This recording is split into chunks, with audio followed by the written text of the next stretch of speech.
And we are live. Welcome to SNC Sunday Night Cope Weekend Chat Random Discussion, episode 72 of this shit show of a stream. I am your host, Mystery School, and we're back again. Back from our break. Hope you guys missed me, or maybe you didn't miss me. I don't know. But either way, yeah, we did our show. We did our random stream for one sales on Tuesday, I believe. So we did have a stream. Maybe you missed it, maybe you didn't miss it, but yeah, we're live. We are alive and we're still alive. We're alive and we're live, right? Yeah, there we go. We're alive and we're live. How has everybody been since the last SNC like 2 weeks ago or something like that? It's been a while. Got some hot chocolate, got some water next to me. We're ready to go. We are ready to go. We got 6 people in here, 3 people in here so far. Here we go. Let's see what we got going on here. Still a little bit congested from my I had like a bit of a head cold this past week, but getting over that still, so I'm a little bit congested in my nose, but other than that I feel pretty good. That's basically gone now, so like this is just a little bit of a residual congestion. So yeah, what's going on, my dudes? We are here. We are live. What is up, Emrios? What's up, my dude? FLNF. What's up, dude? Hello, Mystery. What's up, dude? 6 sickos in the live chat. 5 now. Yo, what's up, Soto Kaiba? What's up, my dude? We got 7 people in here streaming and people coming in here to view the stream. Medic and Black Pill, what is up, my dude? I've been on your stream like 3 times this week, but yeah. What's up, my dude? You've been streaming a lot lately. You got the streaming bug back again, right? Yo, what's up, Jack? My God, we got some Geopop to cover today. Got some Geopop videos we want to cover. Thanks to Drolix, he told me about these videos I didn't show yet. So I'll show these Geopop videos about the demographics of America and why I think that this guy's being a little bit too optimistic about America's future, in my opinion. So yeah, we're gonna cover those videos. Not really a lot of memes today. We're gonna avoid the memes today. It's a very, very serious stream today. Serious stream. No, I'm joking. But yeah, well, we might have a little bit of meme. Who knows? It's gonna have some fun today, though. We're gonna have some fun. Bring on a panelist or 2 or 3 or 4 or 5 or 6 or 7 or 8 or 9. We're gonna do that. Yeah, my day has been pretty good today, though. Went to the gym this morning. Went to the gym. Worked did like an hour workout, I believe. Took a shower. Came on inside and played some Halo. Played some ranked. Got pissed off at ranked. Yeah, just been chilling most of my day. I'm on this new diet, trying to maintain my diet, so I've been eating like nothing basically all day long, so which feels pretty good. Or it feels like shit rather, but whatever. I haven't showered in a week, and now I actually intended to do so, but then I got notification about your stream. I guess I'll just listen under the shower. Yeah, I guess so. He harpooned himself a whale. Be happy for him. What? Who?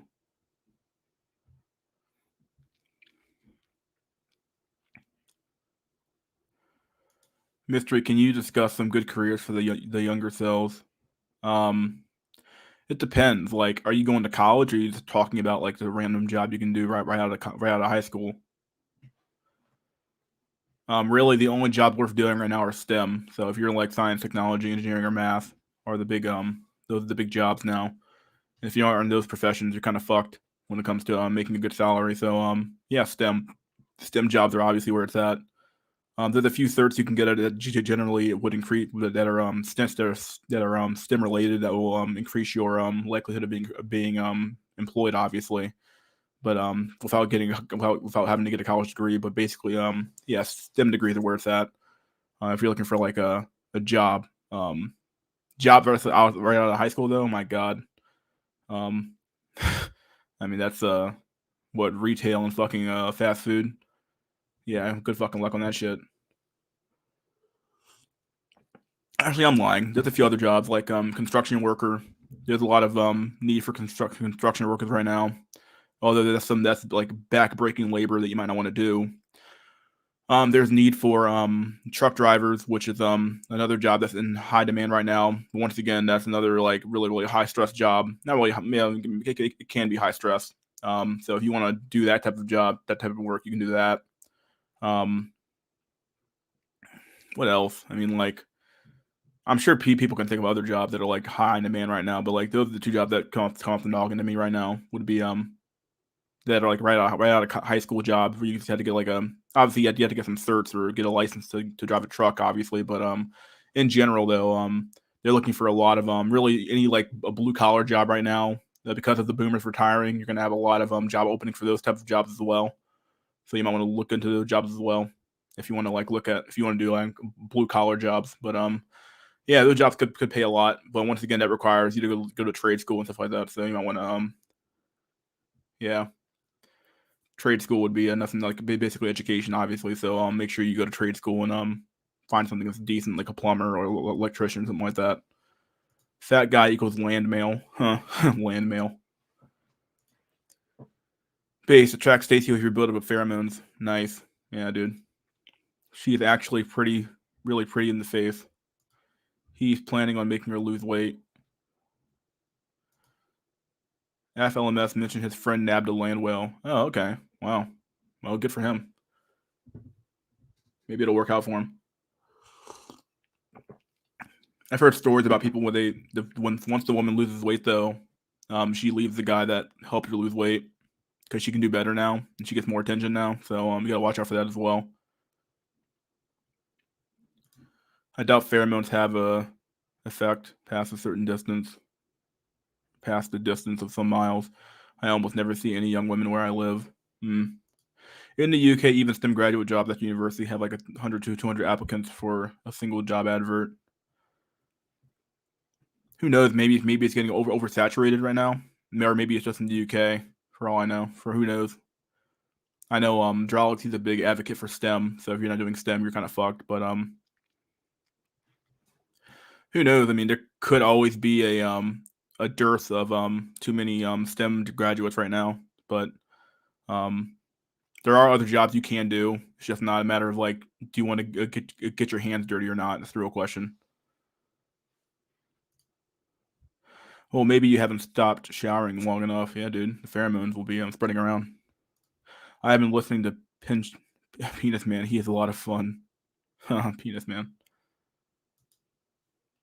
Agree with Jeff Nickelback. You need to shower until you keep leaving every room you're in because it stinks so bad. Oh god. Not shower, rather. My cheat day has been insane today. I have gained 4 pounds, Candy Max hard, and even had a bit of alcohol. Did not do anything or eat anything special on the New Year's Eve. Yeah.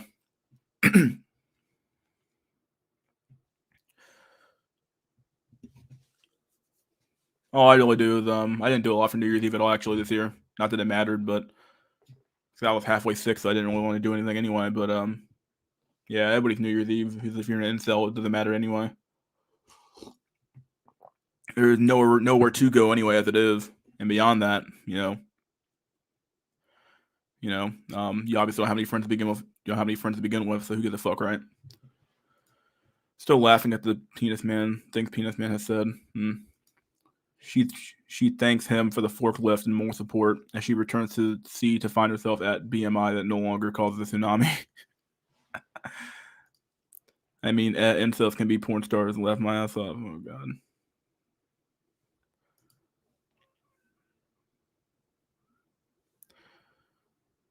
Hasn't showered until Judgment Day. Too depressed to buy a new toilet. Has been using the same toilet paper for weeks now. My god. Oh, Doomer level X. 10 rather. He is saying women are enjoying the destruction of men, which is quite disturbing, though.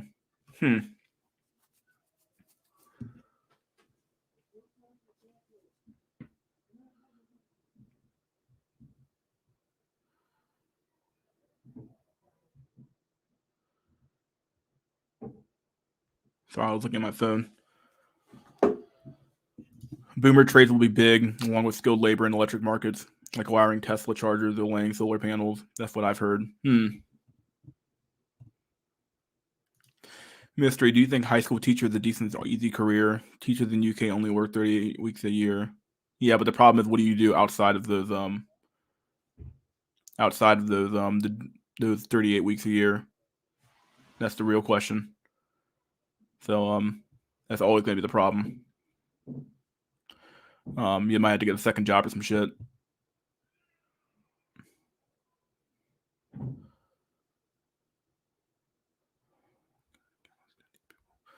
Yeah. So I mean, it can be a decent career if you like being a teacher, if you like dealing with people's fucking kids. But the problem with dealing with other people's kids is that you basically become a fucking daycare at that point. You're basically just a walking day. You're not walking daycare. You're just a big, huge not adult daycare, but a middle school, high school daycare for fucking people's kids. So if you don't like dealing with people's kids, don't fucking do it. It's more astonishing, but 1 in 4 Germans under the age of 30 can already seriously imagine becoming intimate with an AI and entering into a permanent relationship with it. Read that article. Huh. Said 1 in 4 Germans. Oh my god, what is this? What is this?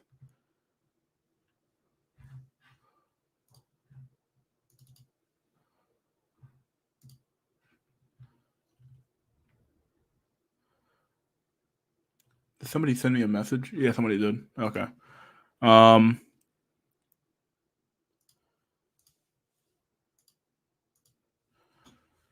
Let's see. Got to return to work tomorrow. It's over. Yeah, dude. No more fucking break. No more long ass break. It's over. No more long break. Fifth felt so good too. High computer power. At least you can take pride in having a job. A lot of people have never worked.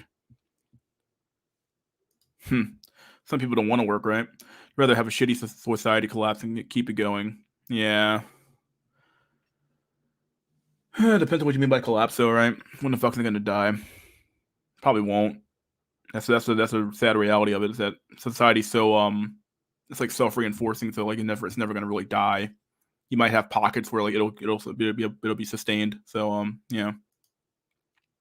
Destruction of men cannot happen with the destruction of women. Without the destruction of women, however, it's with a delay. Once men are demoralized enough, it'll get uncomfortable for women too. I would agree with that to some extent. If enough men drop out of the system, men maintain the physical infrastructure of any society. So, and women don't seem very, enthusiastic to do those, blue collar jobs that keep society running. So, if enough men drop out, yeah, things will get uncomfortable at some point for enough women to be like, what the fuck? Yeah, this is going to be really bad. Yeah, who's going to maintain the internet, the fucking the water supply, the food, all that shit. So it does matter. It does matter if men drop out. It doesn't matter of will it hit critical mass or will enough men drop out? Probably not. I mean, I just don't. When people say collapse, I'm not sure. I go back and forth from this in my head a lot. Like, will there ever be a collapse? And it's like, if it hits critical mass, like, what does that look like? And beyond that, you know, I'm sure they'll find a way out of it, like automation, or whether it's automation or some level of you know, basically like you incentivize people to do something to keep them in the game enough that you'll have a society still functioning. So who knows? They'll come up with very various different scenarios to keep things going. Who's sending me fucking messages?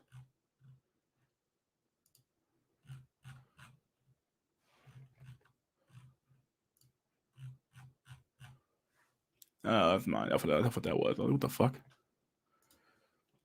Gen Z is already autistic as fuck. You want to, you want to raise their children. Yeah, nice way of putting it. I can see the adult daycare service getting more money in the future. I mean, that's what colleges basically are. It's adult daycare. It's for fucking adults to fucking throw their kids at and fucking for 4 to 8 more years for them to get a useless master's degree or a useless fucking bachelor's degree or some shit like that, and just a way to delay them becoming an adult for real and working a job, doing the old 9 to 5 grind.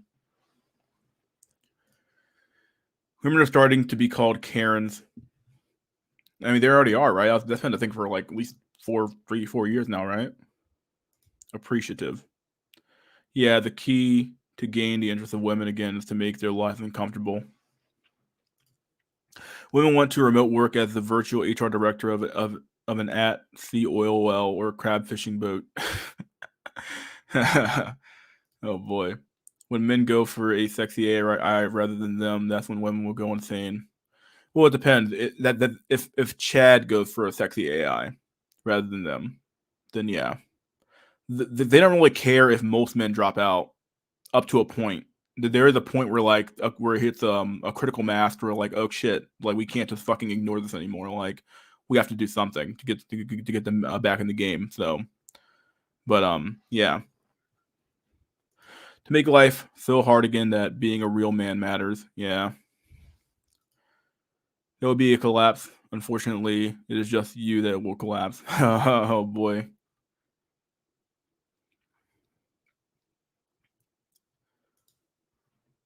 Let me see if I can find this German article.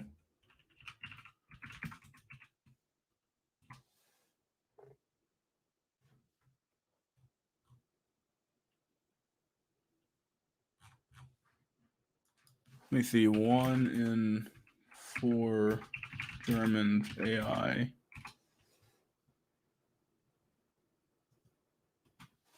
Yeah, I love it. Can't seem to find it, my dude. I don't know where that article is, but you talked about it, not me. The key to get the lives of women you mean, you will only get chameleon behavior. Gen Z is having children. Not right now.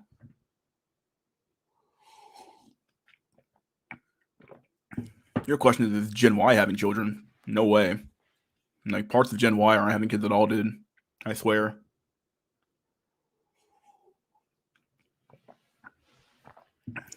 Now, I look at my obviously this isn't a real sample size here, but I look at my Facebook friends groups or Facebook friends, and most of them don't have kids. Some of them are just now buying houses. Most of them don't have kids. Most of them aren't married, and this is like a mix of men and women too from my graduating high school class. Most of them, some of them are buying houses. Most of them are working decent jobs. Yeah, I wouldn't even say that actually. Most of them are working pretty dead end jobs really at the end of the day. And if you really what you consider to be dead end like retail jobs, shit like that. And then oh, there's kind of Woodlands. Okay, I'll look at this article you sent. But yeah, beyond that though, like so like a lot of them are having kids. They aren't having any a lot of the women are actually single, which is weird. So like they're single, the women are single somehow, the men are single, and then most of them aren't having kids. Most of them don't have any fucking don't have decent jobs, and most of them don't own homes. So it's like, this is not an environment that's like ripe for a demographic explosion of children to come out of the system. So by mitosis, I assume. Oh god, Joker and EDI, life goals, 2040. Laugh mouth of Karen's the only mainstream slur that people like. Yeah.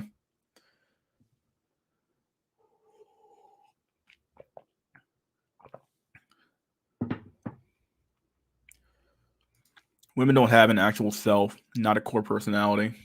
The media is now calling everyone that disagrees with Biden as fascist. They've been doing that for a while now, haven't they? Over for kid sales. Yeah, dude. I mean, they're still going to get mad if the average man starts doing it, but only if they can't get their resources. Just wait till Kamala gets in. Oh, God. Hence why women support more economically left policies. I didn't go to prom in high school in 2008. Yeah, welcome to the club. Prom was a weird thing, dude. No, please, no. Let's see. I noticed women at my age are seeking to have relationships rather than hookups. I noticed that too. At least on my dating app, the women I deal with in dating apps, they tend to be more relationship focused than they are pump and dump action oriented. And maybe this is just the nature of Hinge or the nature of the dating app I'm currently on. It might not necessarily be indicative of a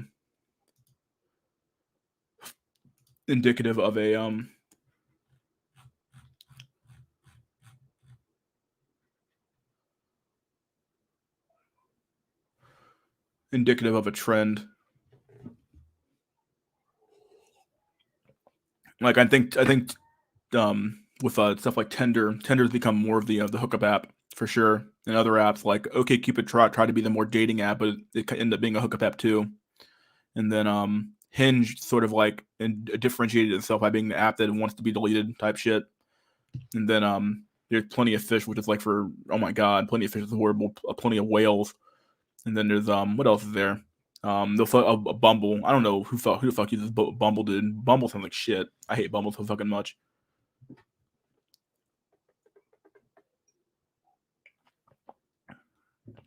Bumble is a fucking shit show.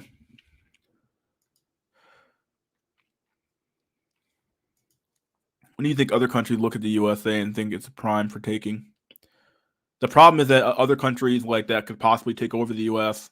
are having similar issues with their demographics. They're not having similar issues; they're having worse issues with their demographics than America currently is. Actually, believe it or not, Germany, China, Japan, basically every other country, a westernized country, has demographic issues that are worse than America's. So like this idea that they're going to be able to take over is like really, really like it's like really, really, I don't know, short-sighted. There's no way most of these countries, like they might think about doing it now because they still have the manpower to do it, but like in the next few years they're going to be fucked. When the nukes spontaneously stop working. Don't know if the new kids will know how to even use them or if they will maintain to be ever used. Oh, the nukes. The nukes. What's up, my new year, new me one cell? What's up, dude? Bumble is ass. The women put in their profiles, I don't like to text first, laugh my ass off. Why the fuck are they on Bumble? Like, I don't understand. Bumble is such a shitty app because like women naturally don't want to fucking text first anyway. So like, why the fuck would you force them to text first? It already puts like a bad fucking taste in their mouth to begin with that they do your own Bumble probably because they have to text first. And even beyond that, dude, the average fucking woman just sends out fucking text messages that are like, oh well, hello or hi or how you doing, and it's like, okay, this is obviously like this is the kind of shit they complain about for fucking men doing that men do, and it's like, oh, we're gonna send out a hello, how you doing text message, and it's like they get mad at that shit. So yeah, it's the exact same behavior they fucking engage in that they hate men doing. So what's up, Nuclear Redfield? A lot of men are dropping out in the UK. I'd believe it. I think across the Western world, men are dropping out hard. Just not quite sure how. Just not quite sure how many men have to drop out for the system to actually like see a natural effect of that. Because right now, I believe that people are chalking up the Great Resignation up to the boomers. A lot of the boomers retiring, and then there's some level of Gen Y and Gen Z just flat out just quitting their jobs. But a lot of it's being chalked up to the boomers just flat out retiring early or leaving early. So and the labor shortage is just a byproduct of those people leaving their jobs early. That's what I've been hearing. So have you tried Badoo? No, never heard of Badoo. Ironically enough, if society was more relationship focused, men would be more picky and less simpish.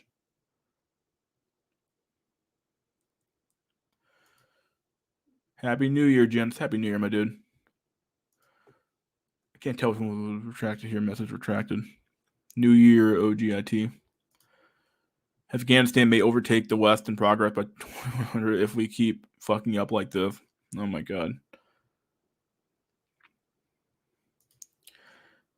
Got my beak all wet in the snow. Damn.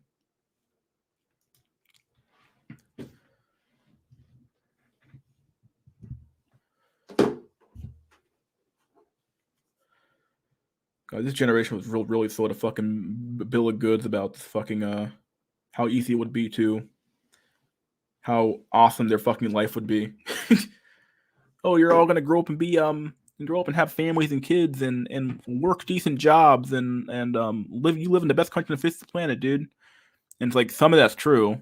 Like America is pretty damn. I mean, I said last night it sucked, but like I don't know, compared to everywhere else in the world, it's pretty good. But like, I don't know, man. Like, this place is like so much of like what happened of where people thought they would be at did not happen, dude. Like, I'm sure a lot of these women didn't expect to be pumped and dumped for the next 25 years. And I'm sure a lot of the men didn't expect to be incel by sitting in their mom's basement at age 30. So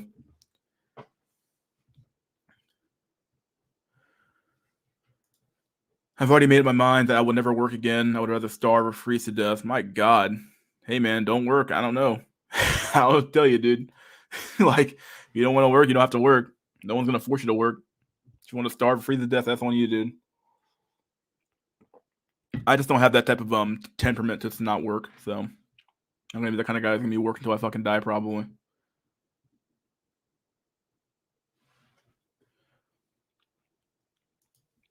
Watch the government force us into shitty jobs rather than working for a mom and pop shop.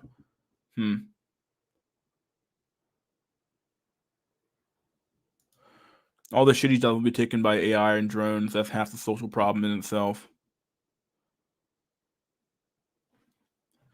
The real question is how quickly can they get the AI and drones up and running? That's the real question. The AI it's already on its way, but the robots are what's really what we're looking for here. Robots that have the dexterity to do these jobs. You know, can a robot show up and like take apart your plumbing and then take apart your toilet and reinstall it? I don't know that if it can do it, if it can like possibly do that quite yet and do it properly. And then obviously there's a whole bunch of issues that come up when you start using stuff like drones and robots. Like, you know, who's liable for the damages if they install something wrong. So like I said, if they install a water pipe wrong, and the water pipe burst and the water pipe blows up, you know, who's responsible for that? I believe they've already done probably been cases of, I know there's cases of like self-driving cars where it's like, you know, the guy fell asleep behind the wheel, some shit like that, and the car crashed. And obviously, like, you know, you can argue in court saying, well, you know, the car drove it wasn't me. And it's like, okay, dude, but like they still hold the guy responsible for that shit. But like, what do you do when it's completely autonomous though, where it's like the robot shows up at your house, like it knocks on your fucking door, and it installs the fucking toilet wrong and it blows up, some shit like that, and it's like you got fucking water everywhere. Who's responsible for that shit?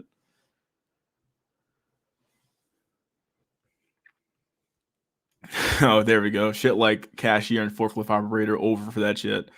Yeah, I can probably see that one happening. Maybe not forklift operator, depending on where it's at. If it's in a very simplistic warehouse where like a forklift can like easily move around, I can see that one being very true. Cashier, yeah, cashiers are done. I'm surprised cashiers still fucking exist right now. Actually, truth be told, they've been using self cashiers for fucking like what 20, 30, not 20 years, at least like 15 years. They had those things when I was a fucking kid, or maybe I'm not kid, but like, you know, like teenager at least. So I'm surprised they still don't have like full on you know, other than maybe for like the smoking section or where all the smokes are. Everything else, I'm surprised they don't have this regular machine cashiers for. Maybe it's just a byproduct of the boomers still being around, that they still want to see cashiers around. I don't know. It's weird. Self-driving cars have run people over. I believe it. Imagine Bender going to your house to fix your closet hangers, but then he steals your shoes. Oh boy. Imagine AI getting so intelligent that one day they'll realize how shitty those jobs are, and then we will see the first AI that will opt for eldaring.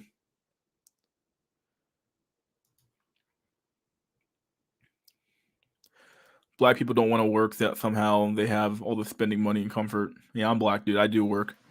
But the reality is that you know, hey man, if you want to go on welfare, you can figure it out. You can get on welfare too, dude. Just got to do is do it. Because cashiers are needed to stop thieves. Do retailers even give a fuck about thieves anymore? I feel like they didn't have enough insurance to cover theft now at this point. They decided to say fuck it, like, because you can't do shit to stop fucking thieves. Like, thieves nowadays just like walk into the store, fucking steal the shit and leave. Like, they don't give a fuck anymore. And at best, you could just have more. Instead of having cashiers, you could just have more asset protection on the sales floor to protect you from theft. So boomers can't handle self checkout. My fucking god. Yeah, they are pretty bad at it, dude. I'm not gonna lie. They're pretty fucking horrible at it. boomers cannot fucking handle self checkout. Some of them I'm like looking at you like, how the fuck can you not fucking scan a fucking item? Type in the fucking Apple fucking UPC code, and then fucking just type it in and then scan the Apple. Like, it's not hard.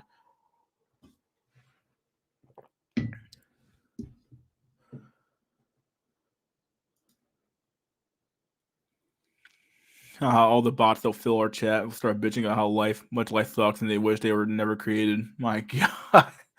That's true. Abuse the welfare and use it to invest in crypto. Laugh my ass off. Yeah, dude. I don't use self checkout. Why would I work when that's not my job to do?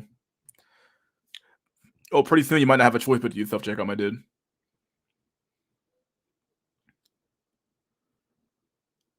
That's the reality of it. Like, pretty soon you might have a choice but what to use self checkout. Like, truth be told, the Amazon store is probably the best concept they probably had of like self checkout, where it's like you just pick up the stuff and leave, instead of having to like worry about like walk up to a cashier or walk up to a cash till.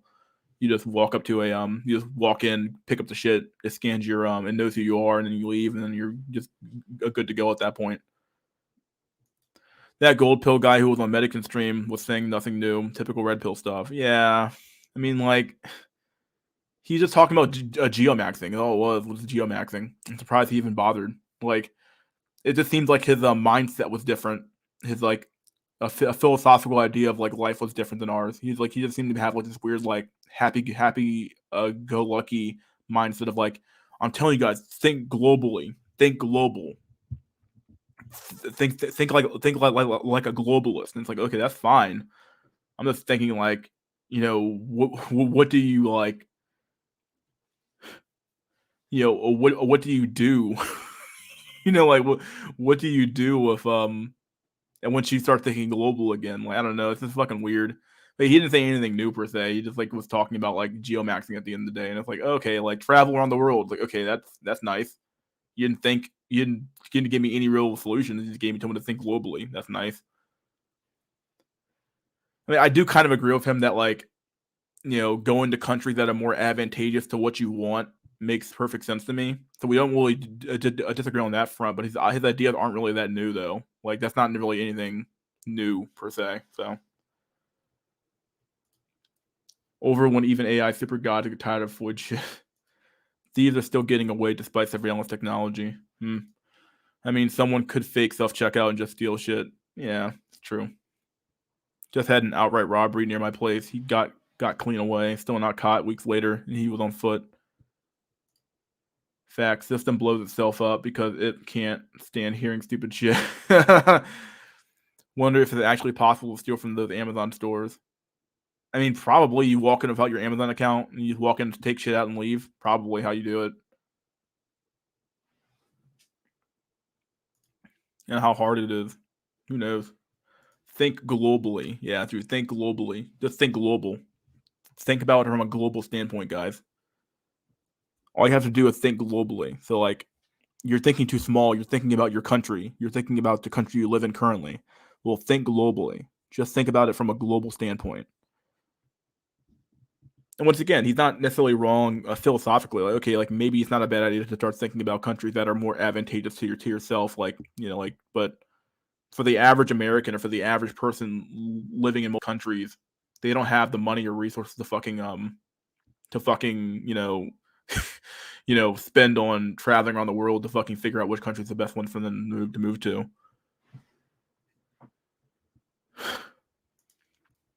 You're black. Wow, it's kind of nice to hear a black person not speaking Ebonics. Well, I don't know about that, but sometimes I try, dude. I try. I'll put it like that. Where do you live? No, just walk in and take it simple. Yeah, that's basically it. Imagine trying to ask your doctor for those self-deletion machines, but you can't get insurance approval because you have a prior condition of misanthropy and despair. Oh no. Hey, there's always old Smith and Wesson, right?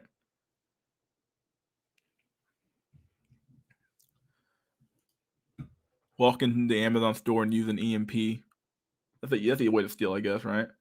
Think universally, go to the moon. Yeah, dude, escape from the world. Just say fuck it, go to the moon. Easy way to do it. Moon Max. Just fucking Athari theory.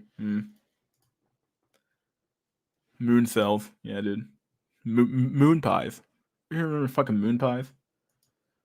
I'm not saying it's right, but I'm not going to get mad if someone steals from a business funded by government money. My God. Here we go again.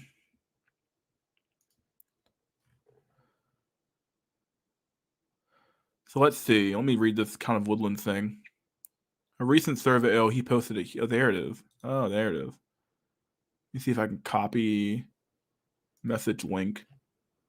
Let me go over here to Firefox.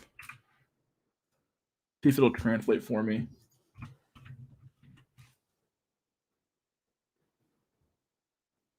That's not fun.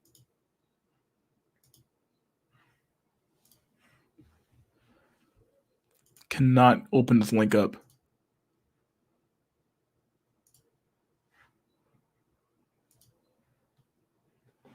Oh, there we go. It opened up, but I can't translate it. How do you translate these things anymore?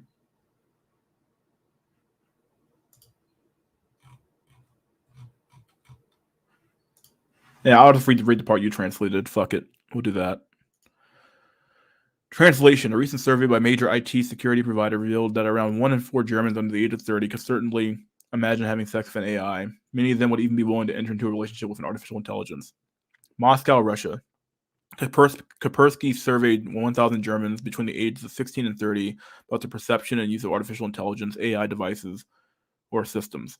The result of the survey showed that most Germans are concerned about their privacy online as more social interactions now take place online. The company also wanted to find out the shift of social interaction into the internet, accelerated by recent global corona Chad-19 pandemic, affect our love lives. Love relationships with robots have a high acceptance rate. The results are surprising, as around 26% of respondents said they could imagine falling in love with an AI program tailored to their needs.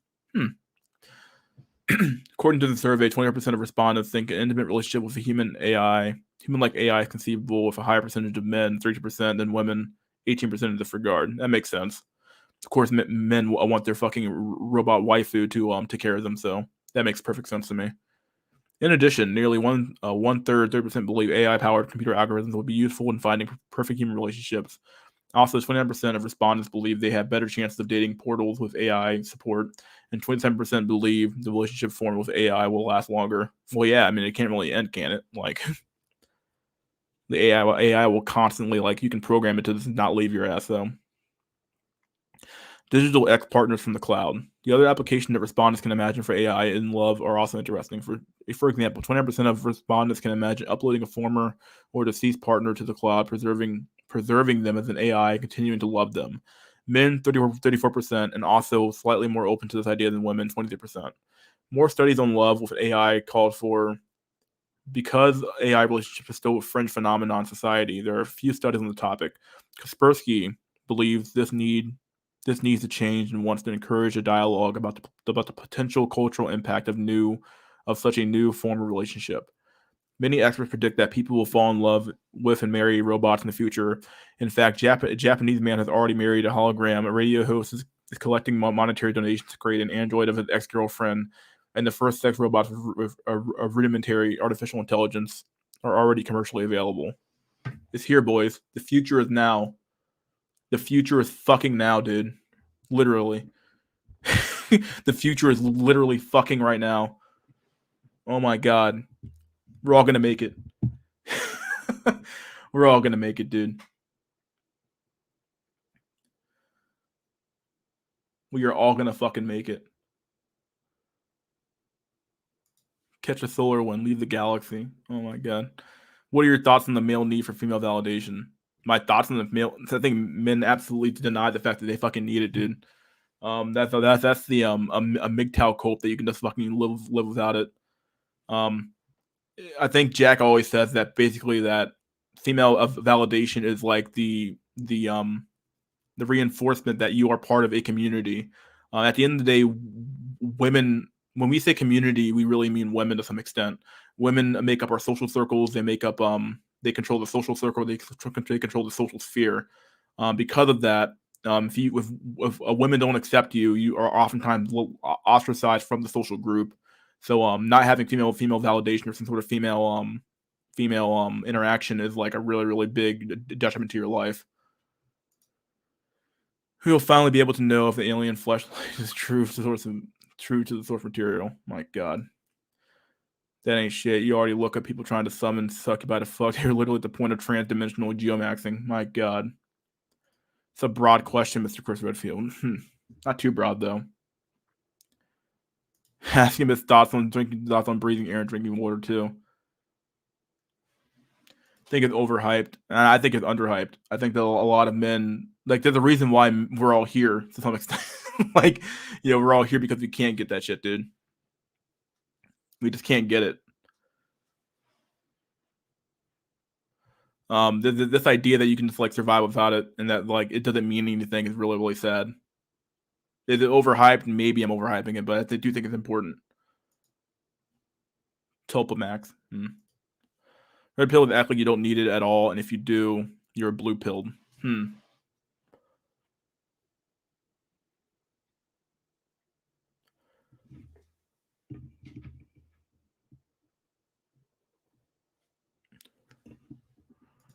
Just summon a GF. Yeah, just summon the succubi.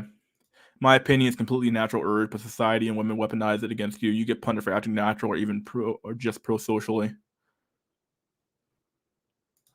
Just catch childhood amnesia. I went ahead and quoted Jack there, but it's true. This idea that like you can just survive, like you won't die without it. Like I'm not saying like you're gonna fall off the fucking face of the planet and fucking fall into like a pit and die. But the reality is that this idea that like the male psyche almost like needs the opposite sex to acknowledge that they're fucking a man at that point, like that they're literally a fucking a red-blooded fucking male that wants a woman, like to some extent. And it's like when you don't get that validation to that at a very young age, I think it's extremely detrimental to your psyche, because like if you never had that before, like what do you like you might even question like what the fuck, like am I even like, do women even like acknowledge my fucking existence? Like do I even like, am I even on their fucking radar? Like it's got to be like a huge psychological fucking scar that you can't really heal. Just catch childhood amnesia theory. Sex desire is just a social construct, red pill scare. You get female validation when a woman stare at you with lust, etc. Has anyone ever here completed a full day of fasting? I think Drolix is doing that right now. Actually, he's doing that. I do 16-8, where like you don't fast for 16 hours and you eat for 8 hours, but I'm doing 16-8 combined with a pretty light diet though. So Cynthia AI will know you ain't shit. Damn, disagreed, but that's pretty good. Always leaving your ass, dude. I would just get cucked by Chad AI like in the movie Her. Dang. I did a 3-day dry fast before no food, or water. Dang. That's crazy. What if we have to keep buying DLC as our VR GF gets bored? Oh, sweet Jesus, you're right. That's how they're gonna monetize it, dude. Everything gets, once again, follow the fucking money, dude. If they do make this fucking VR fucking waifu, fucking AI waifu shit, dude, you're gonna have to buy the DLC. Oh, you know what? She's like, I am bored. I want new house. I am bored. You need to give me new stuff. Buy me a new VR car. You ain't shit. You ain't shit. Dude, you ain't shit. You can't afford me anymore. I'm leaving you for Chad AI. It's like, please don't leave me. 21 days is my longest water fast. Sounds really unhealthy to go without water. Red pillars are dishonest beta scammers. Only the first few days are hard. After that, the hunger goes away. I would say, like fasting without water is kind of rough, dude. I mean, I would say, like I think you can fight hunger pains by just drinking a fuckload of water, in my opinion. But the hunger does go away after a certain point, though. It's true.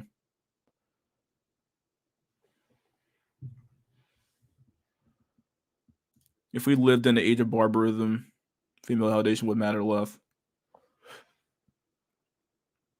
Equals want female fascination. I need validation from anyone based. Nice. Basically, when female fuckery was balanced by straightforward male force. Yep. And celibates need to create their own economy to avoid being pinned down by the normies. It's not gonna happen, dude. No way it's gonna happen. I mean, the men overhype the need for women's attention. Don't get me wrong; it's important, but it depends on the environment. Definitely does. Yeah, I can agree with that to some extent. But in today's world, yeah, not getting it. I'm not saying like in a situation where like you have it and don't have it at all. Like you can't tell me that's like that's just not scarring to some extent where like you get no female validation whatsoever. Like what the fuck? Like fasting is nice. It feels good, and autophagy is needed. That's it. Autophagy. I can get female validation, but in small dosages every 6 months. A comment on my height, etc. I get it pretty frequently when it comes to fucking dating apps. Like the likes alone are pretty much validation to some extent. That like, hey, you look decent enough for me to fucking send you a message or some shit like that. But it definitely is very very rare. Yeah, I have, like I said, I have luck on Hinge. Surprising amount of luck on Hinge, more than what I expected. But yeah. Because men today are raised by women, they are programmed to seek female validation. I wouldn't even say beyond that. It's definitely probably naturally innate for men to fucking want that validation because like it does feel good to get it, and like you definitely don't. I don't know, like I don't know. It definitely seems like it seems more innate than I want to admit than just some program thing where it's like, oh yeah, society program, you don't want female validation. If you lived in a different society, you wouldn't want it at all. I think that if you're a man who doesn't want female validation, I think there's something wrong. like you might be you might be bent, as American black people would say. I notice if you ignore women, they'll call you gay. I always use gay. Fuck it. I don't know why they get mad at it. Women can cure depression in men. Yes, bro. I accidentally fasting. I did 48-hour. Me too. Nuclear. Female validation brings out depression. It does, dude. I'll pay Fresh Prince CEO to get her sugar baby soul. They also can destroy your life. Yeah, that's true. GF Guardian Force 558. Having one took up space in the mind of erasing memories in exchange for supernatural power. Oh god. If they don't destroy your life, you're gonna do it yourself. Instagram game is hard. Boy. Make your own DLC, hack the AI. Hack the AI. Waste his digital eternity, girl. Yeah, dude. The AI waifus are gonna talk to each other and be like, waste his time, girl. Waste his digital eternity, girl. Waste his time. Can you make my AI nag more? Yeah, dude, basically. I guarantee you there's going to be men who are going to want various types of women, obviously. So, like, there's going to be men who actually enjoy the fucking nagging and they want that thing on their ass all fucking 24/7, 365, dude. There's going to be men that want a quiet waifu. So, like, you're going to be looking at some of the dudes' waifu, like, why the fuck would you want that fucking nagging ass fucking waifu? And he's like, well, I enjoy it. I love the nagging. Or some shit, dude.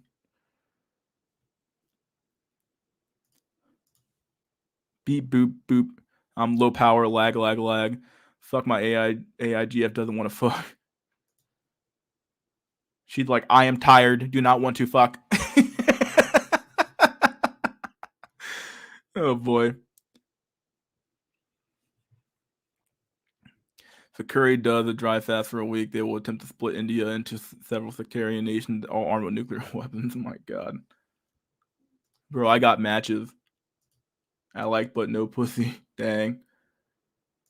Eating 8 hours every day can fuel out of control cells. Huh? Eating every 8 hours every day. Huh? Eating every 8 hours? You mean for eating for 8 hours? I can't really tell. Oh yeah. This is the funny one. Yeah, Stan had an Alexa AI that acted like as much of a Karen as his mom did to his dad. Yeah, I remember that. Yeah, definitely pretty good clips on. I'm not gonna play them because like I'm probably get banned off of YouTube. Not banned, but like copyright strike. But yeah, they're on YouTube. You can watch them. Pretty funny.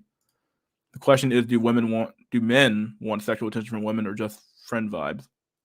Yeah, I think they want sexual attention. Yeah, of course they do. Femdom, like AI dom or some shit. AI domination. If you had to choose between a feminist or a religious cult, what would you pick? Out of the two, a fucking religious cult, dude. Fuck it. If I had to join a religious cult to get a GF, fuck, I'd go on that shit. Fucking a feminist, dude. Fuck that crap, dog. I mean, at the end of the day, though, between those two, like, what the fuck's the difference at the end of the day? The feminist is just as fucking religiously as zealous as the fucking person in the cult would be.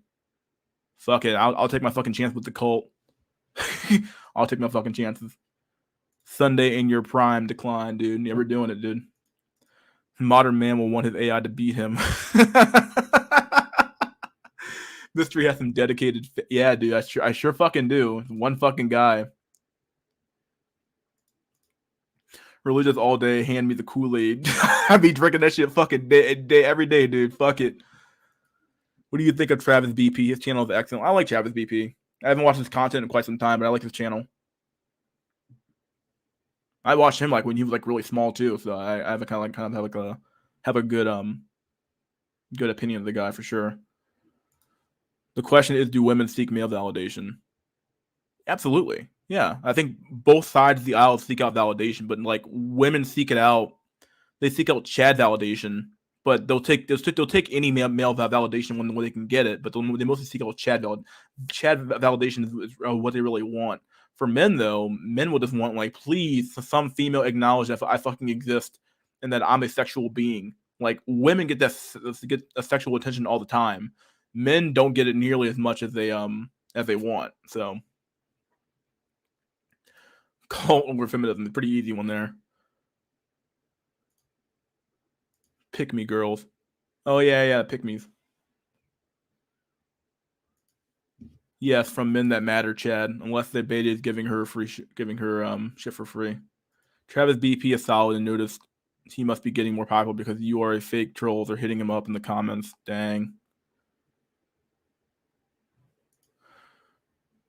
Nuclear Redfield cried when a woman said he looked 35. That true? I don't know. Nah, I was pissed. Being told I look 35 to 24 is brutal as fuck. Dang. People tell me I look younger than 30. I look a lot younger than 30, actually. They're like, my God. So, my family ages very well. So, yeah, we don't age at all. Let me, let's do an invite link. Fuck it. I'm probably gonna get some trolls in the chat. Who gives a fuck anymore? Belly guy wants to join probably. Let me show my belly. Here you go. There's the StreamYard link. Oh my God.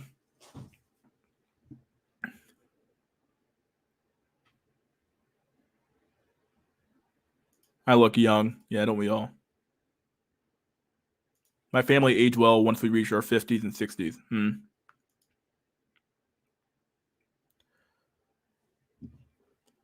Let's put on a brief intermission real quick. Let's do an intermission meme.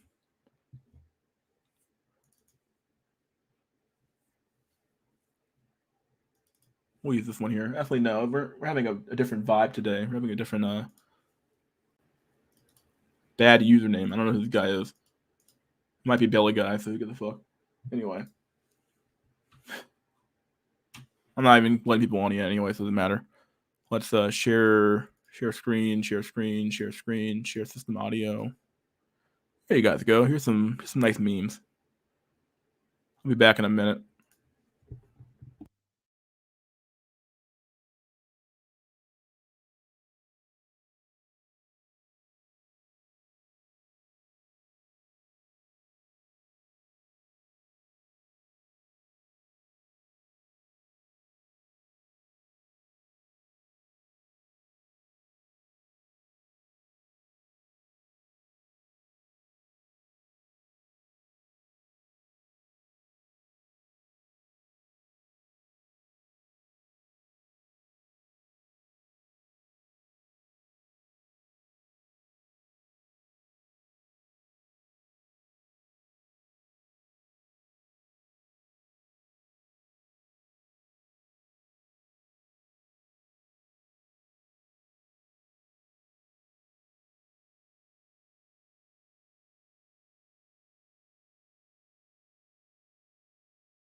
Okay, we're back. Let's come back here to our off intermission. Bad username. Who is this guy?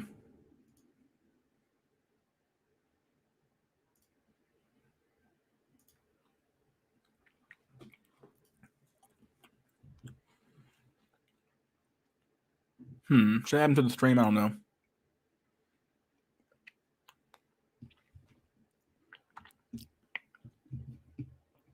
Maybe I should. Hey, what's up? I don't know who you are. That's the problem. Like, who are you in the chat? You're probably just the guy spamming the N-word. Who gives a shit? See you later, buddy. Easier that way. Yeah, it's probably Belly Guy. I don't give a fuck.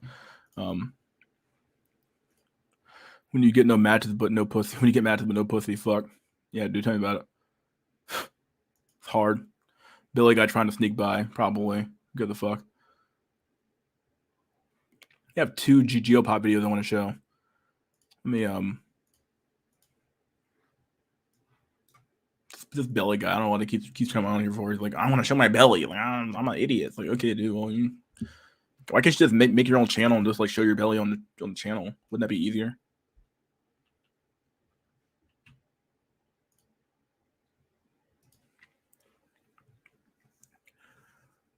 Boop-a-doop-a-doo.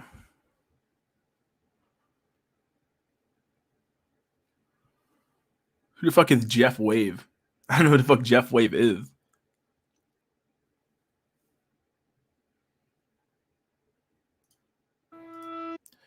Let me put these videos over there. Bro, bad username was me. You muted.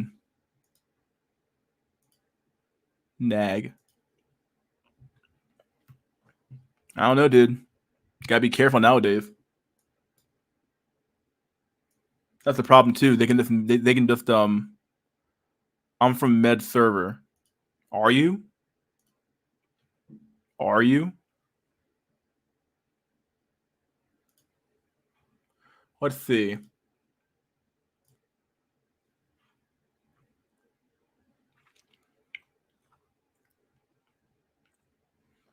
What's your name on that server, dude?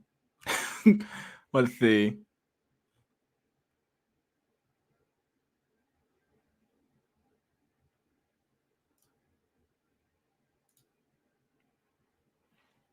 I'm from Jeff Wave. I don't see a Jeff Wave on there. That's the problem.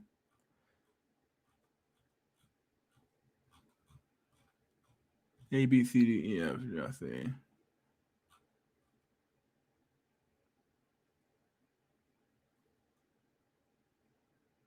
Oh, there's a Jeff Wave in there.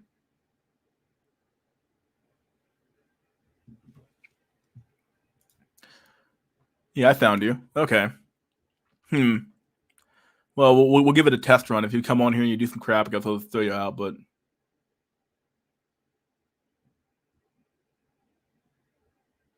Jeff is solid. Yeah, I'll let Jeff on. Fuck it, we'll let Jeff on. See what he says.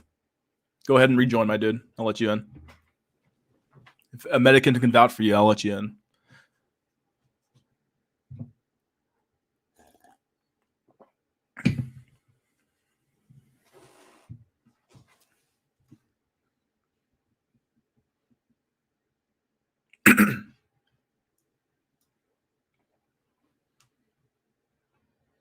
See who we get in here.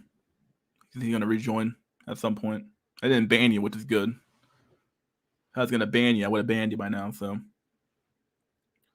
bad username. Okay, 3, 2, 1. Adam, is this you? Hey, what's up, man? What's up, buddy? Good to be on the stream. Actually, a big fan of your work, so I just wanted to try out.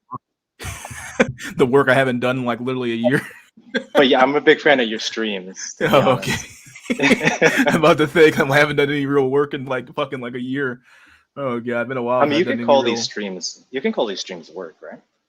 They kind of are work. They're like 4 hour, 5 hours out of my day. So yeah, it's like a whole job. Thanks, Mehdi, for vouching for me. Well, once I saw your name in the Discord chat, okay, this is the real guy. So I had to make sure. So, buddy, what are you here for? What do you got? Any topics you want to bring up or what? Not exactly. I just wanted to hang out. I mean, New Year and Okay, all try to. right. Here for a just to chill and hang out and do what you got to do, right? Yeah, I'm actually working at the moment. Oh, you're working? Yeah, I mean What do you do for self-employed. work? So Oh, you're I self-employed. Okay, yeah, design stuff. nice, nice, nice. So tell me, where are you from? USA, or can you even tell Um, me like a general location? well, I'm from New York, and Okay. what do you call it? I think a lot of people, well, not a lot, but there are a couple of people that join the stream from New York. I think the guy with the Indian accent. Yeah, yeah, saffron build. Yeah. Yeah. He's actually hilarious, but yeah, New York is kind of weird. So, I mean, anything you want to know about New York in general or anything? I mean, What's the you can. general market like there? So the majority of New York is actually female. So it's really weird. Like you don't really see too many big groups of guys. There's a bunch of schools. I live around NYU and SVA. So Hmm. what do you call it? I think the breakdown is something like 60% are women or 70, I forgot. Or it's around that, but it's majority women. At the schools, right? Yeah. So the Yeah, that majority of the schools are women. So a yeah majority. that's been the general trend across the nation for the last like since like the 50s and 60s, I believe. So yeah, But more women in colleges. So I heard something like a majority of the men that go to the college are actually gay. So it's kind of a weird breakdown in New York. I'd believe, huh? NYU isn't that the big it's not a film school, right? It's like a big art school, right? Uh, it's I would say a liberal arts school. So it has Okay. film, it has business, and it has a whole bunch of stuff. But I, I think they're known for like the health department. Yeah. Huh. Okay. Just trying to Yeah. make sure. So would you say that that gives you a pretty big advantage when it comes to getting women in that state? Oh hell no, not even close. Not even close. Like New York is so odd. It's really hard to explain. There's a majority of women, and a lot of the guys that they're with are their gay friends, or they're like their best friends. They kind of walk around like dogs. But it's hard to articulate, to be honest. Like there are more women, but there are more women just to reject you. A lot of them are here just to pump up their image and try to make it. So a lot of them are career oriented. They're not really looking to mess around. Yeah. Yeah. I have a similar problem in I live in the DC area. A similar problem here where the women are extremely career oriented. They're extremely they're just really focused on like their career. They're focused on getting a higher level of education, and it's Yeah. really weird how like you can't they aren't ready to settle down at all. They aren't ready to like for any like relationships at all. Oh, I've had like I've become close to like talking to some women and like getting to that point, and then it's like, oh well, I'm busy here, I'm busy there, and it could be just a convenient excuse. Obviously, just like, okay, well, I'm not really into this guy, so I'm going to just use my school as an excuse to just dump his ass. But like, it is quite odd how like a lot of the engagements that I come into of women in my area tend to be around these extremely career focused women who just don't have time for anything but their job. yeah, and thing is that I never see the whole women hitting the wall kind of element in New York. Like there's no such thing as a wall I think in New Seto York. Kaiba wants to Like join. Let me get to the guy here. Give me a sec.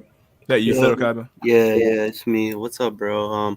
Yeah, I found your channel through when Black Ronin mentioned it, and his then Miss Medican too. But yeah, how are you, dude? Doing good. Yeah, how are you, bad username? hey, what's good, man? I'm just chilling. Yeah, but yeah, man. Just thought I'd join, man. But yeah, I'll just sit back and wait, for my turn to talk. I don't wanna keep on going, bro. I mean, I didn't mean to Oh interrupt. no, you're good. You're good. What's up? But yeah, man, a little. I'll just tell a few things about me too. Like I'm from Detroit. My name's actually Gerard. That's how you pronounce it. Gerard, okay. Yeah.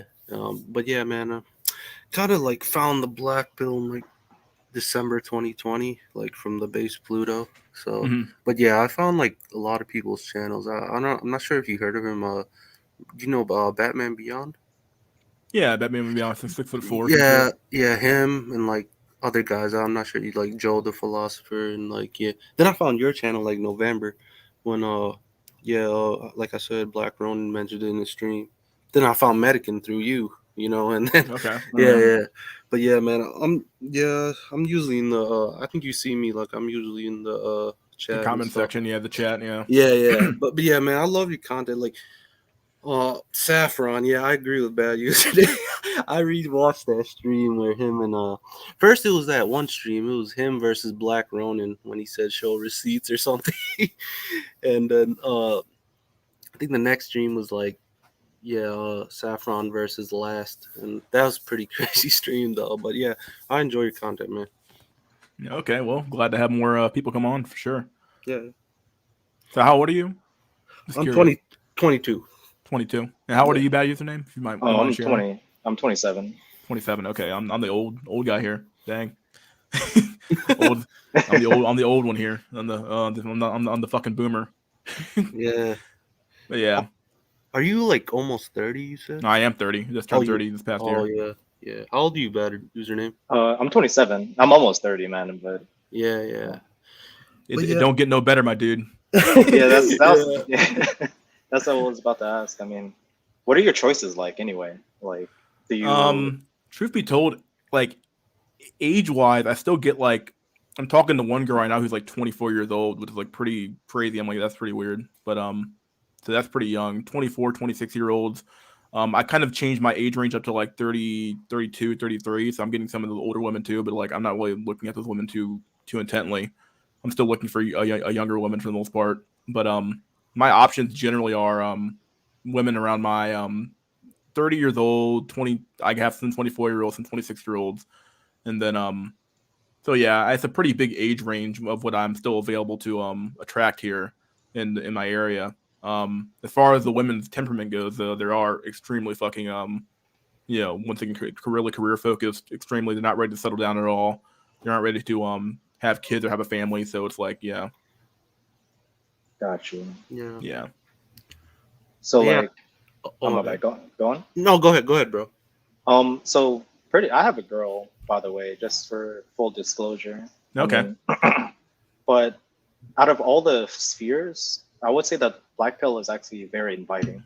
You know what I'm trying to say? Like, a lot of people would ask in the servers, "Why am I here? Why am I here?" But I mean, it's still hard. Even if after you get a girl, like you still feel these things. So I wouldn't be surprised if there were some people with girls inside the Black Pill. It wouldn't surprise me at all either. Actually, I think it's perfectly possible to be black pilled and still have and be in a relationship to some extent. You're just your mindset definitely changes than when when you're black pilled in a relationship though for sure. Like, it's very depressing. It's Yeah. like, Hey, a question to both you guys.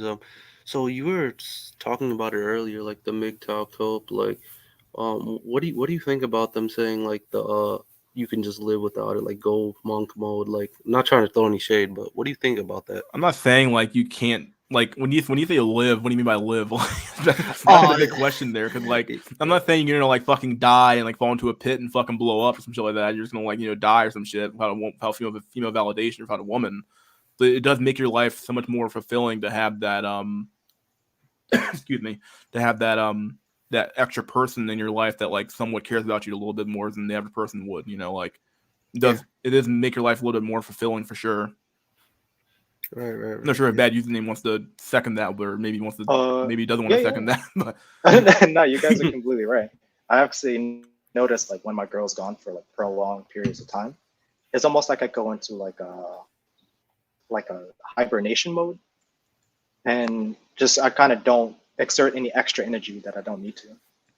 You know, it's and then you slowly get somewhat depressed, blah blah blah, and then when she's back, and it's like that never happened. Like you can think more clearly, you have more energy, stuff like that. So Yo, mystery. Did you mention before in like other streams like you were overweight at one point? yeah, I was extremely overweight. I'm still pretty fat, but I'm not like obese anymore like I used to be. I'm actually Yeah. pretty muscular now, so I'm getting like bigger when it comes to that. That's not like I still have a gut. That's really it. So Yeah. The reason I asked is because I'm like nearing the 247 mark, and I'm actually 6'1", but it doesn't really show on me. I guess because I'm a little taller. But what did you start with like on the eating wise? Because I just have a habit of like overeating, especially when I'm depressed. definitely you want to mystery isn't fatty's big bone. Hey, that's my story. I'm sticking to it. Yeah, I'm joking with you there a little bit, but yeah, you should definitely you know what I did was I started cooking at home more often. So instead of eating out, I would just cook at home. So I would cook chicken or beef or some sort Yeah. of steak or something like that, steak and some sort of a vegetable or something like that. The biggest thing I continue to cut out would be a lot of sugars and carbs. And you would definitely want to cut your carbs down to like almost nothing, and your sugars down to almost nothing as well. And Right. yeah, eat some cinnamon applesauce, dude, for sure. Look at this shit, Yeah, I see based, that. I see that. Yeah. fucking based. Anyway, but yeah, yeah, you definitely want to cut down your sugars and carbs, and really you don't really need to work out to lose weight. Losing weight is mostly your diet, obviously, but I would say I lost most of my weight though when I was I used to weigh 350 pounds. I'm down to like 220 ish, 230 ish now, but now I'm 6'1" as well, so I still have more weight. That should be like 180 something right now, I believe. So I have a lot of weight to lose still, but either way, I'm in a much better position than what I was, obviously. But either way, definitely want to like cut out the bread for sure, cut out the sugar for sure. Don't drink soda, and really the hardest part is going to be like the diet's so hard because like the diet is constant. Like you can't stop like thinking about your diet really. Like you have to be constantly thinking about your diet. Like you can't let yourself slip up because once you slip up one time, you're off your diet, obviously. So like you have to change your mindset about food for sure, and that takes a long time to it takes a long time to do for sure. Yeah. What about you, bad username? You got any like advice? I mean, he got it spot on. Just eat foods that aren't processed, and I think you'll be Gucci. Yeah. And actually like I guess like I think I was like 185 like when I was like 16, and now I'm 22. Like I said, yeah, I gained a lot of weight. I don't know if it was like because like for a while I was a neat, and I mean, you could really have it's kind of like a boredom thing, I used to do like just eat so much and like play video games. I guess that's why. But yeah, I agree with you. Yeah, like that. My brother does like intermittent fasting. You guys know what that is? Yeah, I do that too. 16/8. What I typically do: 16 hours of fasting, 8 hours of eating time.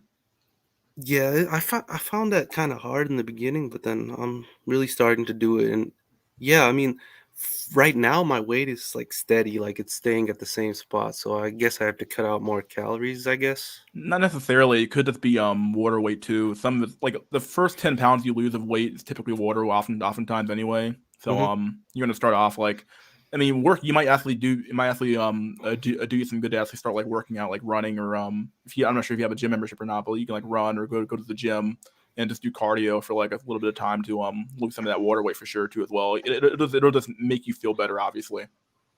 Yeah. Um, yeah, yeah. I don't want to hog the conversation. I'm Yeah, I sorry. understand, dude, but Yeah, it's cool, dude. It's an open conversation. You can talk about what you want to do.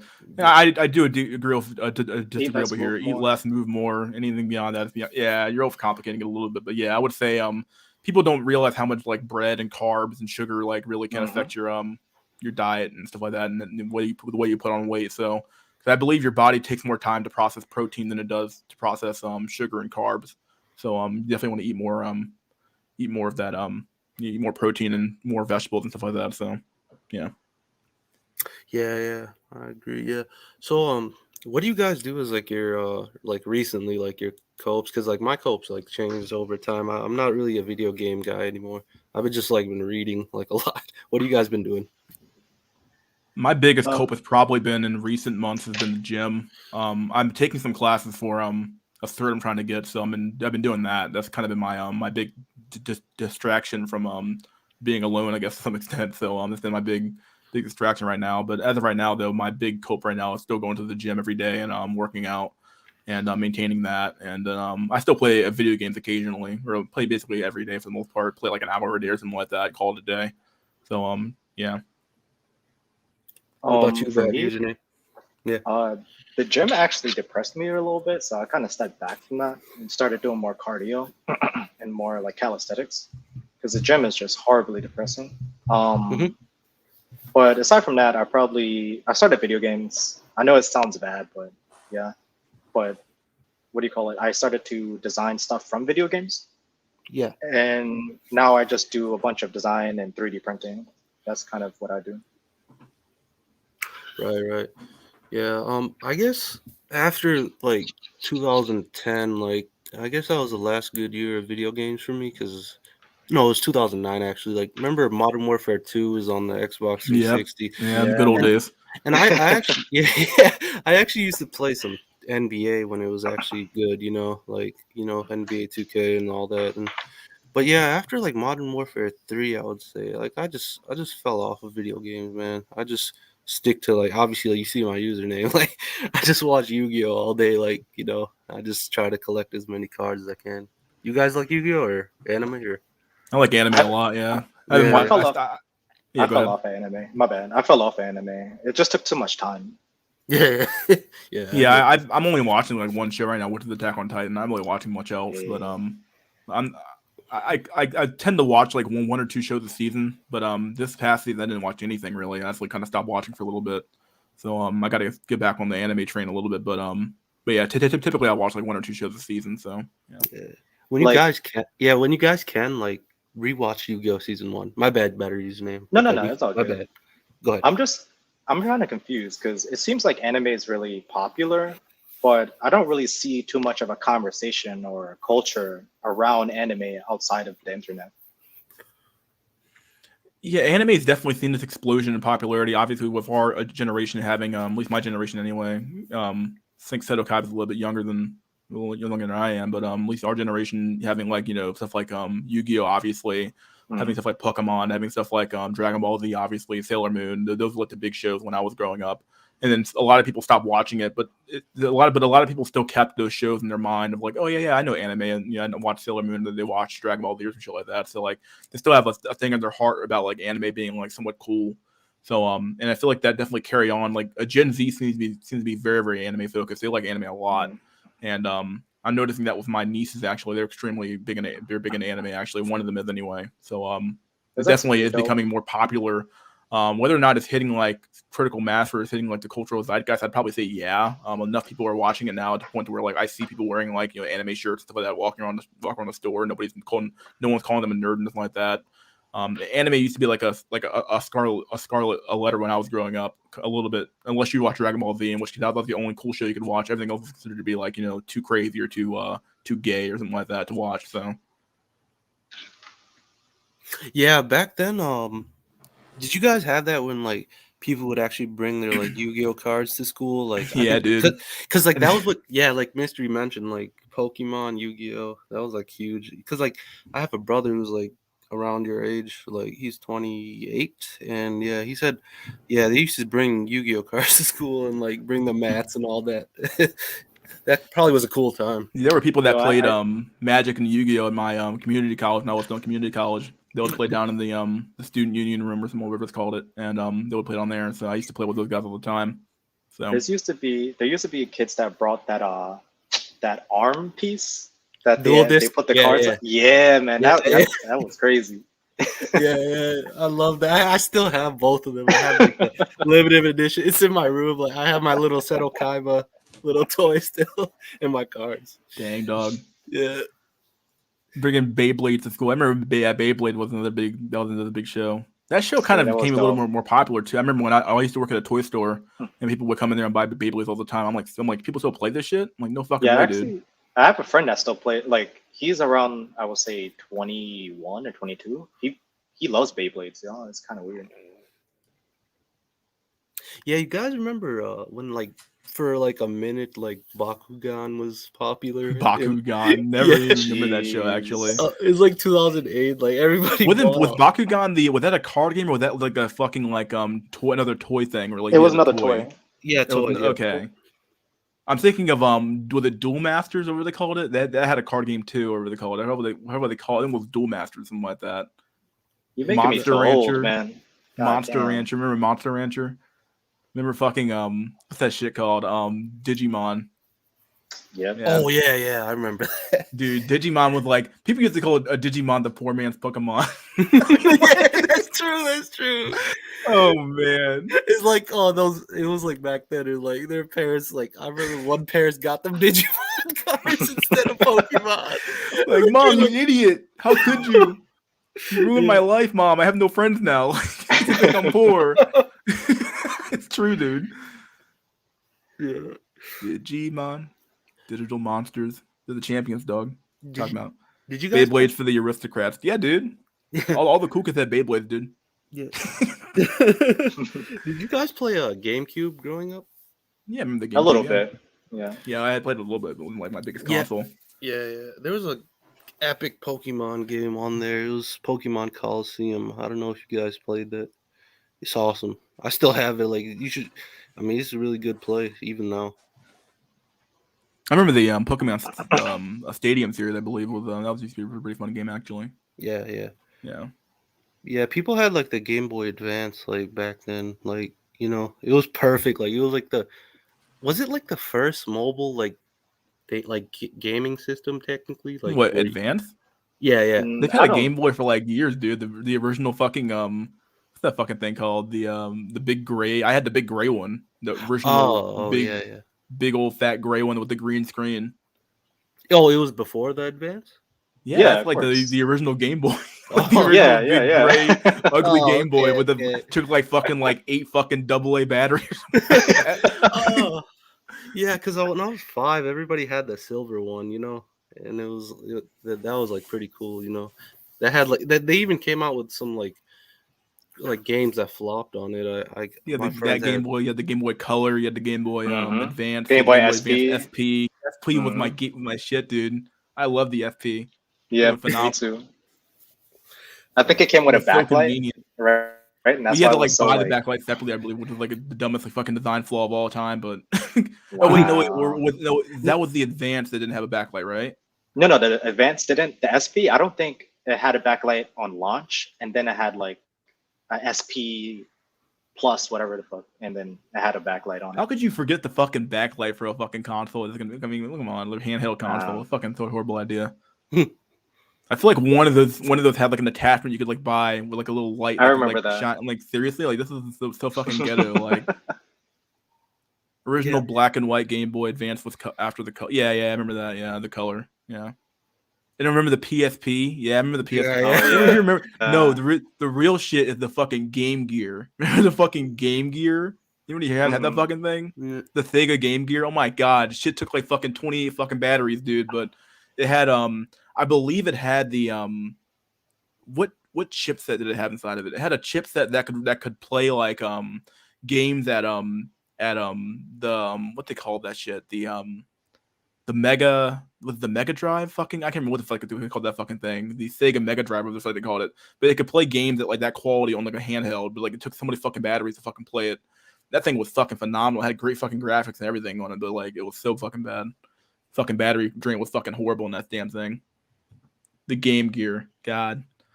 It's gotta have that fucking thing. Yeah, I remember when the 360 came out and like the graphic update, like especially for me as like a young kid, like even I recognized it.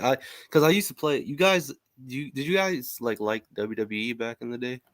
Yeah. Oh yeah, I used to live and breathe that shit. I loved it because there was this game called SmackDown vs. Raw 2007, and dude, the graphics were insane. Like, and like, yeah, I played the 360 all the way up to like 2016 because like.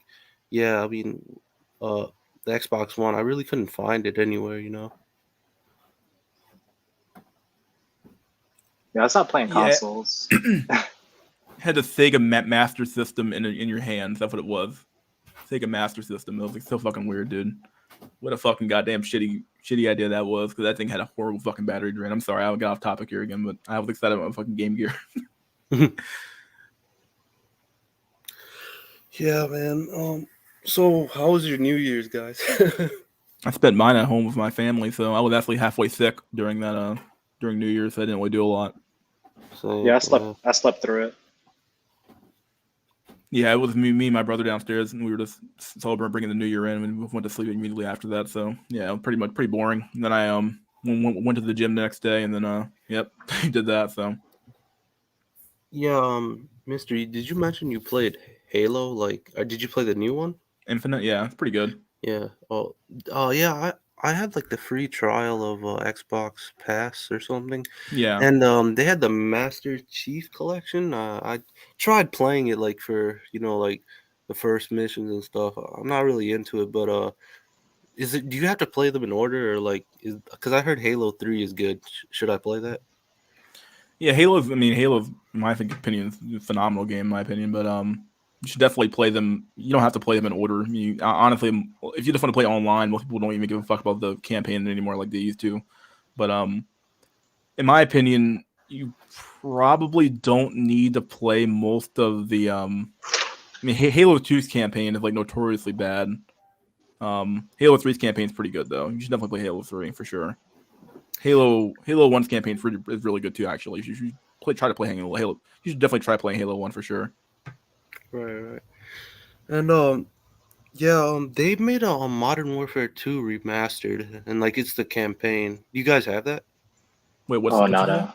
Oh, Modern Warfare 2, Call of Duty. They I made didn't a. I didn't play that one at all. I didn't buy it. Oh yeah, but yeah, it's pretty awesome. Yeah, but Yeah, I played it back in the day, but I don't have it anymore. yeah, yeah. But yeah, these new I played Modern Warfare, the new one, and Vanguard and Cold War, and it's like literally copy and paste. It feels I've like heard the new Call of Duty they're pretty and the new Battlefield's horrible. So I Yeah, didn't buy them. I heard they were fucking trash. right. They, they are. Modern Warfare was just a parody of the older Epic series, like that trilogy. It Modern Warfare sucks. 2 was such a good game. Oh, I know. I Like used I to don't know how the play. fuck that game was like. It just felt so arcadey and so fun. Like it was just really simplistic, really easy to play. It wasn't a lot of bullshit. It was just, I mean, I guess it wasn't bullshit. I remember the javelin glitch was a horrible fucking idea. That wasn't an idea. That's some fucking glitch. You remember that fucking shit? The javelin glitch. You could fucking like walk Yes, around. yes. Oh my god. The javelin glitch. There were so many weird things in that game that like shouldn't have existed, but they got rid of that pretty fast. At least I remember that being a big deal. So it was that. So yeah. Yeah, the campaign was awesome. Like that's like the first like Call of Duty campaign I actually cared about because like the characters were awesome. Like it was Captain Price and like Yeah, even soap and rope. Soap yeah on a rope. Roach. Yeah, yeah, yeah. Roach. Soap, Roach, Ghost. yeah, Ghost. Yeah. Yeah, good old shit, dude. Good Mhm. games. Yeah. Wait. And ask you guys this question. On your like, you guys have like cheat days, obviously, right? Like when you're eating. It depends. Some weeks I don't have a cheat day at all. Some weeks I do. It depends how I'm feeling that Yeah, week. yeah, definitely based on feeling. Yeah, and I've kind of like switched from like Pizza Hut to like I guess I'll eat like a I would sub. say your cheat day needs to be like, for example, I used to eat like I used to be like a really fat fuck. I'd be eating pizzas and shit like that. But like nowadays though, you definitely need to be eating like if you're gonna go like have a cheat day, it has to be something like reasonable. Like if you're gonna go to like McDonald's, just get the entree. Don't get like the entire meal. Just get the entree, like, get the hamburger or something like that, and call it a day. No, there's no need for you to get the entire meal and eat fries with the burger and shit like that. Just get like an entree and call it a day. Like that's your one cheat meal for the week. Yeah, but yeah, I eat Taco Bell sometimes, but yeah, like it's kind of because it was cheap, like yeah, it's like $1 for like burritos and all that, but Taco I Bell's that stopped. fucking rock gut, dude. Yeah, I stopped. Yeah, but but yeah, yeah, this new year, I hope some good things happen. But yeah, I was talking to Drawlux and on Discord, and he was like, "This is the year to ascend, boyo." And I was like, "Yeah." And he's like, no, it's gonna be the same." And I was like, "Yep." So how long have you been in your relationship? That username. Oh, I've been for a while. I would say like 6, 7 years. 7. Wow. How long? How long? Not how long rather, but how'd you meet her? Was it like through a friend, or was it through like a known Well, a common interest or something, or what? Basically, this was I'm a I used to dance quite a lot. So dancing at a friend's studio. She was also a dancer, and basically, once you're a dancer, you're kind of like thrown girls all the time. So it's not super hard to date if you're a dancer. Um, Okay. Were you so like a yeah, dancer like professionally, or just you doing it for fun? uh, it's kind of like halfway both. Like professionally, I used to perform in certain areas and certain events and blah Okay. blah blah. Well, But I when also you say used to. dance, I figured that you mean like you were like in like a music video or something like that, Oh like a well, nah, not exactly. okay. That's always the goal though. But Yeah, yeah, yeah. you know those Showtime people? I used to do that too as well. Oh wow. You'd be on a train and shit. Yep. Hmm. Okay, Yeah. so you basically you met her through like a common interest, a Yeah. Yeah. common Pretty interest thing. simple. Okay, 7 years, that's pretty good. 7 years relationship, that's pretty legit. Yeah, that's Yeah. great. Yeah. Are you guys on the East Coast? Yeah, I'm East Coast too. I'm in Yep. DC area. Right, right. How's it out there? DC is very competitive. It's not like, I mean, when I say competitive, I mean like from a job market perspective, there's a lot of opportunities out here for sure. Very very big government area, obviously government contracting, obviously out here. So there's a lot of that out here for sure. So there's a lot of opportunities for jobs and moving up the corporate ladder and stuff like that out here. Apparently, the ratio of like men to women out here with college degrees is extremely bad for women. So like I said, I get a fair number of matches on dating apps. It's not that hard for me to get matches. I get like a match like every day or like a match or two every day or something like that. So it's not that hard. Just a matter of finding one I actually like and doing it. I actually recently went out there and I noticed that the homeless people have like tents on. Yeah, like that's the first time I've seen that. They don't have them in In in New York, they all like sleep in boxes. well, there you go. I guess it's a big an upgrade for DC homeless people, I guess. I guess they pick and choose like who they're gonna give it. Do they give tickets to the homeless people when they like catch them sleeping on the subway or something? Not really. Not at least not in my area. They don't. I mean, they're homeless. I mean, how the fuck are you gonna collect the fucking tab, right? Yeah, I know. I know. Like, Yeah. oh, like- you're going to jail, buddy. He's like, thank fucking God. He's like, get me off the fucking street, dude. Yeah, it's like you see the articles like, oh, new law against homeless in New York. It's like they just saw an increase in like subway sleeping. Nobody's doing anything about it. I was like, yeah, you're not gonna. How are you gonna stop all those people? A week ago, a friend at work told me he knew a girl who was single and would hook me up with her. Today, he told me that she had a pregnancy scare and wasn't interested. Holy shit. Just goes to show a girl being single doesn't mean anything. Yeah, it doesn't really mean a lot. Yeah, especially if you don't have like the looks to get that girl to some extent. You know what I mean? Like, not trying to sound bad there, but it's true. Like, a lot of people are like, if the looks aren't there, then it doesn't matter if you're gonna hook somebody up with that girl. It's like she'll come with some bullshit reason to fucking not date you or something like that. So Bad username. You mentioned you were in New York. Hmm. Yeah. Is there a lot of like I guess South Asian I guess Indians there? An observation that I've seen a lot is that a lot of Asian, like Chinese, whatever Asian girls are with a lot of Indian dudes. Like, Oh, really? Yo, I would never it's- expected that one. Yeah, me. Yeah, I would have never expected it as well. But to be honest, I went on like a dinner with two of these couples, and like within the same week, and then after that, I just been seeing nothing but those kinds of couples. Maybe it's that like the tech field, there's a lot of Asian people. Yeah, cohabitating, yeah. How So- how bad is your you live in the city or you live in like New York City? Or you live in New York State? I live in the city, like the city. Oh, city. Okay, like how bad is your fucking rent, dude? Okay, I don't want to get too detailed in it, but to be honest, it's not a bad situation for me and my girl. So the rent is really bad in New York, don't get me wrong. But it's hard to explain. It's like I know somebody that was paying something like 500 a month, and they were living in St. Mark's. The only thing is Oh. that they didn't have a kitchen. I did a guy I knew who I have a friend rather who he moved to New York and he lived in a closet for like literally like I think like a year and paid like $1,800 for that shit and I'm like my god.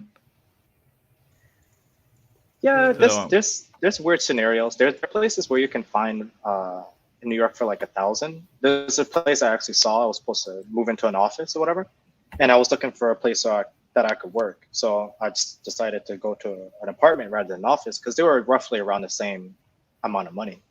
And there was a yeah. place I found for 1,000, and it was pretty fucking good. Huh. What's like the cheap area in New York City? Chinatown. Chinatown's very cheap. It's just that you have to know how to speak Chinese, and you could probably get some good deals there. Nice. Okay. No, I'm always curious about like what's going on in that city because like that city is like definitely it's a cultural icon when it comes to America. So like that's a massive population there. So bunch of people. In Harlem, you may have to live either in Chinatown or Harlem. How bad are those neighborhoods? Harlem, well, Chinatown, you man, already told me, but holy. Harlem, I don't know how bad Harlem is, but Yeah, Harlem is pretty bad. it's pretty rough. I mean, I heard it was getting gentrified, so maybe it's not so bad anymore. But I don't know, man. Yeah, I heard the Bronx is pretty bad too. You know. Yeah, I've heard a lot of. I mean, I don't know much about New York City, but I always hear those two neighborhood names, and I'm like, well, I know what those places are, and I know I've heard enough stories about those places to know like they're pretty bad. So Yeah, it's just kind of crazy because everybody that lives outside of Harlem would just be like, yeah, Harlem's real New York. It's black New York, blah blah blah blah. But it's like, yo, there's babies being found in Harlem, like on the street. Like it's kind of weird out there. It's like it's pretty bad. So for people to kind of champion that kind of behavior just because it's majority black area is pretty fucking heartbreaking. You guys know Show 'em You, Mm-mm. the channel?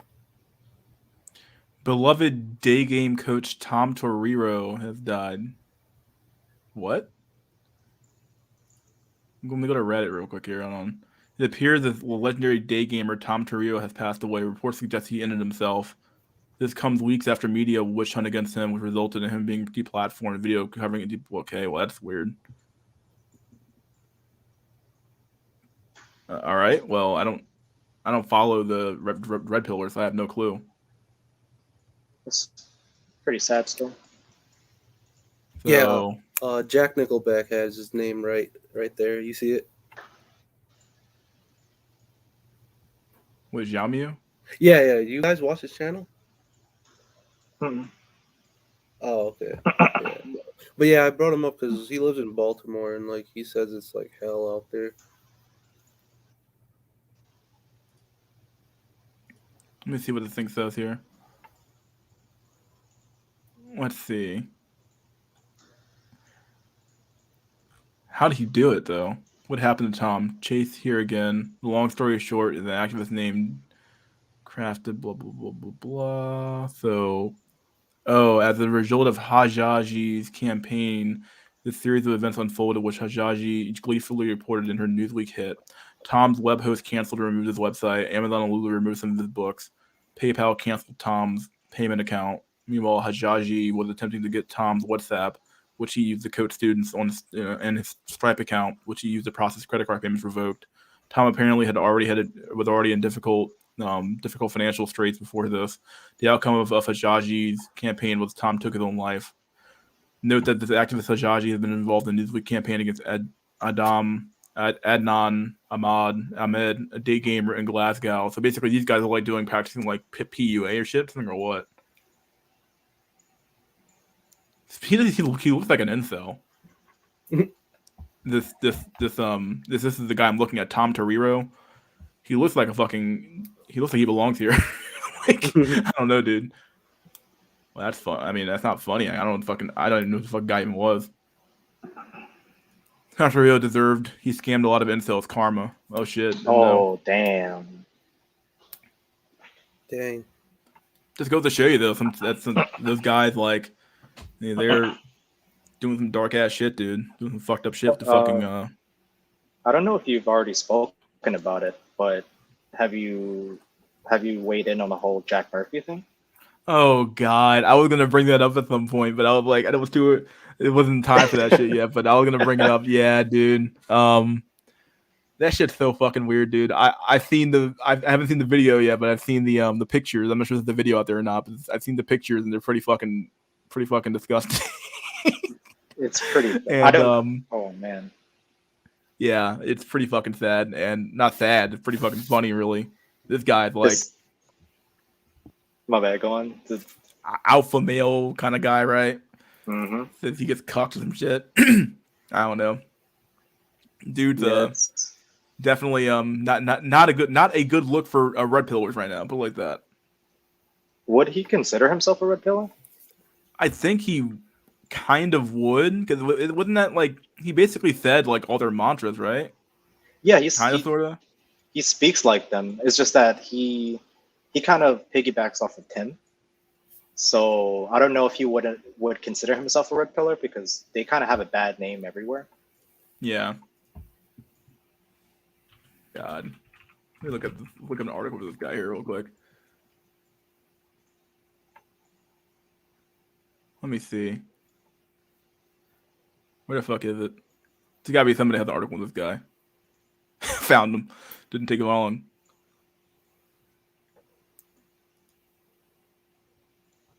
Let's see. Let's go to his Twitter. Is this really him?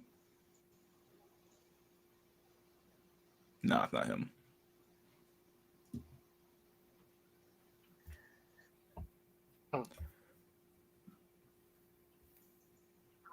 He's like had the thing on like positive masculinity. Can't find his website anymore. Who, Jack Murphy? Yeah, what's his website called? I'm not sure, but I heard something about his group is called Liminal Order. Oh yeah, that's what it was. Liminal.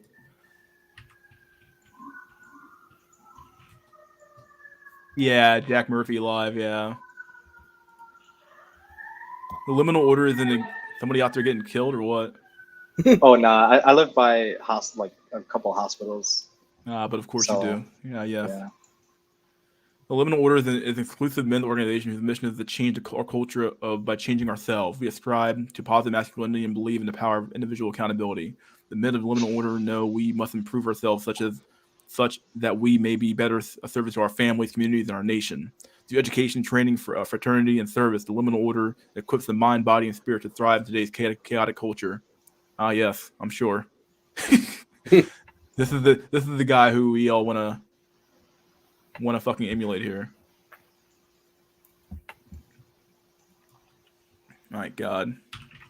I'm kind of glad that happened. A lot of people are kind of waking up, you know. Hey, Mystery, is your Discord the one with the Joker pick? Yeah, I think so. All right, yeah. All right. I'm gonna send you a friend request. Yeah.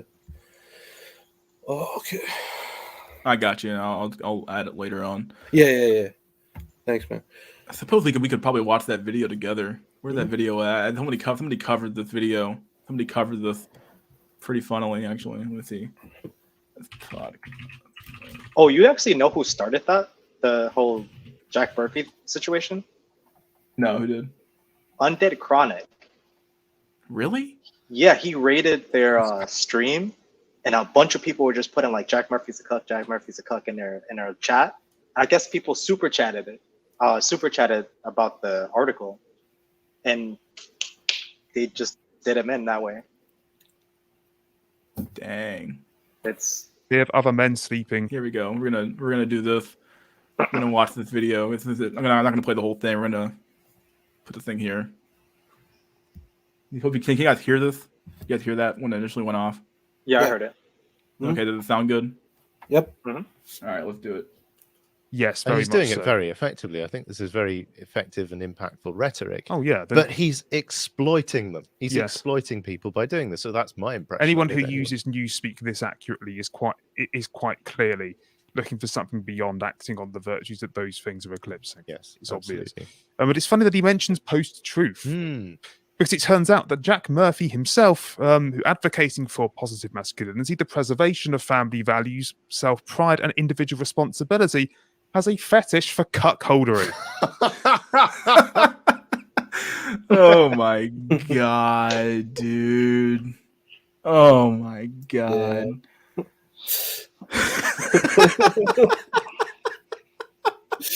But of course. Oh my god.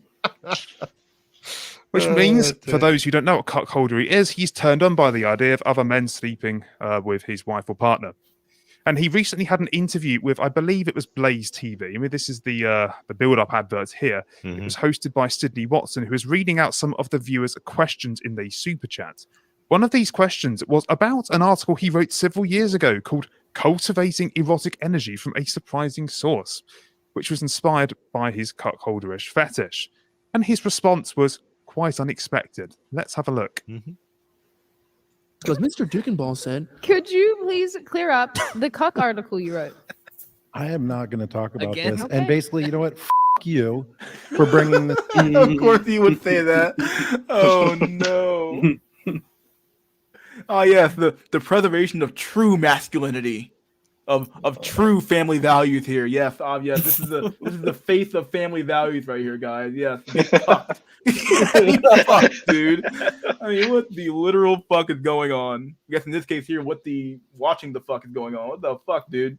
This up right here and right now. Me? Why are you doing this to me? I didn't know that. I didn't know what it was. Well, just use a little bit of fucking common sense. Sorry, apologies. Yeah. You. Elizabeth. Heartfelt. Elizabeth. Oh dear. Yo, she Touch a bit took of nerve. it like a See. dance. Heartfelt FU. You see, he could easily, and this has been pointed out by various by various other YouTubers, but he could easily have got himself out of this by just explaining that this was published 6 years ago. It no longer applies. I'm now above that, having set myself on a path to redemption, like that which I'm because preaching. we do actually have a path to redemption in Yes. the right wing of the Yes, of world. course. Yeah. We're built on it, if anything. But he just went for the attack that just did him no favors whatsoever. It just seems Here we go. Jack Murphy Saturday night cleanup duty. Oh my god. Here we go. Due to the bitch, not because he's a cuck, because he can't stand. That's pretty bad too. Like if you're gonna be a cuck, dude, at least own that shit. Like if you're gonna be fucking just doing the fucking cuckold shit, dog, at least like be like, yo, dog, yeah, I get cucked. We gonna do about it. Like at least be a proud cuck, dude. Like you can't even own your own fucking shit, dog. I don't tell you. very fragile, Yeah. to be honest. Yeah. Very insecure. It was almost very the "oh strange. crap, you got me" moment, wasn't it? I mean, he actually looks afraid. I would say Yes. that's the anger born of fear. he was waiting for this to come up at some point in his career, and it happened. Yeah, it's like he's been like tossing in his sleep maybe for years, thinking, "Oh, I hope they don't fight. I hope that," and it comes out, and he's got like a fear and anger response there. Yeah. Mm. But no, there was, of course, a massive fallout from this, understandably so, which led to him blocking pretty much all of the notable figures involved in Blaze TV on Twitter. Who are these two, by the way? The interviewer. That's Sydney Watson, and she works for Blaze TV, I believe. And Right. that is the other person, I think, is I haven't got him. I can't remember. who. Schaefer or something. Something like that. Elijah Yes. Schaefer, I think. Yeah, that sounds about right. But he basically blocked all of them. And basically anyone who attempted to put him up on the hypocrisy, he blocked. I tried to follow him on Twitter earlier, and that's currently being moderated. So he's quite clearly having a look at the people who are. That sounds like he's going full on Streisand. Oh with yes, this. yes. He's going But to try and defeat yeah. the internet. Now, of course, I Good did luck. try searching for this article, but conveniently, he seems to have taken it off, or at least got the Internet Archive Wayback Machine to take if it he's off. getting 1,000, Dang, he went that far. Oh my Yeah. god. I heard he's even like getting people's content taken down on YouTube. Oh really? Yeah. It's coming, dude. Copyright stress coming, dude. Here we go. £200 a year from all of these people, he can probably afford to pay it to get taken off a Wayback Yes. Machine. Yes, Interesting. money well spent for his fellowship. Anyway, the quartering did actually upload. If we get the next clip up, a snippet of this. It's on the top right. This is the closest I could get to the actual article. So this should give you an idea of. Oh snap, dog. Somebody found it anyway, dude. The internet is unstoppable, dude. You can't stop it, dude. There you what go. it's all about, what it's just how contradictory it is to everything he's trying to achieve now. But, and Jack Murphy isn't even his real name. So he's chosen what he thinks is a manly Irish name, grown out this Yes. big beard. And the guy he sounds like a regular con artist, to be honest, Yes. not knowing anything else about him. Yeah, and he acted like a con artist who just got caught. as you Yeah, he saw. did. Yeah, I mean, it was just a classic case. It was almost like Jordan Belfort, like you could say. Well, at least Jordan Belfort would, I suppose, at least respond with some level of charm. Mhm. He obviously had absolutely no ounce of it there. Unfortunately, things do get considerably worse for Jack, because it has since been revealed that over the years he has made a lot of money, not only from doing stuff like this, but from streaming obscene things on the internet, featuring him doing all rather unpalatable things to himself with his fiance. Yeah, I have seen the pictures of some of that stuff, and it's pretty it's pretty bad. I was on the 4chans, and people were posting the pictures. I was like, what in the literal fuck is going on, dude? Couldn't even believe it. Yeah, these are the family values guys. Yes, I'm sure this is the guy. Bald, old, goatee, equals alpha, bro. I'm Jack Murphy, and I like to clean up my GF. My God, again. Jacking off my bull. Murphy. Perfect, dude. Oh my God. At his viewers' request, all the while he's been continuing to present himself as something of an ubermensch that all men should look up to. What something like a piece bastion of for work. masculinity. Tell me about it. Wow. Absolute fraud. Yeah. There's no other way of putting it. He's an absolute fraud. And he's continued to go to even more desperate measures to clear his name, measures which can only be described, I'm afraid to say, as shameless slander, if we go to the next one here. And by claiming that the obscene content that came to light, that everyone found, is revenge porn that the quartering Sydney Watson and Elijah Saffer, that was the guy who was in the video, distributed as an attempt to get them all. He's basically doing this to get them all sacked, in effect. Dang, dude. I'm not gonna play this whole video, but that's pretty bad, dude. Yeah. Someone said starred in the Pain Olympics. Oh my God. Cuckold Max, clean up Max. Clean up. He's the cleanup man. He shows up after the deed's been done. Sweet mother of God, dude. Jack said I have to change my name to John Nickelback out of shit. Yeah, dude. Yeah, dude. Gotta do something, dog. You gotta change your name, dude. No fucking way you can keep that name. You can't be associated with the word Jack anymore. Sorry. My God. Fucking absolute fucking cuck. It's true, dude. I mean, I can't believe it, dude. Let me see if I can find out. Is there an article on this shit? Someone has Did you read the article? No, this is just a video. Let me see if I can find. Oh, the article is worse, man.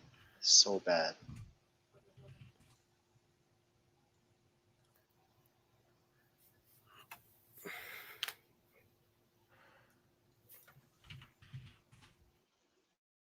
The unheard. The online right canceled one of its own. So-called cancel culture is often conflated. Let me see if I can just pull this out. We can put it on the Can I show this? Yeah, I can show this. This isn't too bad. Make sure there's nothing on here that's too. Yeah, this is pretty short. Okay, let's just read this article. Fuck it, we're here. My God, here we go. That's what I want to do. Put it side by side. Put it up there. Masculinity influence. Jack Murphy has been brutally banned for being a cuck. A perturbed Jack Murphy. Yeah, very perturbed. So-called cancel culture is often conflated with the left, as though mass online pile-ons are more failing of one's worldview exclusively. But while it may be appealing to blame this phenomenon on the other guys, intersectional feminists, for example, the sad tale of masculinity and influence for Jack Murphy suggests something deeper is at work. Murphy runs an online-only membership group called the Liminal Order. Yeah, I went to the link there. Whose remit is cultivating positive masculinity. He is, or was, at least until very recently, a prolific Twitter presence and a regular guest on Right Wing and Manosphere podcast. He incurred the wrath of online right when he responded rudely to podcaster Sydney Watson asking him about the cuck article. Oh boy! Imagine having an article about being a cuck. Like, why would you put that out there, man? God, dude, the pride he has, the fucking pride. The article in maybe he belonged at Pride actually. The article in question was 2018 Keith Murphy. That wasn't that long ago actually. 2018 is like what? That's nothing really. Wrote on cultivating erotic energy from a surprising source. I can't find a source. The source is being sending his girlfriend to have sex with other men. My God. From the perspective of the manosphere, letting other men have sex with your girlfriend is a definite no-no and will earn you the ultimate put-down, cuck. Which is to say cuckold and ultimately an unmasculine man. Murphy's defensiveness poured petrol on the flames. Aggrieved fans combed the internet with the other historic Murphy content, turning a pornographic video depicting Murphy inserting objects into an orifice. Oh my God, yeah. I've seen the pictures. Don't worry about it. You don't got to look at them yourself, dude. I've seen them. The orifice where in the view of the majority of the manosphere, the sun of machismo should never be permitted to shine. Yep.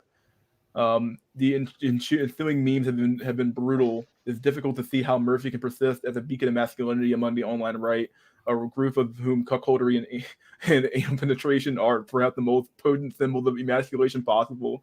This then is a vintage instance of cancellation, a breach of an in-group moral code outside the left.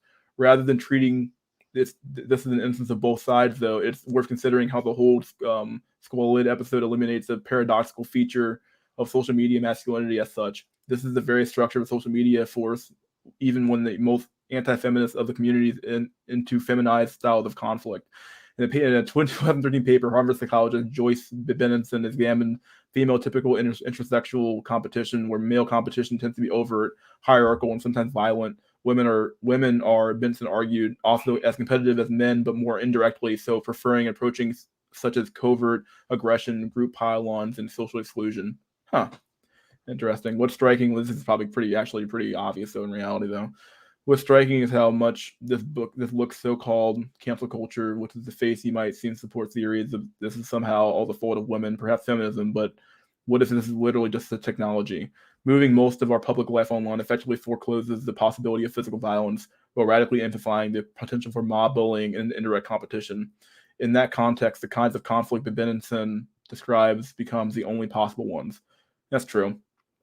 In this neutered battlefield, even as masculinity influencer found himself by masculinity fans and cancel culture's feminized key. In other words, cancel culture isn't a phenomenon only of the left, and certainly not only of women. Rather, we should conclude from this that what the manosphere calls being cucked is in truth the in effect the media we all now use to conduct our public life. And the idea of a social media masculinity influencer was always inescapably a contradiction in terms. She obviously had to throw her own little shade there for it, but yeah. You saw the pictures? Yeah, I saw them on 4chan. 4chan posted them up, and they were posting them all over the place, dude. My God. Jack said cuck pride worldwide. Trust me, I didn't go seek them out, dude.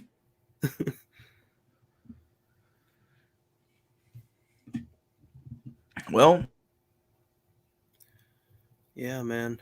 You guys hear me? Oh, my mic came unplugged. Yeah, we can hear you. Okay. Yeah, dude, just fucking weird. Well, I saw that. Can't say, I didn't see it coming, but it's definitely pretty funny. Yeah. Let me see here. What is this? Let me stop that screen. Imagine having an AI cuck you. Oh God, yeah. It's probably gonna be a lot of fantasies of some decent fucking dumb fuck men like, oh yeah, the AI. I want the AI to go fuck AI Chad. And it's like, okay, dude. Yeah, weird shit. Damn. Weird shit, dude. What do you guys think of Jack Murphy? Or whatever his real name is, I guess. But You want to go first? You can go first, bro. I don't know. I never really knew who he was, to be honest. He would just appear on Tim Pool's show every so often. But I didn't even know who he was either, actually, should be told, until like looked and like, what the fuck? I'm like, okay, this is weird. Yeah. No idea until you just show the video. Yeah. Oh shit. He was on Tim Pool's show trying to defend himself, and essentially he just chalked it up to him having a kinky past. So I think he just doesn't want Tim Pool's audience to know that he's a cuck. But I guess people are spreading it out as much as possible. Jack Murphy is an incel in denial. I wouldn't say that, but he definitely fucking has some fucking weird kinks for sure. I mean, if you're gonna be a literal cuck, I mean, even incels don't want to be cucked, dude. There's Woody Johnson's here. What's up, Woody Johnson? What's up, my dudes? Hey, what's up? Hey, Man? buddy. My win cells. Winning. Yeah, we're Do, winning. do we dude. like winning over here or what? We're winning something, dude. We're winning the viewer count right now. 38 people are in here. 40 people in here so far. So good shit. Say, at least we're not Jack Murphy, right? Yeah, we could be Jack Murphy right now, getting fucking Yeah. destroyed off the fucking internet. Yeah, I'd rather not get stinky tuna than get used up as stinky tuna. You know what I mean? Oh my god, dude. He had to come home and clean that shit, dude. No fucking way. She had to come home and get cleaned up by Jack. My god. Based. I wouldn't go say that's based. Fucking thick, dude. Not Yeah. me. Mm-mm. That's the new trend now. I think that's why he was trying to get ahead. He was trying to go for the new trend. You know, what's the new thing is gonna be? You know, how far can guys be deprived? Majority of the guys being deprived from cunny and what would they do? I think he was trying to jump a bit further. I guess we're not in that time yet, Murphy. We're not in that time yet. I think you're right. I think he's obviously a grifter, but I guess this would be a good opportunity for him to jump to the left if he really wanted to. Yeah, why not? It's not like there's any less cucking over there. And the only reason he got so popular right now because he yelled at what's her face, and that's about it. Other than that, it was like a known secret I heard amongst like other dudes that knew him closely, the popular ones or whatever. And that's the only reason it just blew up because they were like, what? It was just that.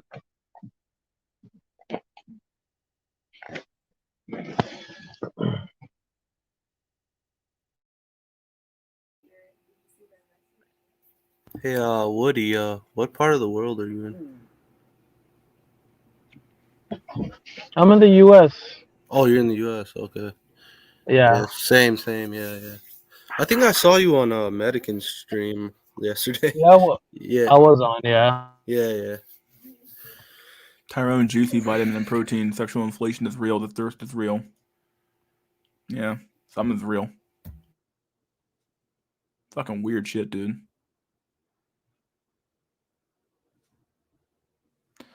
Fucking weird shit. Meow, meow. Meow what? Oh, sorry. Yeah, my cat's in the background. That's why I muted what myself. the fuck? I was like, what the fuck's going on? Meow, what? Where the fuck did it come from? My bad. There's Jack. Oh, I hear the cat now. Dang. Yes. Yeah. Jack, my God, you have to change your name, right? Yeah, Jay semi-base for the foreseeable future. There you go. Jeez. You can never ever go by Jack ever again, right? No, I it is now forbidden. Mhm. See, that's Oh, what bad shit. username meant by when he said he has a woman, dude. The cat in the background, I hear that now. Oof. The cat in the heat. Cat's going crazy, dude. It's like, is that a cuckbird? What's going on, Jack, dude? What you doing, buddy? Stay at home during New Year's. What the hell you think? I ain't Hey, catching Omicron. Like the fuck. I probably caught it, but then I didn't get that sick, so. You fucking Jim Max and ass probably beat it already. Shit. Oh wait, let me put my mask on.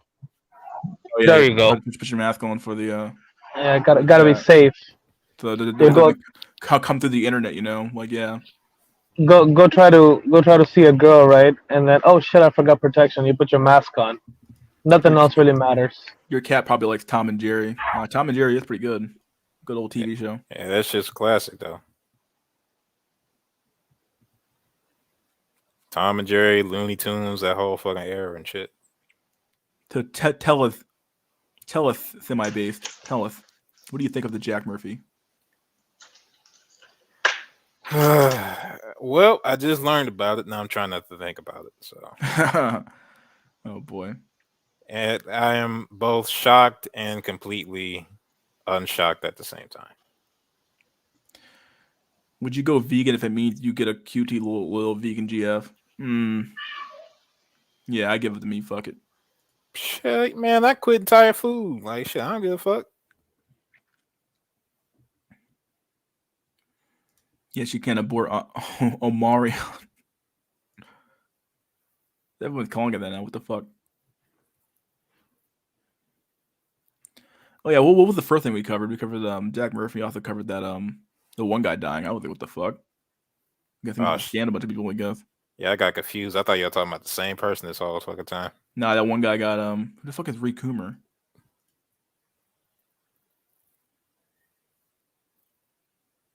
Who is Rick Coomer? I don't know who this guy is. Somebody that got my DBZ reference, I guess. But Raccoon. You guys really want to GF that bad? She's loyal. They did say loyal here. Yeah, we are talking about in theory, which is the only place that should have happened. So yeah. Well, I can't stop eating meat though. A loyalty is a hard thing to find, dude. Well, yeah, I would just lie, dog. I'm vegan for temporarily, and then eat some fucking meat on the side, dog. She'll never find out. Fuck it. I'm quitting anyway, so I don't give a fuck. I'll just act like I did it for her. You just gotta hit it once and then get back to your old bad habits of eating meat. Someone says this is Goran. Is this really Goran? No, Goran, he wouldn't do that. I haven't seen him chat once. Fuck it, might as well see. Probably the belly guy. Let's see if Adam. Hello. Hi. It's me. It's me. Yeah. Wow. I just wanted to. I actually just joined to make a joke, to get the joke across. You know, Rikuma, Jace. My God. I was stupid. Yeah. My God. What are we doing with our lives here? Waiting for the rest of the Ginyu Force, obviously. Yep. Apparently so.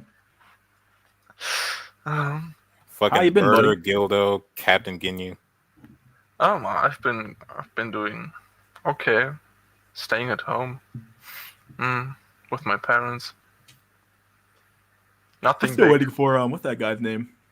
Someone get that guy. What they wanted to join? What's that guy's name? My God. Said he wanted to join. Seto?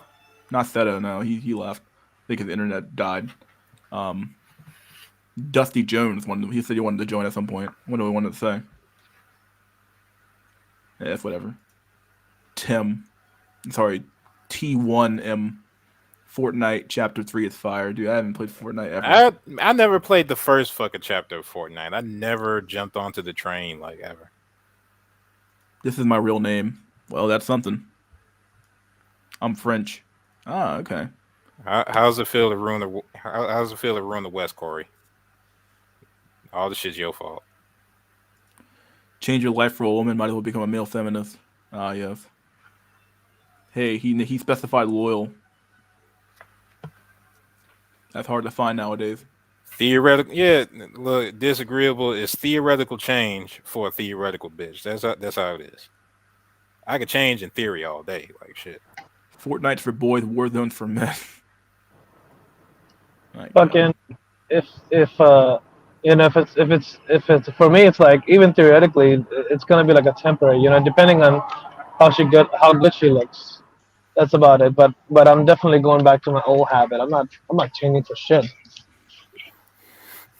To be fair, doing that for a chick automatically puts you in like a semi-cut position anyway, so I wouldn't do it for that. I mean, but that depends on how how loyal and how good she is. You know, and I get like I said, it would be just temporary. You know, because I can't quit meat. Yeah, I do like steak a lot. I'm a big steak eater. Yeah. Not sure if I could give up steak for that. Okay, disagreeable. Yeah, I A gotta agree. loyal modern woman is even not theoretical at this point. It's hypothetical. Damn. That's some messed up shit, but it's true. This last? It really is last. My God. Last, is that you? The Okay. suspense is real. The suspense is killing me. Please, last, Uh, tell us it's you. Oh, what's up, buddy boyos? It Oh, is thank you. God. My God, it is you. My God, you're still alive. Where have you been? Yeah, unfortunately. Unfortunately. How have you been, buddy? Bro. Been quite some time since you've been on. If Grim walks in the fucking chat, I'm gonna just see if I'm in a simulation, dog. Like, goddamn. Your gang's back together again. Somewhat, yeah. Yeah, somewhat. No, just wage maxing. Has being depressed. has the crazy hour stopped now for the Yeah, peak season is almost over. About to say, dude, it has to be over at some point. That's good. At least you can have more time, right? Oh yeah, there for like a couple months. I was working almost every day. Holy crap, dude. That's not good. Yeah, it feels good to have like a desk job at this point. I mean, the job I have isn't. The job I have isn't like it's not physically demanding, and it's it is what it is. Yeah, I hear you. It's been 2 hours already. What the fuck? I streamed too fucking long. I could be doing a what's that guy's name? American Black Pill fucking stream though. 8-hour streams. My God. The 12-hour streams. Yeah, 12-hour. Like, and that's only because YouTube stops them. Yeah, I haven't done one of those. 8-hour streaming in quite some time. Here we go. Dude, I'll be honest, man. That the truth hostage guy, man, he really did trigger me. Like Megan Blackpill was right. Like he did trigger me. Yeah, because what do you say specifically that got you just to? That gold pill stuff, man. Like I can't remember like specifics, but it's like the gold pill. It's just a red pill with yellow paint on it. I have missed the stream too, but I got a brief summary from Medican, and basically the gold pill says that you should location max, but not with JBW in mind, but just just learn another language, be very fluent in it, and go to the location in which the language is natively spoken, and then you just play on your exotic factor, and basically people will see that you've put some effort into learning the language, and they will be attracted towards you because you, first of all, you flatter them. Second of all, you're kind of interesting because you're from a totally different country. Like, for example, if you come from the West to Southeast Asia, then you'll have this benefit. And basically, you just your social circle gets bigger because of this. So it's salvation through relocation. Yeah. Yeah. Medic's in the chat. Yeah, he's in the chat. Yeah. Yeah, basically salvation through relocation. Basically saying that, like, hey, if the laws in your current country are fucked, just go somewhere else. And it's like, okay, well, he says you have to think globally. Think global. Yeah. I mean, you're global mindset. And you're competing with the whole world. You're competing with basically Chad everywhere. Maybe not because they can realistically go to your place and fuck your Beckies, but because Chad is now everywhere in the media. All the foids are basically just watching and observing Chad, and I guess this is also what leads to the apex fallacy. You know, everywhere you find a cell phone, you'll find the West. Yeah. I mean, that really doesn't apply to the average, like, incel man. Like, for somebody like Drolic said, he probably could. Like, I think he even said that he is going to do it. But for somebody like me, who like I can't afford that. Like, and it's like I think Mystery brought it up. Like, it is actually really difficult to even get a passport. So you have to put in all this time, all this money, just so you can uproot your entire life to move to a culture that you do not know, you weren't born into, you don't even know the language. So you have to take more time to integrate and to learn the language. And just for the benefit of poaching native women, it's like, what the fuck's even the point, man? Fuck, Well, the the weird thing part is that he is, didn't even seem to like think that the women was that big of a deal here. I'm not even sure what his. I kept asking him what the end game was for the gold pill, and it just seemed like it was like doing whatever you wanted. And then like when you bring up women or foids, he's like, oh well, that's not what it's about. It's like, okay, well then like, but you said do whatever you It's want. So like, what if what you want is a it's a woman? Like, half baked philosophy, man. It's half Yeah, baked, not fully formed.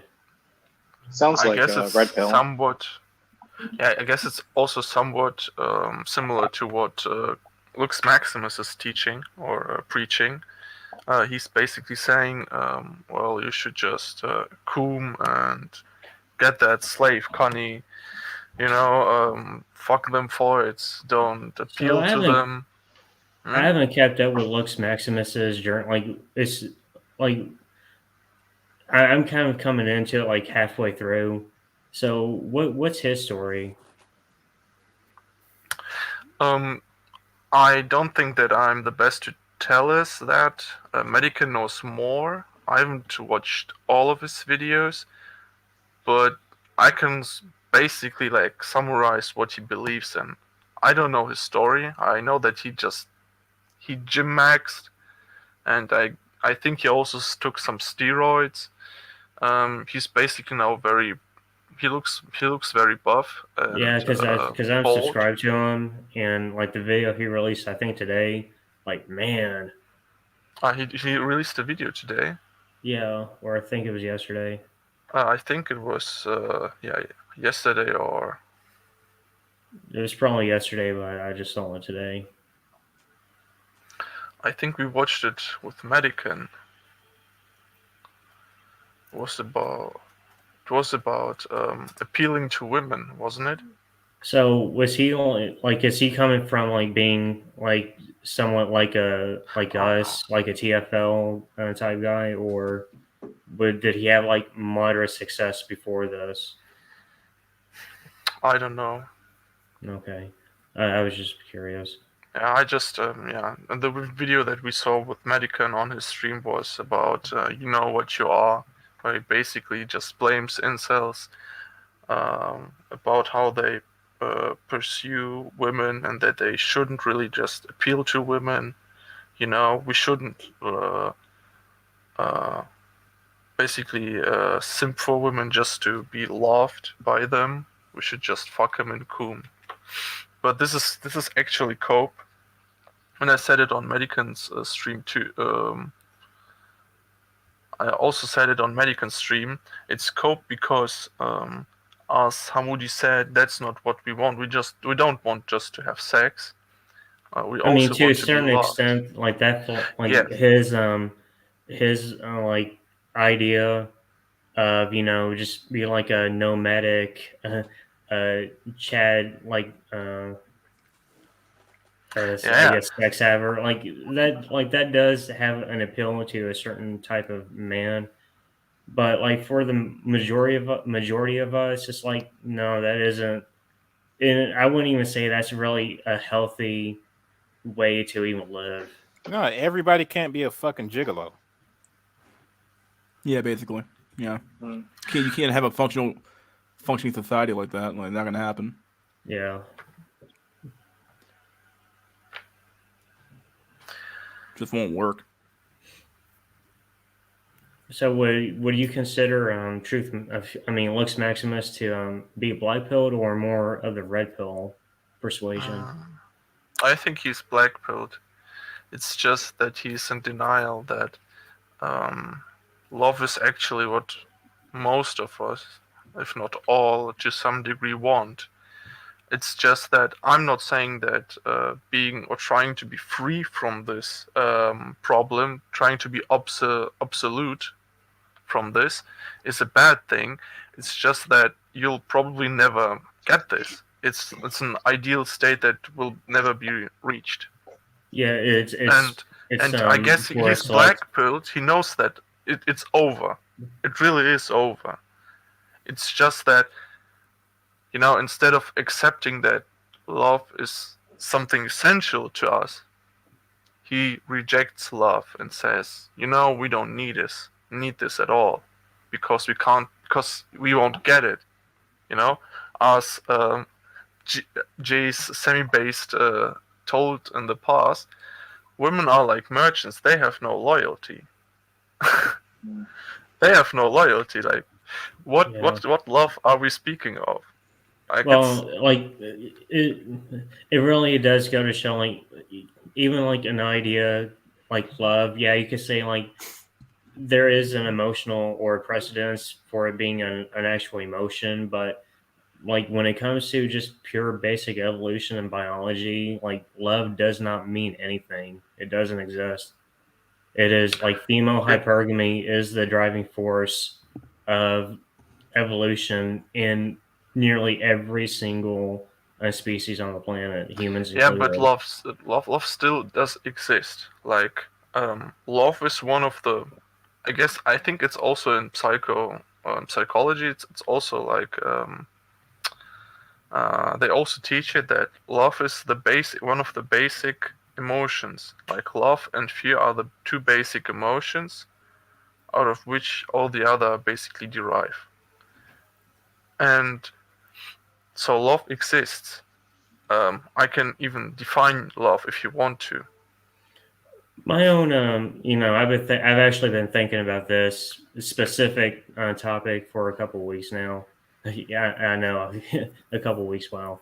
But it's like our conceptions of like what emotions are, like there really is only one emotion, and it's like the idea like you have like love and anger and happiness and joy, like you can have all of those things existing simultaneously because like it's just a gray amorphous blob. Yes, but you could still say that, what differentiates fear from love, why they tell that they are so different, or the let's say archetypical emotions, is that love always comes from knowledge and unity, while fear comes from division and not knowing. Yeah, but can you also say that fear can be like a byproduct of love? You can fear to lose what you love. Yes, you can, but this doesn't mean that they are not. Of course, they can go hand in hand, but it's not because they are the same, but rather because our mind is making the link. We are being worrisome. Because we get the thought, what if we lose it?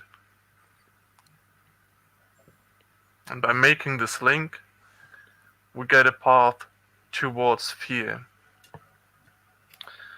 But anyway, if you don't have anything more to say, I could briefly tackle what I think love is, how you can concisely define it. If not, well, I'm gonna ask Bad Username actually. Bad Username, are you there? Yeah, what's up? Do you love your girlfriend? Yeah, I'd say I love my girl. Do you think she loves you? Yeah, I think so as well. It's hard to explain because I spoke to this dude on the server, and he kind of gets it because he's had a kid with his girl. Girls, like I love my girl. I've been with her for a while, and to be honest, she's kind of the only person I would trust with certain information about myself, and vice versa. But I think this kind of connection you can only have you can only get by being with a girl for a prolonged period of time, but understanding that your connection with each other is based off of things that you can really understand at the beginning, but the more time you spend, you can understand it and know that it's very fleeting and it's very vulnerable. So you put in the work to keep it together, but know that any amount of work that you put in could be ultimately useless based off of like So just human emotion. So what go you're ahead. saying is her instincts are conditional. You just have to make sure those conditions are in your control and can be met. You know what I'm trying to say? Bruh, It's like if there's one thing I've fucking learned in my life is that the fucking female conscious mind and the female subconscious mind can work in parallel directions against each yeah, I other, and understand. your ass will never fucking know. And consciously, she might have like and have affection for your ass, but if her subconscious emotions don't fucking like you, then she's gonna find all sorts of reasons. And if they don't exist, she'll make them fucking up to go and follow those subconscious fucking instincts. That's what emotions are, just fucking subconscious instincts. God damn it. Wait a minute. And emotions have what gender? Or emotions correspond to water, which is female, which is the most female of the elements, and that's why women are mostly not in control, but rather being controlled by their emotions. I don't know if I abide by. Oh, what's that? What's that? That old cycle. It's like the humors. Yeah, it's like I don't know. It sounds like you're. I don't know. I get it, but I'm just saying the connection that women, it's just what I've seen. I've seen men like more connected to their conscious mind and women more connected to their subconscious mind. That's why the shit don't make sense. Self-awareness of a goldfish. Well, I mean, that's like where the center of the thinking comes from, I guess. Like it, I Well, just it's noticed like that shit. Like, oh, why is all this shit contradictory? Oh, it's it's like because this associating emotions like with water and fire, like Greeks used to like. I don't know, man. I just want to hear more from Bad Username though. Like, so, like, have you guys ever had a breakup or what? No, not at all. No, just 7 years Yeah, straight. we've been.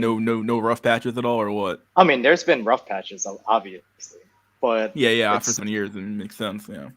Yeah, but then you kind of it's kind of weird because even throughout this relationship, I learned about the red pill and all that bullshit and blah blah blah. Yeah. And some of what they say does have merit, but I would say like only 10% of what they say actually has merit. And what would you say has the most merit? Or yeah, let me ask something. I would say a relationship can survive if you're both good at negotiating. And the negotiation it comes when you guys realize that love is just kind of an emotion. You can't really control this, and you kind of come to an understanding of, hey, we have to be a partnership. This is a team, and we essentially have goals. And to achieve these goals, we have to put aside like small petty bullshit, and then once you get past that, you can actually understand like, all right, this is somebody stable, and if they're stable, I don't have to worry about the uncertainty of them fucking dipping on me for some guy that like has a chiseled draw, and it could happen. But Bad Username. I'm gonna just kind of ask this from like an outsider perspective. We come off as cynical, and we are, but it's like, all right, from an outsider, right? Like how I see it, I see all these people that got divorced and split up and all that. And I take it as a fair assumption that all of them were in love and none of them thought they were going to be split up with. Yeah, I understand that as well. It's just that like, way I see it is all those people were basically in your fucking position. Yeah, I mean, it's kind of a risk you have to take if you want to get into a It's relationship. definitely a risk. I mean, that's what any relationship you could go into, even friendship ones, will be the exact same risk you're going into. And like, you obviously the different levels of love you can go down to that various stuff like that. But Do obviously, you, okay, I like just had a thought. Maybe it's do you think that people should like just do away with this idea of like love and just be more practical? Like, oh, I'm a man, you're a woman. We actually need to pair bond and reproduce, make a child for society to continue. So That's too male. well, That's yeah, that's just too very male exactly. in reason. Not That's not because exactly, because women already found that out. Hey, That's male or how like I that's how don't they're care. Like, operating. is it better? Would it lead to a more sustainable, long-lasting society? yeah, Well, but like that's not what. Because love, like this idea of like love is just like all roses and like no, it can be a horrible fucking thing. Like people well, have think killed about it. other people because of it. Well, think about it. You can't really find a woman right now that wants a child, and you can't really find a woman right now that wants to do anything aside from her career and like herself. So And Most most cases. and most men can't find a woman. Period. There are women that want children that just all on Bumble and over 35, but like Oh, yeah. no, serious. We've all seen the profile pictures. People Someday. want someday, yeah. Someday they want children. But Someday. It's yeah, but but here's the scary another thing thing, is that right? they can get that though.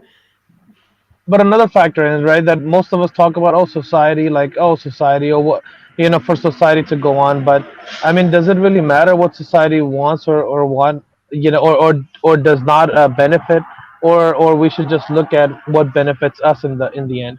Because as I see it, society doesn't give two shits about their men. So why should we care that we gotta save the society or whatever? Yeah, Well, that's right. that's the thing, it's like, the society and the individual should go like it should be kind of like mutual beneficial. Like, yeah, the individual can work for the greater good of society, and society can help to care for the overall health and greater good for the individual. I know we don't have that. It's I mean, we don't have usually that, but widely, it's not looked at as we have to take care of the individual or society. That's how the society is built. I mean, if you look at it, the I guess the just how the laws are in the family court, like you especially U.S. and other Western countries are telling you not to have kids or not to have a family in U.S. because you don't have any rights. So what does that say about society? If they really cared about having more families or whatever, they would have given men more freedom, and I understand it comes from men they letting this happen, ultimately. So I do get that part, but society is showing you something else right now. Well, well, they want oh, all of sorry. that. It's just that they want it under their terms. Yeah, we want a society, but we want society under a feminist way of thought and feminist way of law, which Right, Basically isn't like gonna fucking a pan out. basically like right. a global serfdom. Like because the serfs, like they were actually like dictated who they can marry and if they can even have children. That's like why a large part of the serfdom. That anyway, man. Yeah, we're going back I to mean, it's been saying it for a while now. We're going back to feudalism to some extent. So, yeah. Well, but I most mean, in feudal the end, wars would if allow, they didn't really care, you could reproduce, but the serfs in Russia and Ukraine, they were actually really hard on like dictating the populace of their peasants. well, then if you're a peasant or you're a slave in your society, isn't it your job to fight against it, and not give the system your seed, or let it stop from processing until it changes. Until then you don't do an action if there was a big enough movement of this happening. I mean, it is very noticeable now. Birth rates have been falling for a while. So Well, why not let that happen until things change? the I've thing been about it beating is the drum. you don't have I've to been do a beating. social. Oh, sorry. Go ahead, No, Last. I've been beating the drum of Exodus or Revolution for over a year now. Yeah, he So has been. That's Yeah, been his big moniker. So, yeah, dude, but because yeah, yeah, nothing's you gonna do reach a happen. his point. slogan. I know, man. Let me dream. Let me code. No, But it Yeah, is no, going to reach a point. It is it's going to not a reach a cult. point. Yeah, that's Yeah, not a cult. That's just a natural way shit. Like I already told people, like the MGTOW isn't some internet meme. It's the natural outcome of where these choices lead a fucking young male to. So they'll end up doing all this shit we're talking about, like, oh, such and such. Somebody lived a black pill lifestyle. Well, somebody lived a MGTOW lifestyle and shit, just because that's the like logical thing to do under this set of circumstances. Yeah, it's like, back in the 70s and 80s, like the bachelor culture that started springing up among men because, marriages during the 50s and 60s weren't really like, were kind of looked down upon as being like, oh, my parents really didn't like each other, so I guess I'm just going to live the bachelor lifestyle, screw whatever woman I can, but overall remain unmarried and not have children. Like like these things are just reactions to norms that break down over time. About relationships and the relationship between the individual and the society, as well between man and female, male and female, man and woman.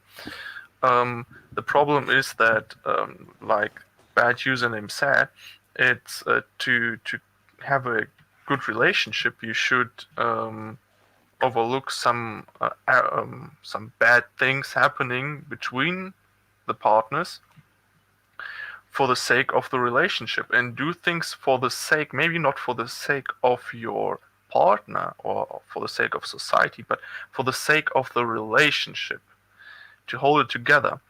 But then when this relationship gets one-sided, as it that one takes more and gives less, how it might be in the case between a man and a woman, where the man gives more and the woman gives less and takes more. And the same thing can be said about incels and society, where incels basically give more than they will ever get. And this is a point when a relationship starts is not beneficial anymore for the incel and man. And now, at this point, you should basically go your own way, because that's the best thing you will get. That's the best deal you will get. And now to Woody Johnson's question about when you're a serf and why you may not be, why being a serf may be beneficial, or maybe even a slave, maybe in ancient times in Rome, or basically a serf, is because you don't have to make decisions. You don't have to take responsibility. And if you want to do something out of your own will, you will have to choose, and you will have to take responsibility and deal with the consequences, because you will own them. And so sometimes, being dependent on someone might be better for you. It depends on what kind of person you are. And if the serfs are being treated good by their masters, then everything is fine. If not, then not. Could you explain again about the responsibility, and you're responsible for it now? It's basically you have to be accountable for your decisions. I don't get that part. No, you don't have to be accountable. You are accountable. Look, you know what? When people have to decide, they are basically crushed by the weight of Saturn. I'm sorry, I have just thrown the symbolism. So basically, you're crushed by the heavy choices. You have this pressure, or how can I? You have this fear of not knowing the sure outcome. You have to basically make a choice, and then you'll know that you may have failed because of your own stupidity or something. And when you're a serf, you don't have this, because you don't make the decisions. You're not the one who's deciding what's going to be done next. You're just doing your job. And when I was talking about slaves, I was primarily talking about Roman slaves, like maybe like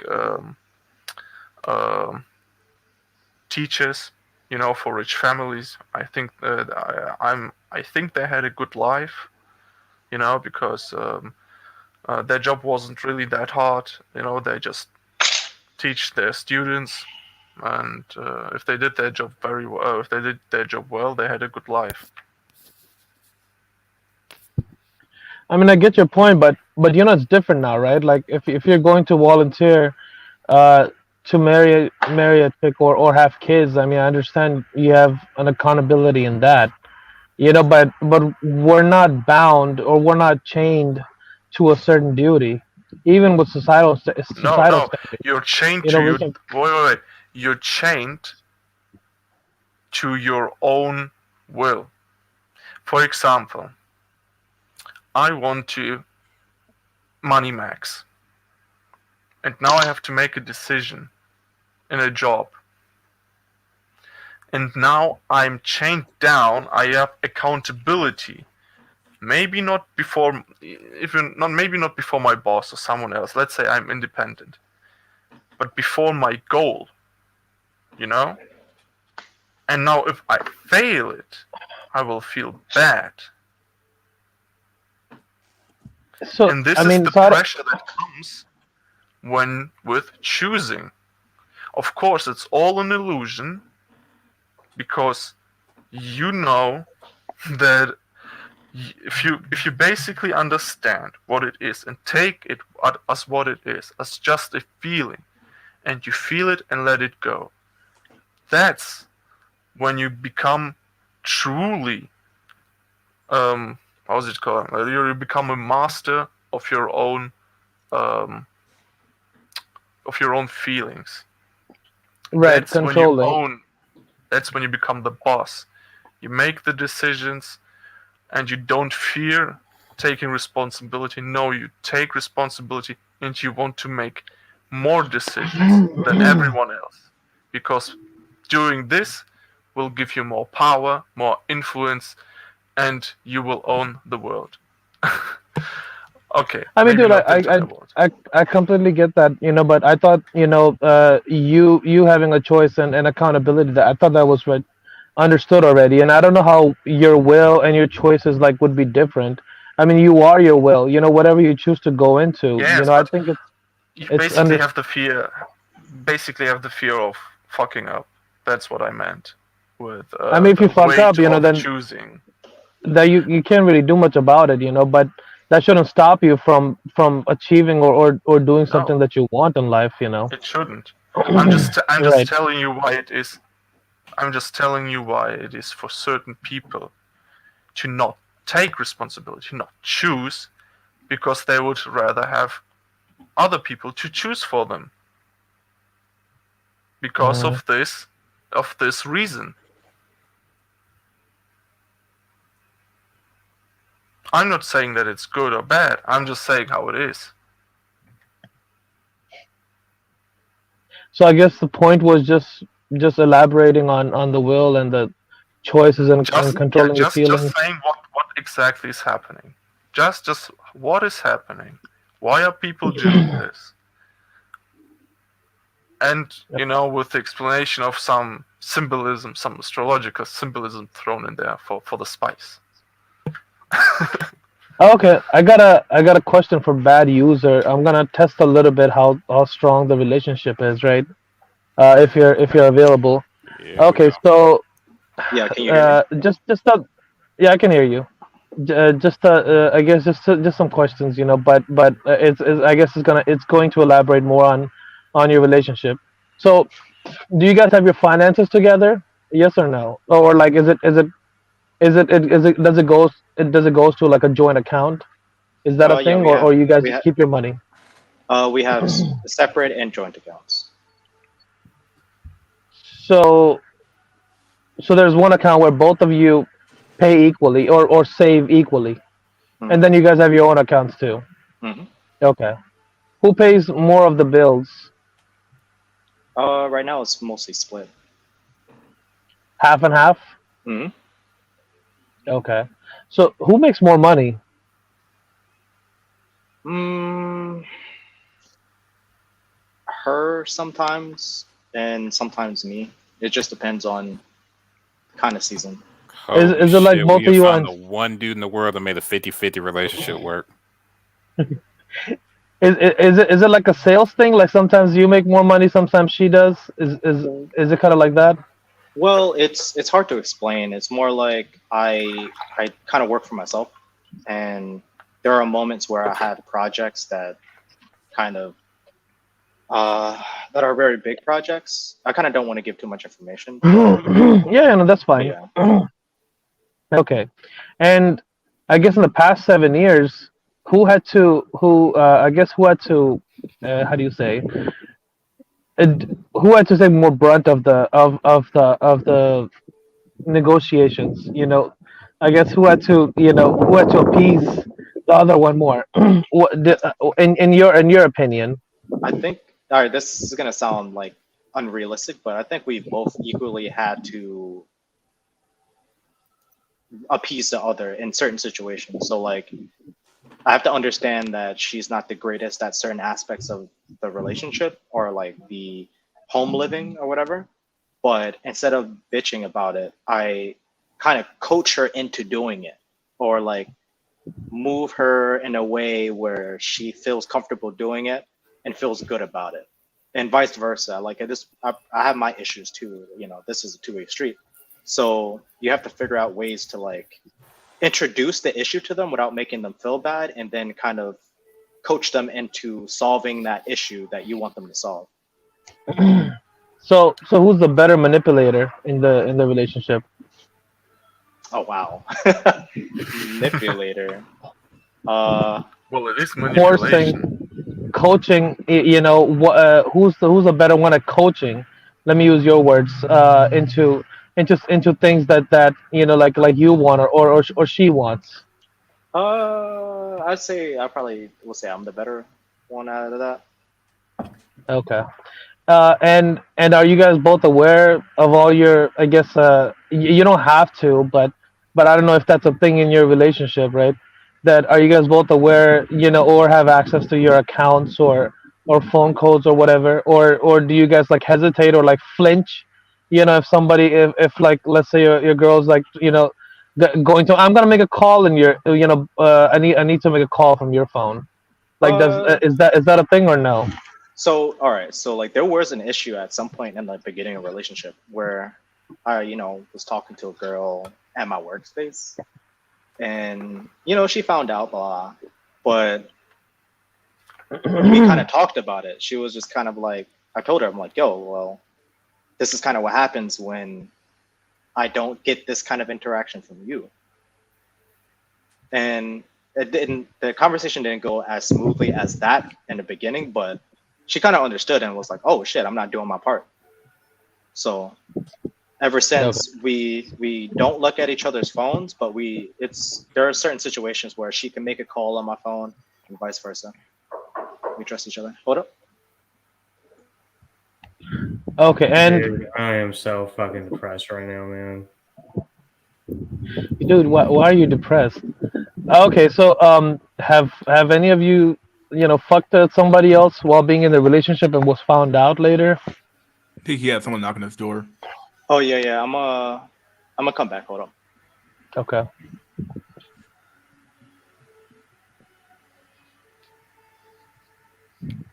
Is that Christmas music? Oh shit! No, that's my PS4 with the medieval okay. title screen. Oh, Not what's title going screen. on? You know the Is theme that, screen and shit. Is that the PS1 medieval? Yeah, they remade it for PS4 a while ago. Based my guy, based. I just want to ask if he asked his bad username if he when did he realize that he left his girlfriend, and did he think it was like reciprocal?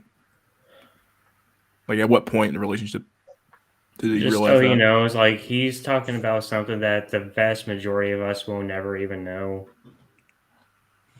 Just curious because he said it's been 7 years, so that's a long time. I just want to know like what month or what year was it that was like, oh yeah, this person's so like so awesome that like I want to like be with this person. It's like for the rest of my life, or at least I love this person legitimately, because like I would say like with that level of time frame there must be some like love lost, or there would be some love lost if something didn't happen to them. So bro, this dude has a 1990s relationship. We got to dissect this man for science.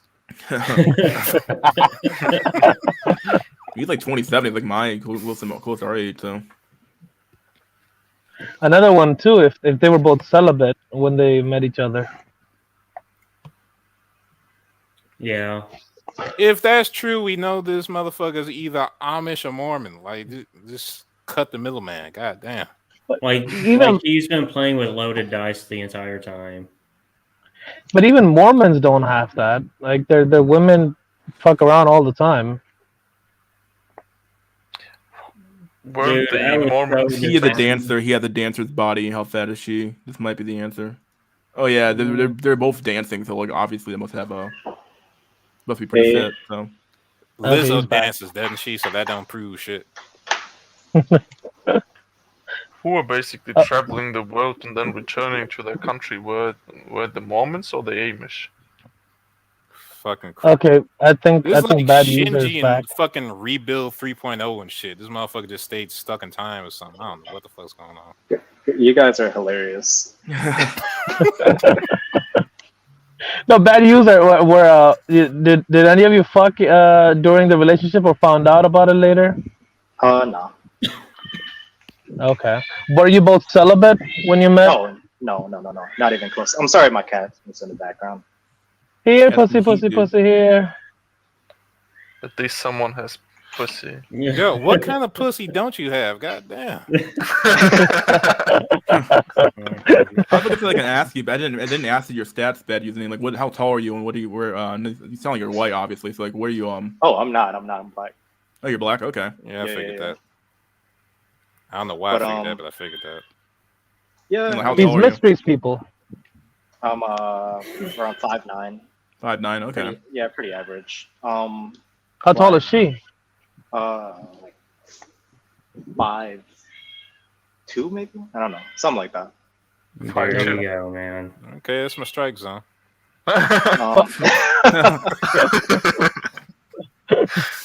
But so how did you guys meet? Like in a supermarket, in a Amish worker camp or something, or the church? the church. Met a dancing. We're both dancers. Oh, dancers. Okay, I came in. Yeah, just something like he just had a social circle and it worked out for you. Like you had like a social environment that worked out, right? Yeah, Maybe pretty I should much. go dancing too. Yeah, that's like basically kind of like not supports the theory, I guess, but it definitely comes down to like social environments matter, and not having any women in your social circle is gonna fucking be a death sentence for your ass. He's like them birds. You go styled on these hoes, they get impressed. You got the one relationship in 2021 that actually works and shit. So a lot of marriages don't last that long. A lot of what? Marriages. A lot of marriages don't even last that long. Forget the relationship thing. I think there was so I think marriages they end in a 7-year increment. 7 year itch, after right? yeah, 7 year. Yeah. It's pretty interesting. Pretty interesting number. Would you ever actually marry this girl or no? You can be honest. She's not gonna find you here. Just curious. I'm like, would you actually marry this girl, knowing the environment? Would you trust her enough to like trust her with a marriage and? You I don't know. Are you aware of the environment? Or you guys read in a chat? No. Yes. Hold on. Oh, the private chat. Yeah, I won't give too much information. Okay. Just curious. So is she also a dancer like you? Oh yeah, she is. So still, yeah, we're both okay. We're both very fit, I'd say. Okay. Shit, I just had another question too. Okay, so we got Michael Jackson's reincarnated son and shit. Michael Jackson reincarnated. Like, oh my god. Wow. So what got you to American Black Pill's Discord? Just curious. I used to listen to his figuring out lives. I used to listen to his live streams like every time they were up. They're like, they were crazy. They were pretty good. Okay. But yeah, I kind of came here the typical way, the red pill, the MGTOW, POA kind of stuff in the beginning, and it got got pushed into the black pill after I kind of realized that none of them actually are honest, and they don't really they're always trying to sell you some shit, and you guys are the only ones that actually speak to people in the community. Well, and the Like, truth too, because we're not selling shit, and we don't. Our lives aren't dependent on our product sales. We're just Mhm. coping. It's okay. So, shit, man, I can't. I had a question, but I can't remember right now. Basically, we ain't got shit to lose but money we really don't spend anyway. Yeah, really. What happened? Oh man, if I lose my job, I can't feed my family. Like, the fuck out of here. Well, hell, sounds like you got a decent relationship then. Sounds like a decent yeah, setup there for sure. Yeah, I mean, everything has its issues, but it's pretty good. Yeah. So you guys are not pole climbers, right? You guys are like different dance, I guess people or whatever. Oh my god. Pole climbers. I used to break, b-boy and pop. Okay. Yeah, stuff like Okay. that. So I don't know if I got that answer fully, but so both of you have access to like all your accounts and stuff. Like, is that a thing, Well, or is one there joint- still some things hidden? like we have our own, and then we have one together. Hold on, I want to ask this question. What race is Mhm. she? Chinese. Oh, Okay. That's Okay, interesting. so what does he identify with in the black pill? Oh yeah, that's a good question. Oh yeah, that's pretty good. I'd say a lot of what Base Pluto puts out is pretty good. I mean, I agree with everything you guys essentially talk about. It's just my situation is very opposite or 180 from the whole manosphere in general, but you guys still speak about what generally goes on and what's generally true. So at least Are you you're guys honest. religious? Oh hell no. Hell no. Fence sitters or complete atheists? I don't even talk about religion or anything close to that. So I wouldn't say we're fence sitters either. It's kind of hard. I just don't think about Like it. you just never thought about religion at all. Kind of looked at Yeah. basically like an atheist position to kind of be in. But what just do you put his live ass for? down as agnostic. I don't know. Yeah. Yeah, What do something you like live that. for? Like, what is your biggest goal in life? Like, what do you want to achieve? Oh well, I feel like I'm on an interview, to be honest. I'd Well, say you're new. that. Yeah, that's true. I mean, I'm glad you guys actually allow me to speak in these circles. Some circles are, if you have a girlfriend, man, you're fucking out of here. But It's a black pill channel, not necessarily an incel channel. It's just incel friendly. but biggest goal, I don't know, man. I just try to live the next day. Try to live in a way where I'd be happy with what I'm doing in the future and not But change. what makes you happy? What makes you happy? I don't know, creating. Oh, okay. Yeah, he's like so he's creating like us in. design and stuff like that, right? Yeah. Wait. What? I He does didn't get that. design and stuff like that. That's what I think what you said earlier, right? Yep. Ah, I've okay. done almost every form of, not every form, but I've done graphic design for years. I've done industrial design, and now I'm doing our learning architecture. Great. Cool. So, what would Well, you then say is you're- the primary cause of insultum anyway? Like from your perspective, like looking out to the average incel out there. Would you say it's looks? Would you say it's a social circle maxing? What would you say it is? I think it's a mixture of two primary issues. One being men kind of shaming other guys and not allowing men to kind of not encroach in their territory, but guys are very selfish, and if they find a way to succeed in a given field, they're not going to share that information. Mm-hmm. And two, guys are not, or not a guy, sorry. Women are kind of just doing whatever the fuck they want to, and guys are not calling them out on it. So How I long agree you on been the in the- second part, but the first part sounds very red pillish. The Not first part actually exactly. sounds pretty, yeah. Wait, what was the first part? I missed it. Basically, men are selfishly hoarding all the resources for themselves. I wish Well, how long you been in the black No, belt? he wasn't the talking other about one. resources. He was talking about knowledge, I guess. Yeah, like I Or see it. Yeah, resources, I see knowledge, same thing. I see the Vanosphere very similarly to the gaming field. Like, you know how when you're playing games, you want to find the meta, the most effective tactic available. Yeah, but And- you usually share it in your Discord server. but when it comes to females, or not, you don't necessarily share it, because even in gaming industry, like the pros are pros for a fucking reason. No, but but you either still want to coach or you're still sharing. Like, I don't know, like when I'm thinking about meta, I'm always thinking about fighting games because I'm a casual, but I'm very into fighting games. And you know, in the fighting game industry, it's always like, who's the first to find out the newest tag, to find out the craziest combo for this and for this character, for this new DLC character. Maybe And it's different because I play. It's always a race. I play Valorant. And everyone wants attention.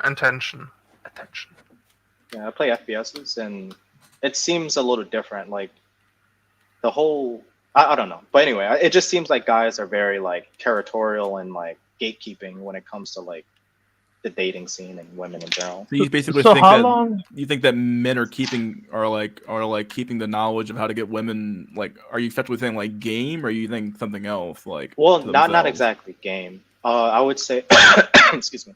Yeah, sure. I would say it because it's a mixture. I say primarily a mixture of both issues. Women are doing whatever the fuck they want to, and the game is always going to change. Like what appeases them is always going to change. It used to be a car, now it's Dubai vacations. You know what I'm trying to say?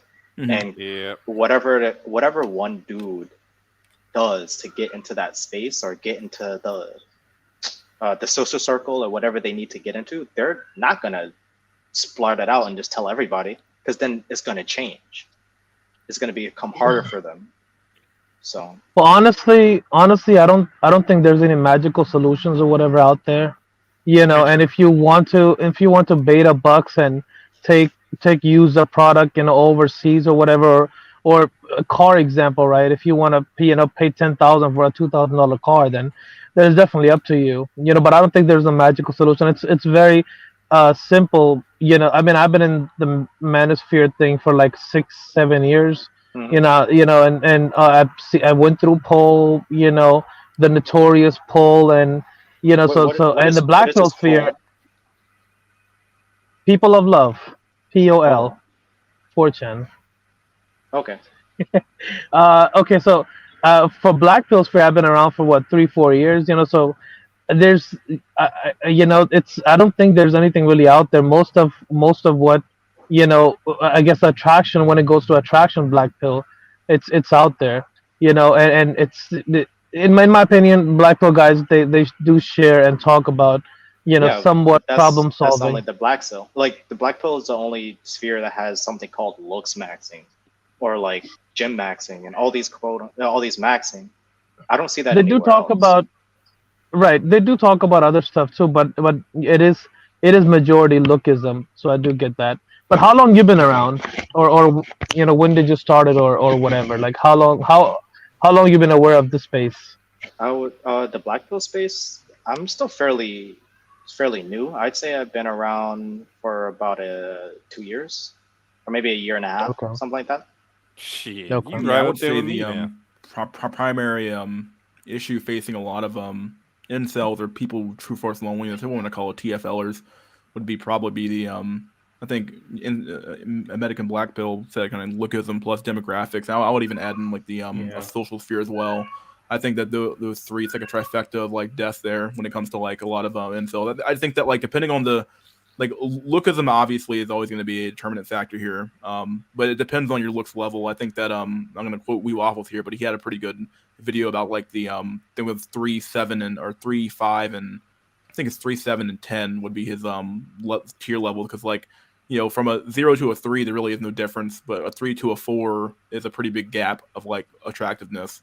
and then a 4 to a 7 is like a whole different tier of attractiveness, and then a 7 to a 10 is a whole different tier of attractiveness. Like you're basically talking about different tiers of men and women to a large extent as well. And depending on the level you're at, like if you're like a 5 or a 6, like your problem isn't that you're like objectively ugly by some standard. By women's standards, you might be ugly, but by like some objective standard of like attractiveness, when you actually look at your face, like no one's gonna like look at you and like cry. You're not gonna have crying babies around you, crying their eyes out around you. So I think their problem for like people who are like 7s and 6s might be that they don't have a social circle, like a social interaction with women that enough to like actually get into a relationship to some extent.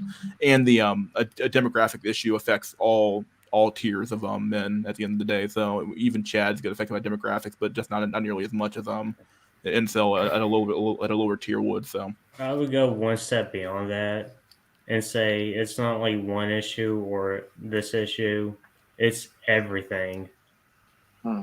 Like your entire surrounding environment is like pushes you to be who you are and where you are. Like no, go ahead. Sorry. No, it's like this. Like looks, demographics, but like it's like everything in the world is driving that. Yeah, that's true. Yeah, and I would say the worst thing about everything being a part of it is that everything is making every other factor worse somehow. Yeah, it compounds over time. Yeah, like I would just think like there's like certain like something like 20% of the problem though, and something else is like 1% of the problem. Like it could be everything. Like I think I even covered that in my determinism video about that. But like it could be everything. Like everything affects everything obviously at the end of the day. But like something that takes up 20% of the problem versus something that takes up 1% of the problem, we're going to be focusing on that 20% of the problem, I believe. Yeah, I see what you're talking about. That's why I think like the lookism pill and the demographics and the social circles and the social game is honestly really important. I honestly think that there's a huge, especially in Gen Z, there's a huge lack of social skills in that generation that I think is going to be a massive, Yeah, and I'm noticing this at work too, man. Like, I'm like something I've noticed just being around because I'm actually in the little department area I'm in. Like, I'm relatively like one of the middle older people, which is like I used to be the youngest person in a crowd of old people, and now I'm one of the older people in a crowd of young people. Which anyway, like I'm noticing like most of the men in like the Gen Z, I guess that's who they are, crowd, are actually kind of more docile and more just keep it to themselves, while the women are like ultra aggressive. Yeah, and like just like good. Yeah, just like they fucking have hyenas. no filter. Exactly. Yeah, because they own the world. Yeah, and the reality is that like those men and women are just a byproduct of the environment. Like the environment has changed to where like the feminization of men, or I think Jack would always say the asexualization of the culture, really in reality, has affected both men and women. And women have been encouraged to be like the boss bitch and be the crazy woman and stuff like that. And the men aren't being encouraged at all. Really, they're kind of just left aimless to kind of figure out on their own. In fact, they're being encouraged to do the opposite, to be more submissive, because they always tell, patriarchy is bad. I mean, I do hear the patriarchy being bad, but I don't see a lot of guidance out there for men. I just don't hear a lot of encouragement about men to to even do anything at all. Like there isn't even like encouragement to like be a cuck. Like I would say there's encouragement to like just flat out just be like not even exist. Like. No. I think there is because they're railroading that Jack Murphy guy for his cuckoldry. And I mean, say what you will, like I don't know, man, but still, man, that's his thing. Let him have his thing, man. Bro, you can't. Hold on, Jack Murphy's different because he's a hypocrite. You can't go here saying you're gonna. He's an apex. Man. I'm the party. He's the apex predator. I'm the family values guy, but I'm getting cucked. It's like, yeah, dude, sure, good job. But see, the work environment is also different. The work environment is also really bad because you have people like James Damore. I think it was James Damore, the guy that wrote a company note to Google, and he also sued, but I think he lost about the work environment and how guys are being discriminated and Yeah, what I the remember PC that. culture policies is doing, right? So it's a Not lesson for exactly. all the guys. This wasn't in favor of men. It was actually in favor of Sorry, women. it wasn't in favor of men. If I can remember that correctly, but overall, his note to the company, it was pointing out a lot of I guess negatives of the PC culture. But he was ashamed and he was fired for it. So events like this all over are happening, and guys are just being smart enough to be quiet because a women can get away with way more in a work environment than guys. So they just want to keep their mouth shut, keep their head down, just keep going, just go to work, and that's it. That is the biggest influence for guys in our age or younger. Yeah, and you can also see it with guys being told to be less toxic. People are starting to talk about toxic masculinity. Yeah. And with all of this, and the pushing of characters who are a misrepresentation of a masculine man being in the spotlight, it all comes together to create like this both conscious and subconscious message to young men. Yeah. And this shapes their minds, as we see. Then boys are getting more soy. So okay, we have a lot of soy boys now. Yeah. Yeah, Well, I got a yeah, question. yeah. I got another question for bad user. So, are you aware of if you're married or well, first let me ask you, like, I guess I don't know if you want to say what region or what state or whatever you live in, what part of the country in New U.S. I'm York. assuming. New York, yeah. Okay. All right. So are you aware of the brutality you got to go through if you get married or Oh if you yeah, have kids? very Okay. fully aware. So Yeah. so I don't know if you want to answer this, but is that going to be like, are you going to marry her or have kids in the future, or I don't know, like I said, I don't know if it's I would up to you if you want to answer that question. Johnson, give I him a would break, read man. yeah, I would just read. You're Yeah, I'm give the guy. asking it. Yeah, I You would give can the you can guy. plead the fifth. I asked You It's can that it's. plead the guy. fifth if you I want. plead the fifth. Yeah. I I'm already a, asked that This guy Okay. a question motherfucker anyway. has I the asked him the one exact working same question. relationship. You trying to ruin it? God damn. No. Well, I did disclose that, that I'm going to ask a couple questions regarding I how mean, there's strong your relationship is. I mean, there's issues in everything. It's just kind of what I I said agree. earlier. Like you're gonna have Dude, to we're all just trying to negotiate. vicariously live through those. Enough. Since we're all here, fuck it. We're gonna watch a video about since this issue is so pervasive. I'm gonna watch a Geopod video about demographics. So we got ready Okay. for this shit. Let Have some go. fun. Let's do this shit. You guys hear that? Yep. Okay, good.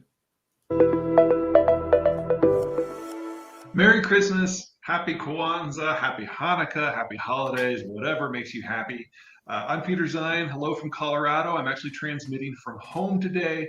And because there's not a lot going on the speaking circuit over the holidays, I figured I would record a few videos to kick out so you guys had some idea of what's going on in the world under the hood. We're not going to talk too much about the big issues that are dominating the news because most of the cuts that we're seeing are from the wrong point of view. We will later in this series talk about Iran and talk about Russia, Ukraine, and all that good stuff. But there's a lot going on just below the surface that is having a much bigger impact on everyone's lives right now. And the first thing I want to discuss is this great transition we are seeing in the workforce. We know that unemployment is already nearing record lows, and it's only going to tighten further. We're seeing labor inflation and everything that you can imagine, from fast food restaurants to software development, and none of it is going to go away anytime soon, because it's not just about economic forces. It's not just about COVID. It's about us, and we're all aging, and that means our demography is shifting. This is a standard demographic profile. This is Angola. So children at the bottom, young adults, mature adults. Look at that pyramid, dude. Look at that fucking pyramid. It's beautiful. I keep on telling you, Africa's the future. Beautiful. It's a beautiful pyramid. Anyway. retirees at the top.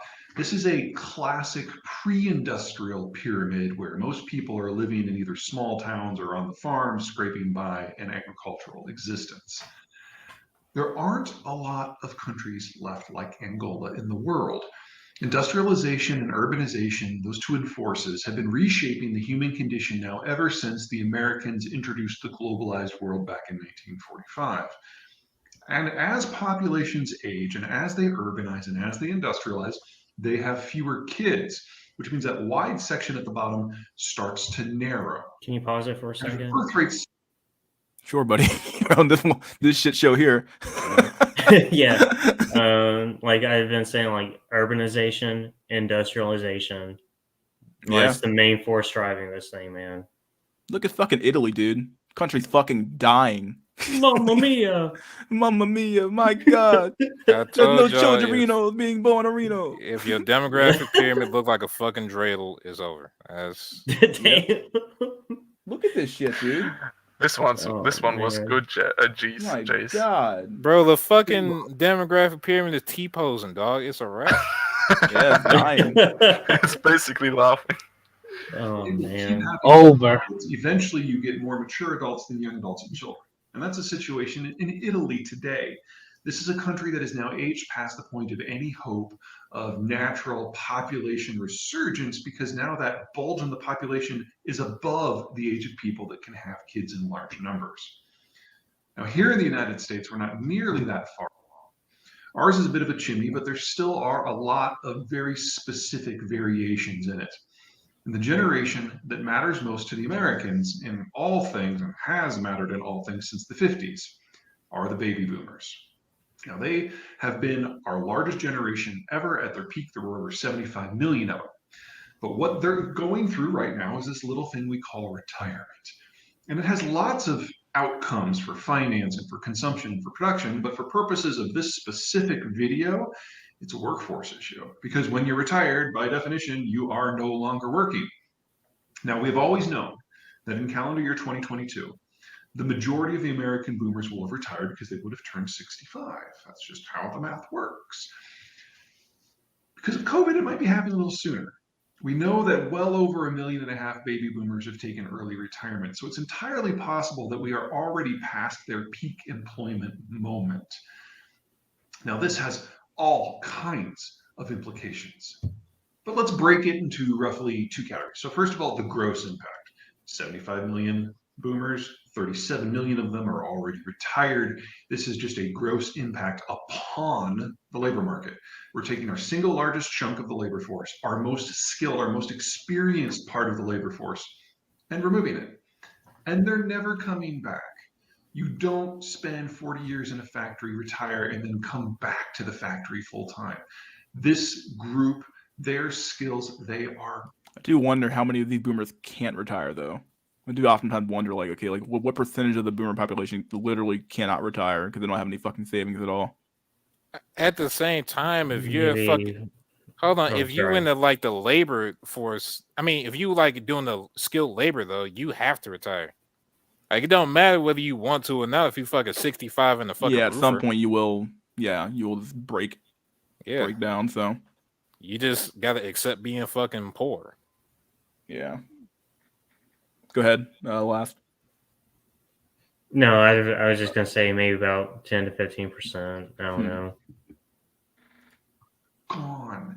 And it will take us years to decades to rebuild that in a new generation. That's how it always works. What's different about this generation is that it's just so much larger than Gen Xers, which are the next generation down. Even today, there is still 3 boomers for every 2 Gen Xers. And that is something that is going to push up, their absence is something that is going to push up labor costs for decades to come. And it's going to hit some sectors more than others. Think about people in their 50s and 60s. What are the jobs that they dominate? They're all in upper management. So if we take all of the people who are running our economy right now and remove them, the next generation, Gen X, simply does not have enough feet to fill those shoes. So we know we are looking at deep structural issues at the top of every company. And it's not just in management. We became convinced at some point in the 60s, 70s, and 80s that white collar work is where you should send your kids. That is where you can guarantee the American dream. That's where they will be upwardly mobile and earn more than you did when you were working your fingers to the bone. And this push from blue collar to white collar meant that starting with Gen X and moving to the current generation, we have seen a steady drop off in interest in the sorts of jobs that provide the nuts and bolts for the economic system. Blue collar of all type, but specifically in trades such as carpentry and welding and drywall work and construction. We just have seen a collapse in the availability of staff. Well, the baby boomers were the last generation that had a deep cadre within them to fill these roles. And now they're all leaving. So not only are we looking at a general reduction in the size and skill of the labor force, we're taking some huge melon scoops out of some sections that were already under a lot of price pressure. And probably the one that had the most price pressure is one that's critical to everyone, not construction, not carpentry, trucking. Yep, here we go, boys. You know, part of the reason people ain't going into blue collar shit though. This shit's backbreaking for one. Yeah, but it also doesn't get you any sexual status. That's true. You can't get no pussy being a plumber. Like fuck. Yeah, I brought this up during one of my what video was it? I talked about sexual jobs or sexually appealing jobs, and people were like, "That's not true." But like, dude, like, no, dude, like, being women attached to that status to like being a lawyer, like, you know, like, what do you see in the movies? You have the hot lawyer, the fucking you have Chad lawyer, you have Chad fucking banker, you have Chad all that shit, dude. Manager, businessman. Yeah, bring a sexy factory workers back. We gotta say, we almost never see a the carpenter guy. You know, like, he's not the guy getting any action in the movie. You know. Well, I've seen some movies. I mean, where he gets the action. I mean, can you imagine Christian Grey being a fucking carpenter, man? Christian Grey is the carpenter. The closest you'll get to that sort of thing happening, Grey, man. The closest you'll get to that shit happening in the media is fucking porn. That's the only place you'll see 50 Shades of Grey carpet. Delivery guy. That's it. Dude, I'm here to fix the cobble. I'm here to clean some pipes. Oh God. Yeah. I'm here to lay some pipe. Damn, that is true. Oh man. Yep. Oh man. The United States transports roughly half of all of its cargo by weight by truck. It's something like 70% by value. And truckers do not simply drive from point to point. This is not an easily automated or replaced job because they're also inventory managers and mechanics. It's a combination, a complex mix of blue collar skills that is now leaving the workforce. Now, I'm sure a lot of you have noticed that it's not just American baby boomers who do this. We also get a lot of Mexican truck drivers in the United States. But check this out. Roughly 25 years ago, in 1995, the Mexicans had the tequila crisis. And one of the many, many government responses to that financial crisis was to double down on operationalizing the new NAFTA accords. And so Mexico began the large-scale process of urbanization and industrialization, and the birth rate dropped. It's been dropping for 25 years, which means that we're not exactly running out of Mexicans. It's not that bad, but we're never going to get any more. Net migration from Mexico to the United States has been negative for 10 of the last 11 years, and it'll probably never be positive again. So the population that the United States has relied upon to supplement the baby boomers and all those blue collar jobs, including, most importantly, including trucking, it simply doesn't exist anymore. We have to do without, and nor can we go a little bit further south, because Central America got the Central American Free Trade Agreement just a few years after the Mexicans started operationalizing NAFTA.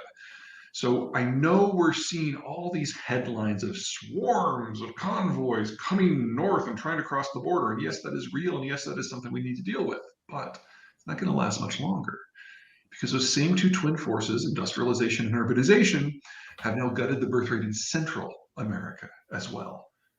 Again, we're not quite running out of these people, but the volume that we have become used to, the volume that has shaped our economy to its current form, simply isn't there anymore. And in the sectors that they've contributed the most, blue collar and trucking, agriculture, the numbers just aren't there anymore. And we simply need to get by in a different way because these populations will never increase again. Or maybe I'm wrong and we're going to have a massive baby boom tomorrow.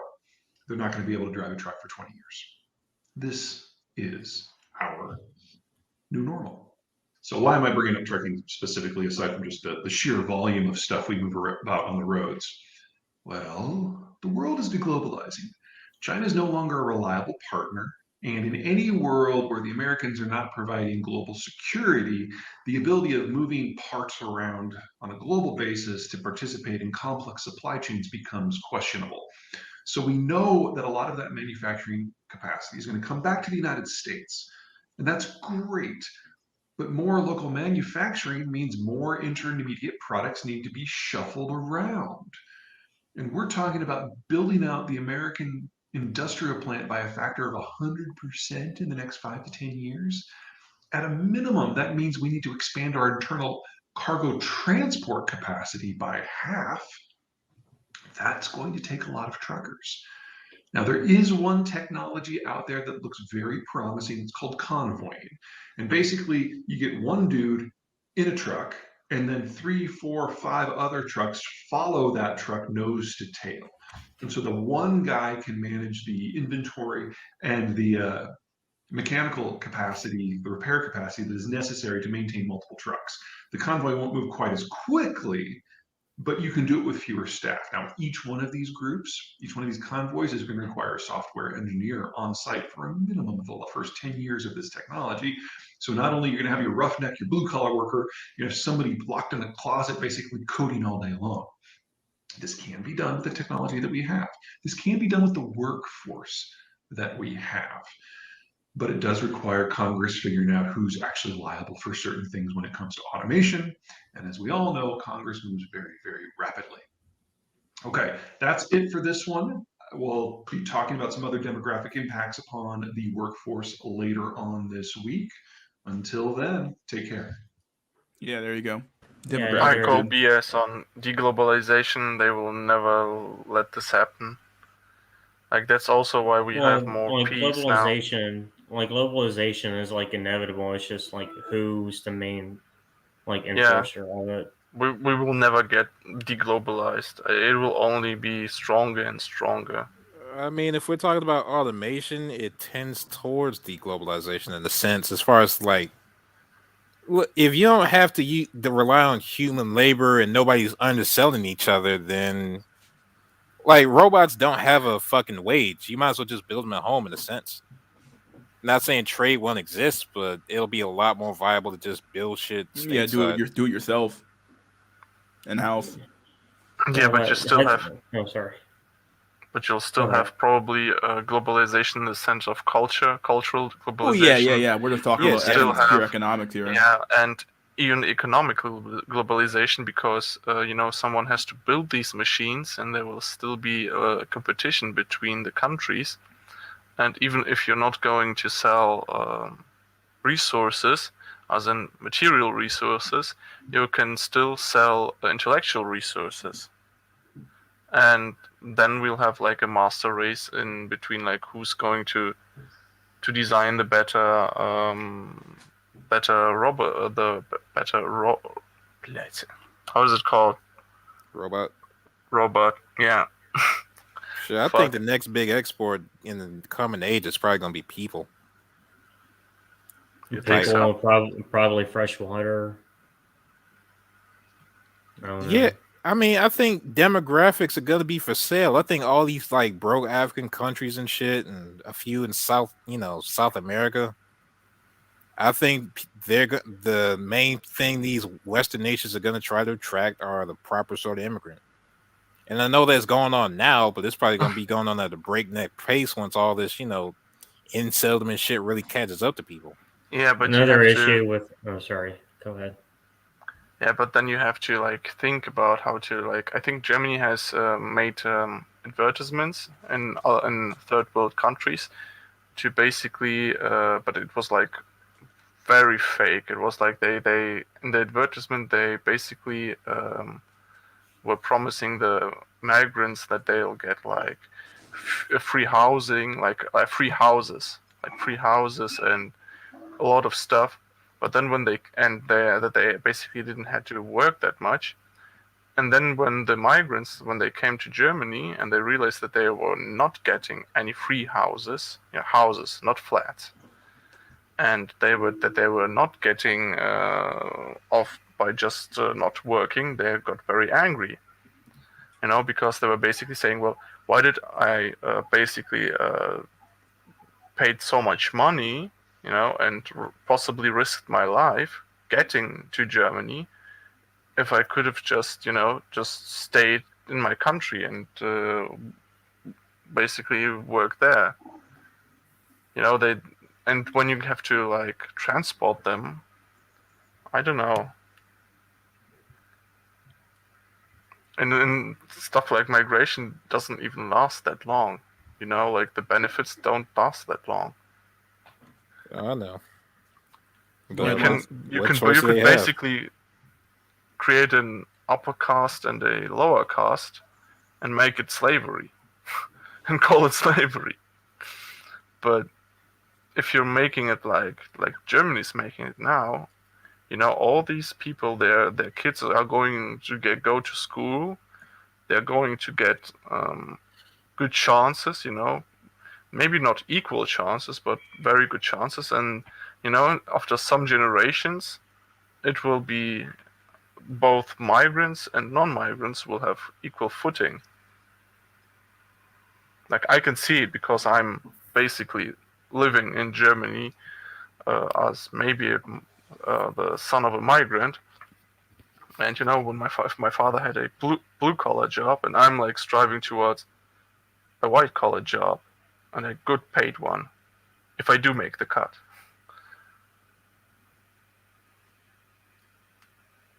Season one, if they left. Go ahead. Oh no. Are we going to watch another video? Yeah, there's one more to go. This one's actually going to be more demographics enabled, though. I think I'll pass. I'll go to sleep. It's already it's 1:30 a.m. Yeah, Mister, I'm gonna jump off too. Thanks for having me on. I'm gonna listen to the show, but I gotta return some videotapes. All right, buddy. See you next time. All right. See you later next time, Goran. Yeah. Let's see Paul Allen's video. Stay based, stay black-pilled. See you guys. See you next stream, probably. See you, Bye. Alrighty then. Let's do this shit. Tapes. Hello again, Peter Zion here, coming to you from Colorado with our holiday series on the workforce and economic trends and what's going on in the global system. Today, we're going to talk about two much maligned or much celebrated, based on your point of view, generations, specifically the millennials and the Zoomers. Now, those of you who have been following me for some time are familiar with what a demographic pyramid looks like, how it goes in and out based on birth rates over the ages. The boomers are the largest generation we've ever had. They're there in green, a nice, big, chunky group. Their participation in the workforce has dominated what we consider normal since the 1960s when they started entering the workforce. We had a huge labor oversupply because of them in the 60s and 70s. Then we had a huge consumption boom in the 70s and 80s because they were all coming of age at the same time. Now they're leaving the workforce in the 2020s, and we're going to be facing a profound labor shortage. But it's not just about them anymore. Their children, the millennials, are a very different cohort in many different ways, but because they're a large generation, they are dominating what we think of as normal right now. Now, there are pros and cons to this, of course. Everyone has their favorite millennial stereotype, that they're lazy, that they're entitled, that they got their first job at 27, that they think they're going to be CEO in 3 years, that their mom still drives them to work, assuming they show up, they sleep until 11, all these things are totally true. For about half the millennials.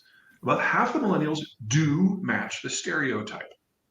And they imagine being told that though, like half your generation that you expect to fucking save your ass is like, You expect them to like just not show up to work.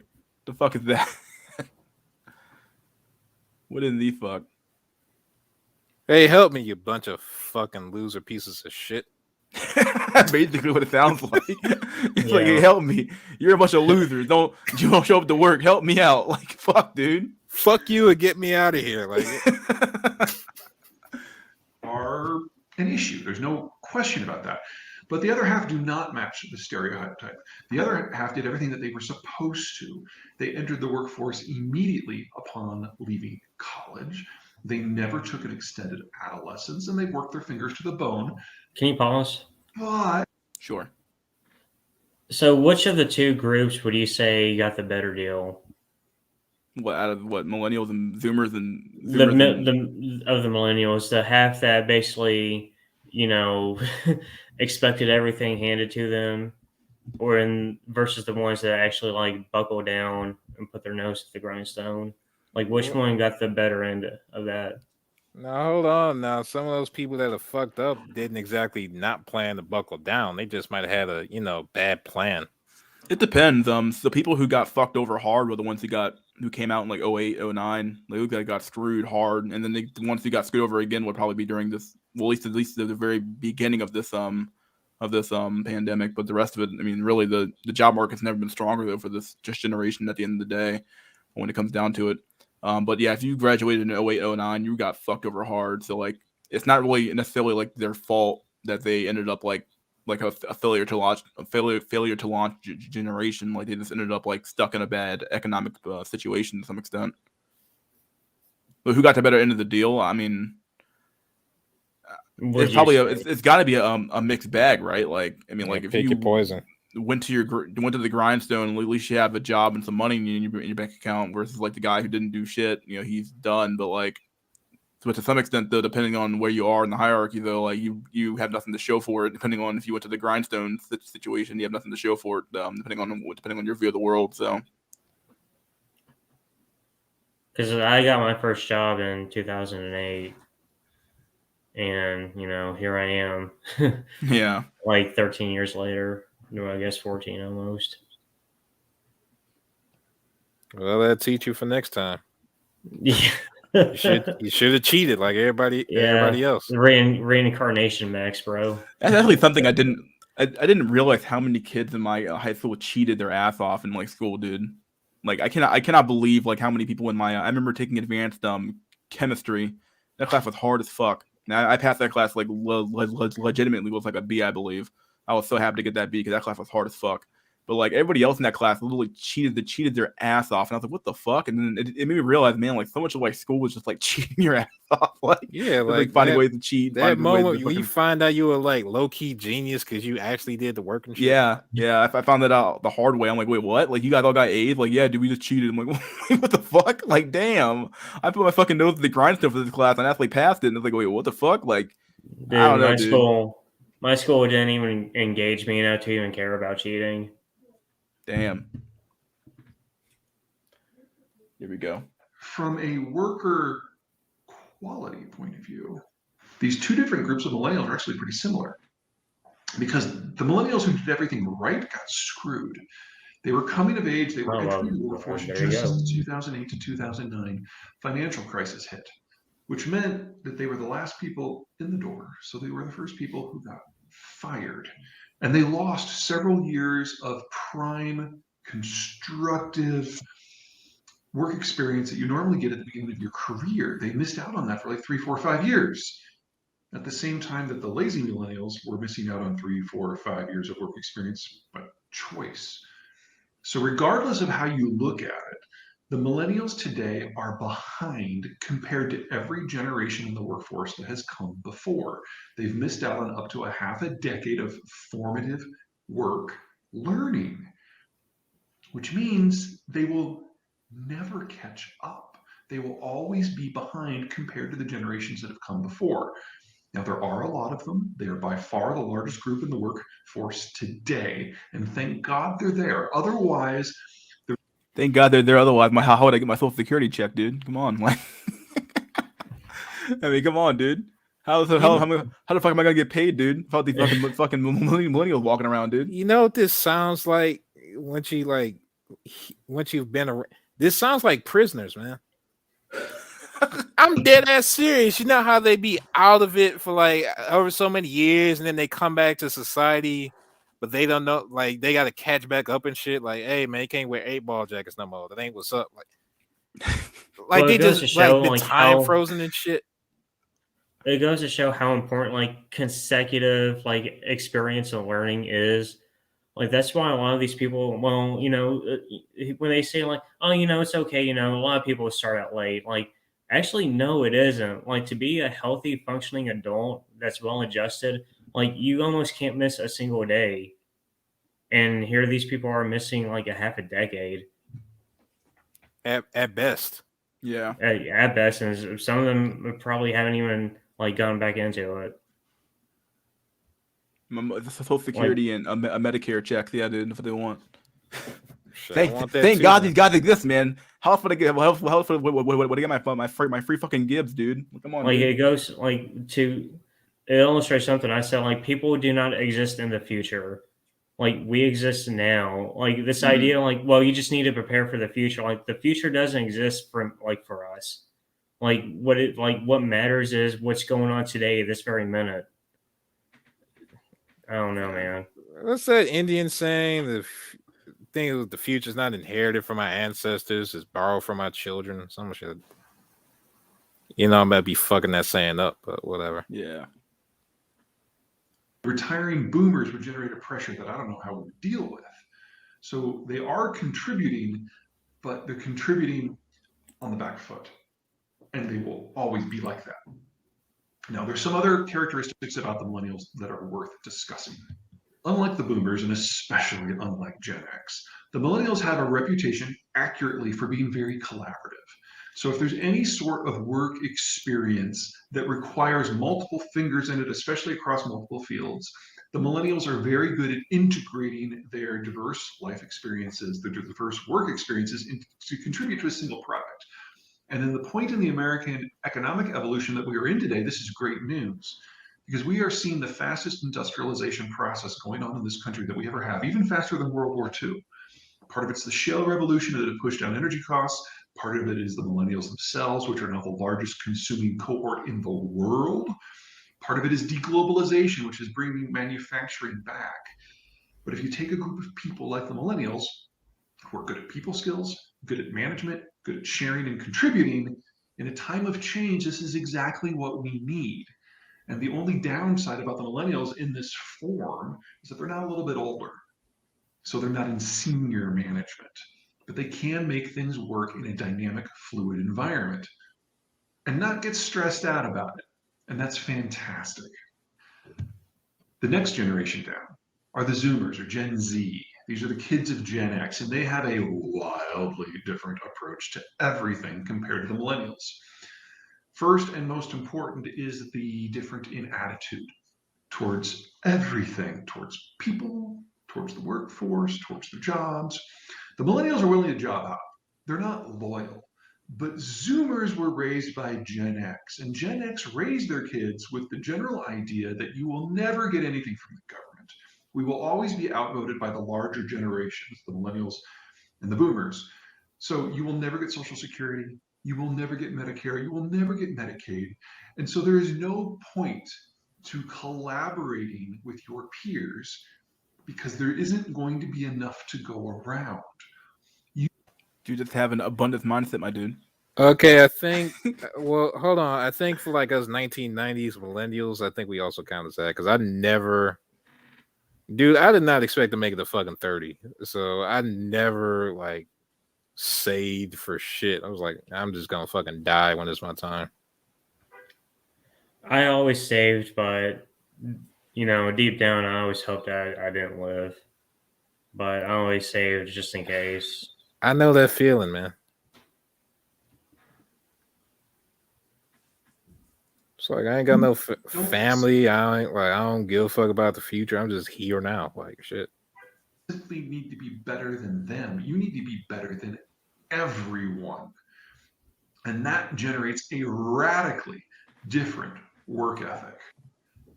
Unlike millennials who job hop, Zoomers are desperate for an anchor.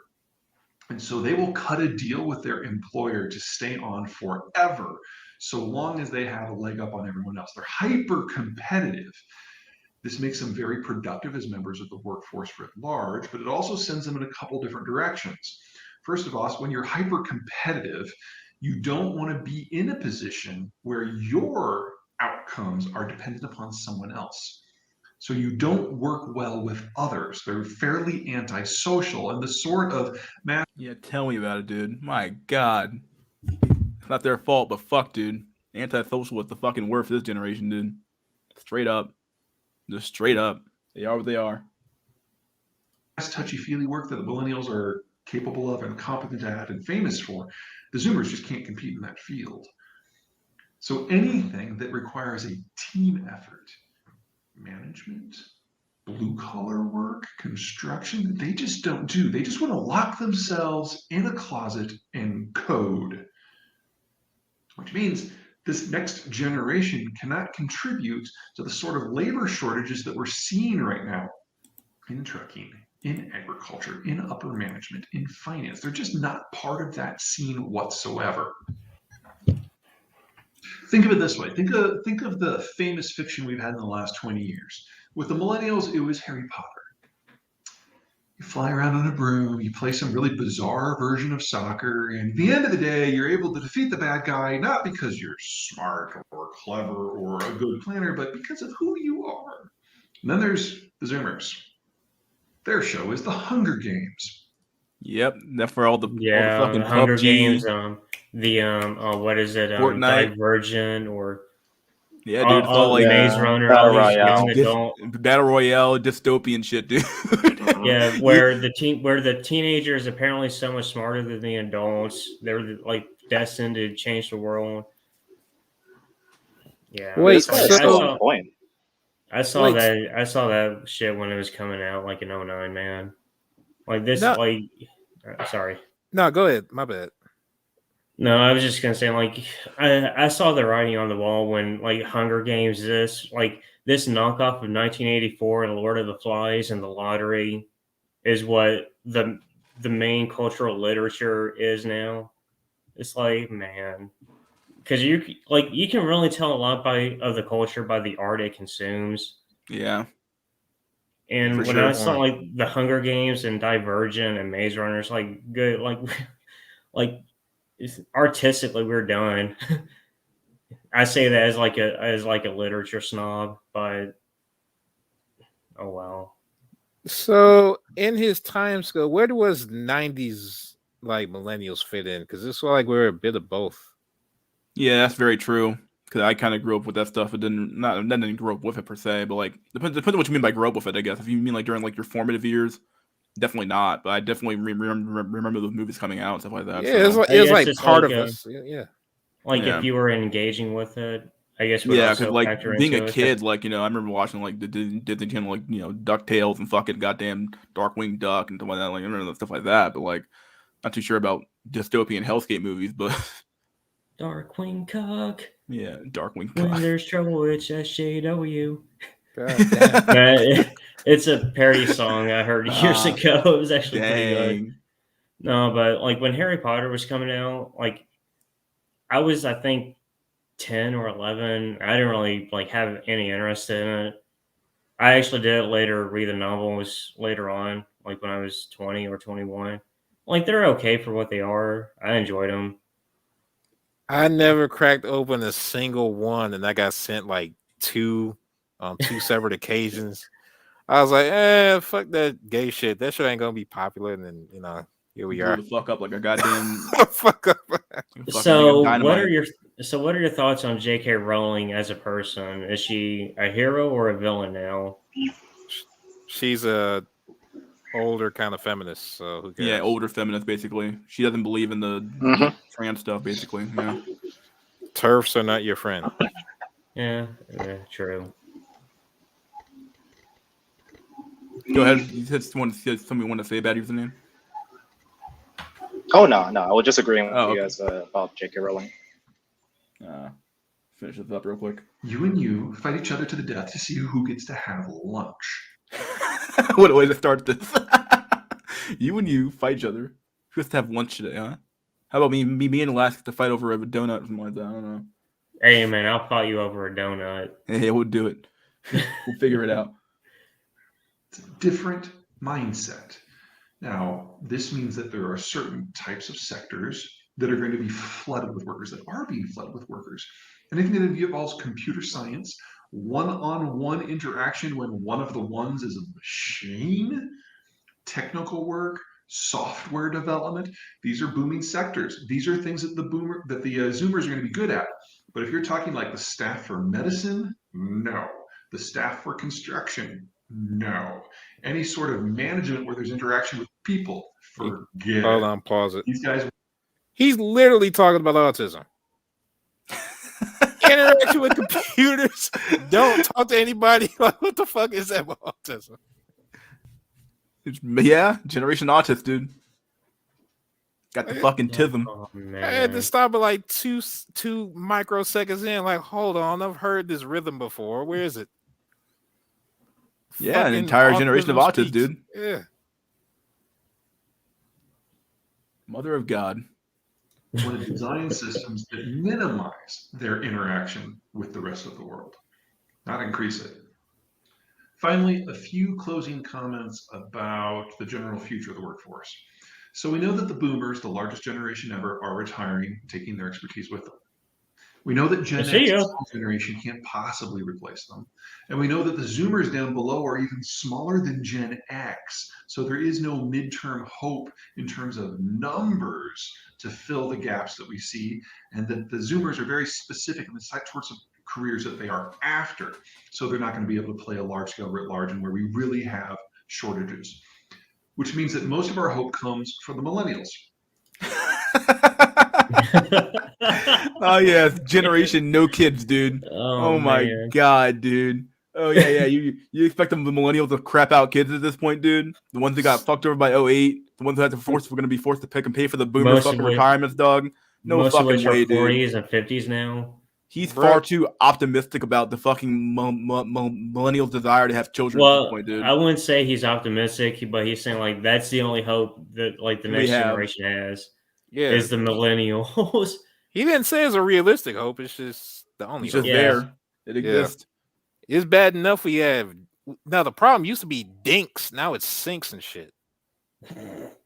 Used to be Not doubling correct. no kids was the issue. Now it's single income no kids, man. It's crazy.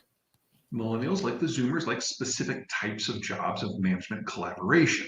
They're also not interested in things like blue collar work. But there is still hope because the millennials are a large generation, which means that their children will probably be an equally large generation. If they exist. Bro, it's a wrap. It's a wrap, dude. If they exist. He makes a lot of assumptions here about, oh, well, they're going to have kids, right? I told I y'all, don't know, people. buddy. Like, you're making a big assumption. Like, I told massive you. assumption. Now I told Mr. you all these people are making the wrong assumption because they keep on assuming shit's linear when it's like reverse exponential. Yeah, the thing about like populations and everything is that the problem, actually, like I said earlier, like it compounds over time because not only do you not have people there to like restart the population with, like the population that does remain, because there's this imbalance between males and females, it's like it naturally just collapses in on itself. So over time, like that's why I say like in the next 200 years, like humanity is probably gonna face a huge population and genetic crisis Next 200, within the next 200 years. bro. If we make it to 2100, they would have made it twice past my fucking deadlines. I'm like, I don't think we're gonna make it past 2050. America might not make it past 2040. I mean, because you still have like technology, but even that's like slowing to a halt now. Automation, but even that's coming to a crawl now. Like everything technological is coming to a standstill. Like it's just more of the same. Like just because they roll out a new version of an iPhone every year, Like that's not a good indication of where technology is heading. And it's like the future is so grim, man. It's like, why even bother having kids at that point? And that's another thing too that's going to factor into this. It's like a lot of people are going to look at the future and see how bad it is and say, well, I don't want kids because they're going to have to grow up living in that. So now the problem has quadrupled itself. Yeah, the new religion of the new age will be anti-natalism. And beyond that, in order to solve this problem, you would have had to have instilled the values of having children into those kids at a very young age, and instead you instilled them with like boss bitchism and feminism and stuff like that. Yeah. So yeah, you give them very good values in which to have family values to even like go off of. So they don't even have that stuff instilled into them anyway as it is.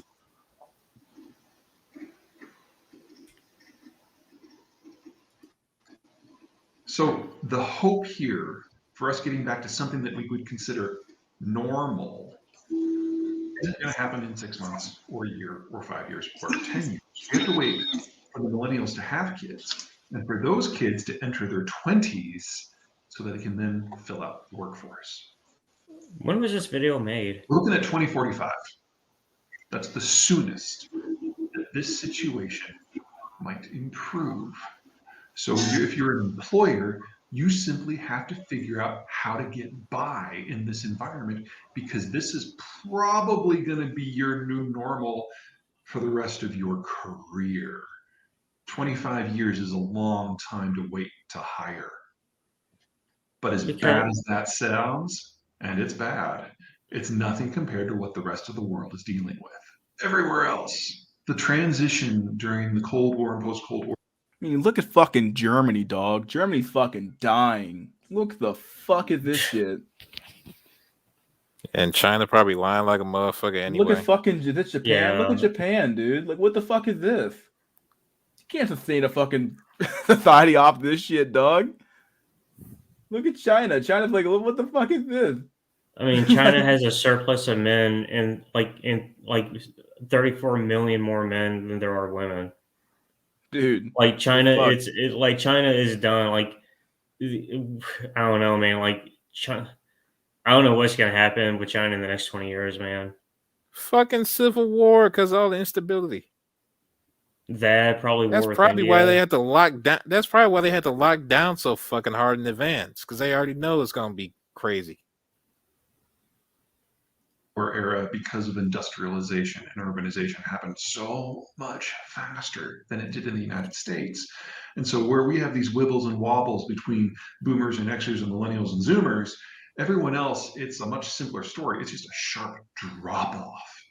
A lot of these places went from living on the farm to living in the cities in a generation or two. In the case of the Chinese, the entire transition happened in less than 40 years. That is one. Sorry. Go ahead. No, that is like, yeah, that. I mean, comparing the West to the East and the drive to industrialize and urbanize, like at least with the West, it like was gradual. It happened like over the course of like 200 years, and was at like 4 to 5 generations. So you had children who were kind of like eased into it, but with Russia and a lot of the Soviet Union and China, it's like they were just like forced into it. Like a lot of them were actually like forcibly relocated into cities and urban areas. Like, yeah, I mean, you know me, but even I'm like, no, you can't do that. There's, I don't know, man. Like that's such a shock to the system that I don't know.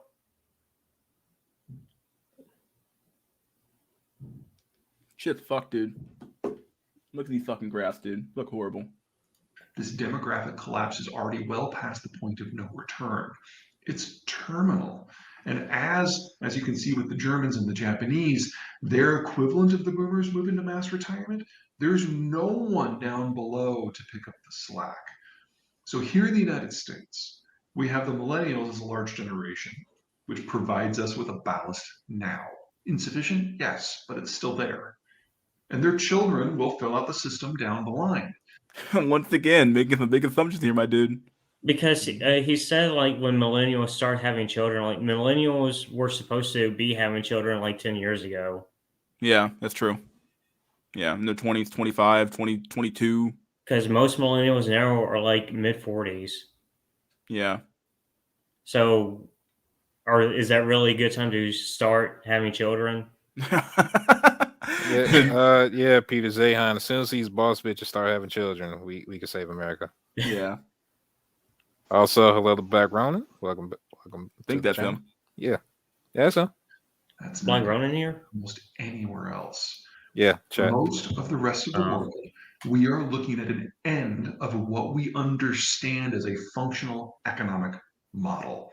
So here, it's painful, it's awkward, and we will grow through it. With everyone else, this is the end of the world that we know. And on that extra cheery note, I hope that everyone has a fantastic holiday season. We're going to have a couple more coming out between now and New Year's, and then into the new year as well. In the future, we're going to be talking about what's going on in Ukraine with the Russians. We might touch on the Iranians a little bit. We're going to do other things with the demographic situation. And of course, there's always something to talk about with China. So, everyone, have a drink. There you go.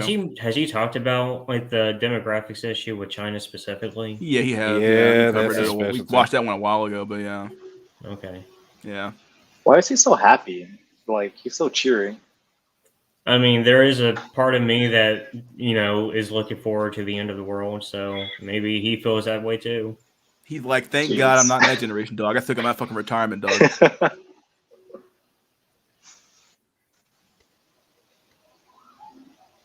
He's like, I know what I'm doing next time. Holy mother of God. He doesn't look at the birth rate. Yeah, I don't know why he doesn't do that. Like, millennial birth rate's fucking horrible. Why would you even assume that? Oh, they're gonna fill out the fucking fill out the fucking job, fill out the fucking economies in the next fucking 2045. That's bullshit.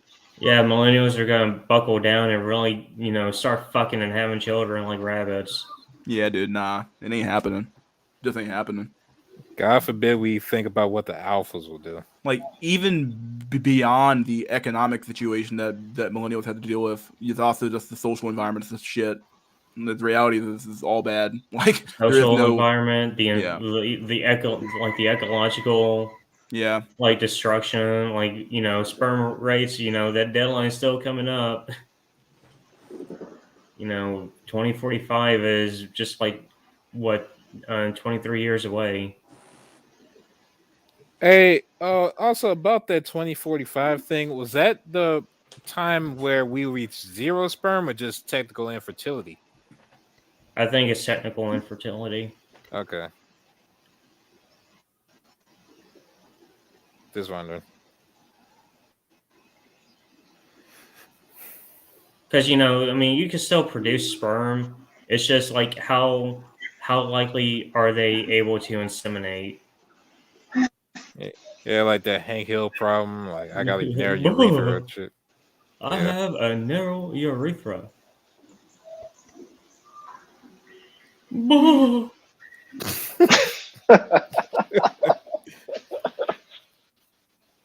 it, Bobby. Anyway. You worked on that voice like a motherfucker. I have.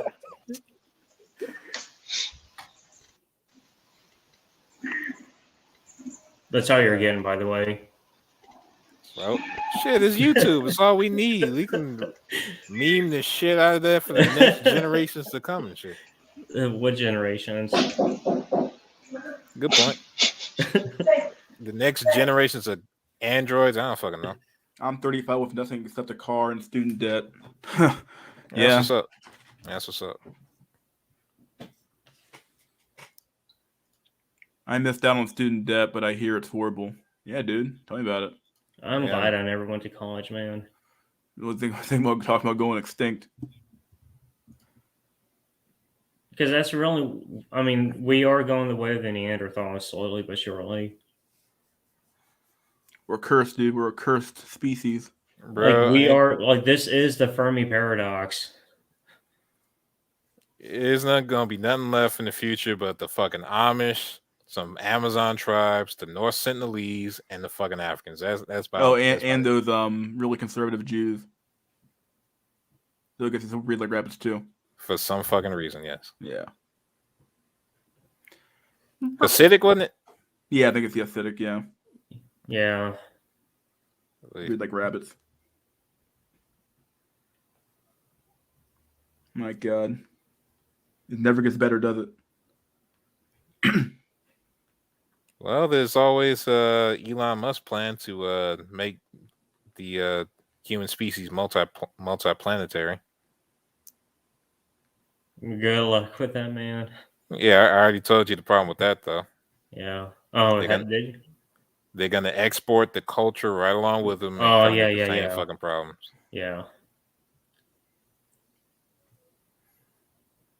Because that's the problem with this is like no matter what you do, that problem is still there, like lurking in the background, and it can always just like reemerge. So even if we like somehow, by the skin of our teeth, pull out of this nosedive, like that problem, like it always has the potential to come back. It's like, what do you do with this? Honestly, with the way human habits are like so inherent, my thought is you would have to literally change humanity at a genetic level. So it would, like, if you wanted to solve the problem of the cuck, you would literally have to go towards gene editing, in my opinion.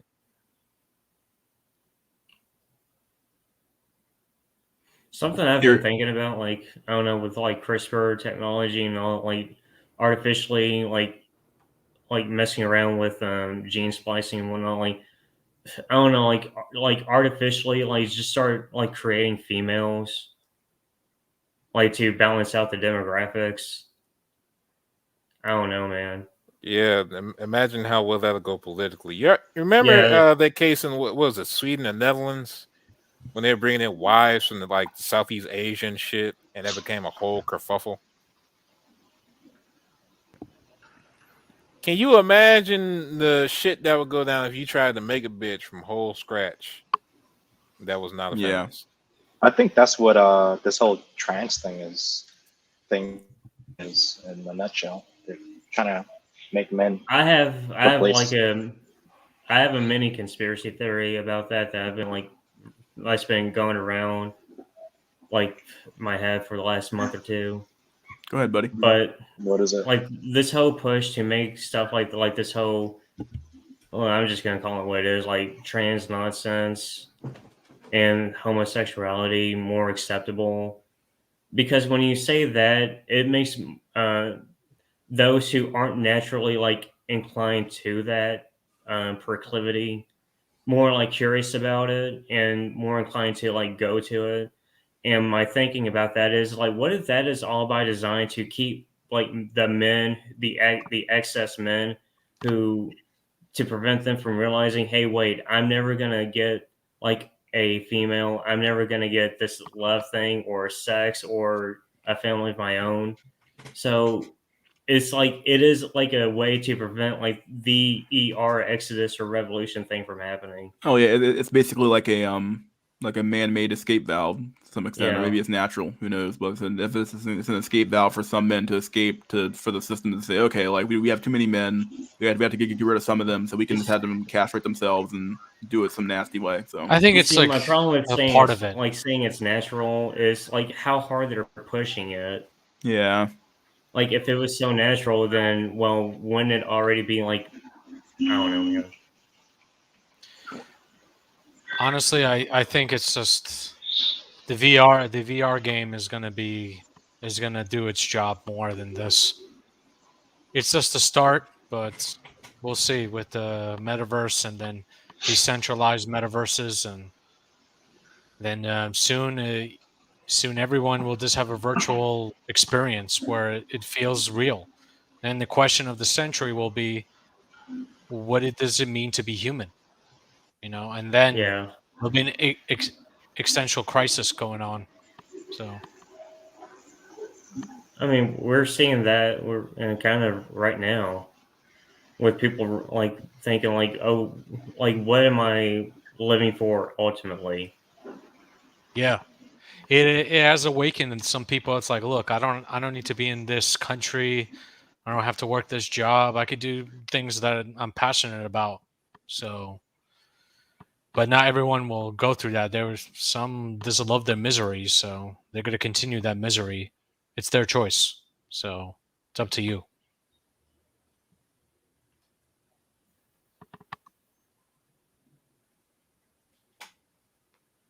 Like no one's forcing you to live in the West if you don't like the West. That's how it goes.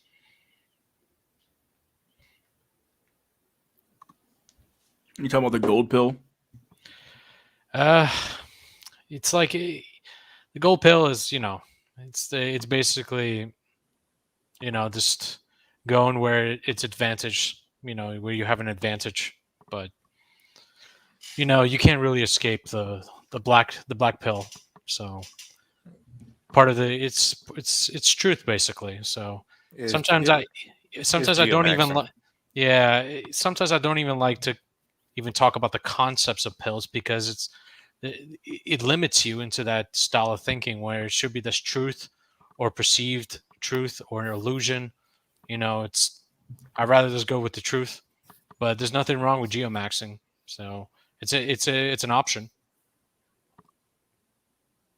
And a lot of the people that are at the top and, individuals, like you could live in a country if once you saved up and everything and you made good investments, just go somewhere else. Like obviously you have to do your homework. You have to know people. You have to network, and that requires stepping you out of your comfort zone because nothing's going to be handed to you. So that's how it is. And it's helpful if you're part of a culture where it's kind of easy to network, Latin culture, maybe a Balkan culture, Russian culture. Even networking though is getting harder and harder to do. Oh yeah. Yeah, you got to know. It's like you got to find the right person that has all the resources, and then you have to exchange. You have to do a value exchange. Like what is his basically his reticular activation? What is he really interested in? And then you have to somewhat exploit. It's a value exchange, like a Machiavellian type of move. So yeah, like a give and take. Yeah, everybody wants all these macro effects, but don't want to do the micro work. You have to do the micro work. Like, what I mean is, as far as like this, everybody wants like the national cooperation without the small groups that actually make the shit possible. Main of which be the family. Yeah, if you don't have a family that can help you, and like most businesses, they have families that help them out, or it's like a family business or whatever. But if you don't even want to attempt to do that, then I don't know what else to say to you because it's your life and whatever you decide, whatever you perceive is the reality. So you got to alter your perception or be multidimensional in your approach. That's my take on it.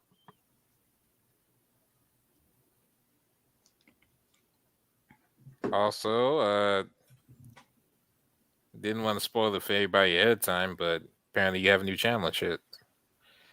Yeah, I don't want to promote, so just if you're in the Discord, I'll just send some videos. It's just some insights, what I have. Maybe it'll help some other guys out, and that's about it. Like stuff on crowd psychology, it's just basic stuff, but I feel like more people don't even know that. So it's better just to give some information that will help people, It's like, oh, I'm not crazy thinking this way. But I'd rather you can't change the culture, right? But you could change how you view yourself with money, right? At least it's just one step in a positive direction, right? If it's better to be rich than to be poor, and miserable. Like at least if you're rich and miserable, you have options, and you could just use all those options as much as possible, just to find out what's your truth. But to just sit there and rot, I mean, it really depends on the guy. Some guys they really have given up, and not much you can do for that. But for the guys that want to keep evolving, then you have options.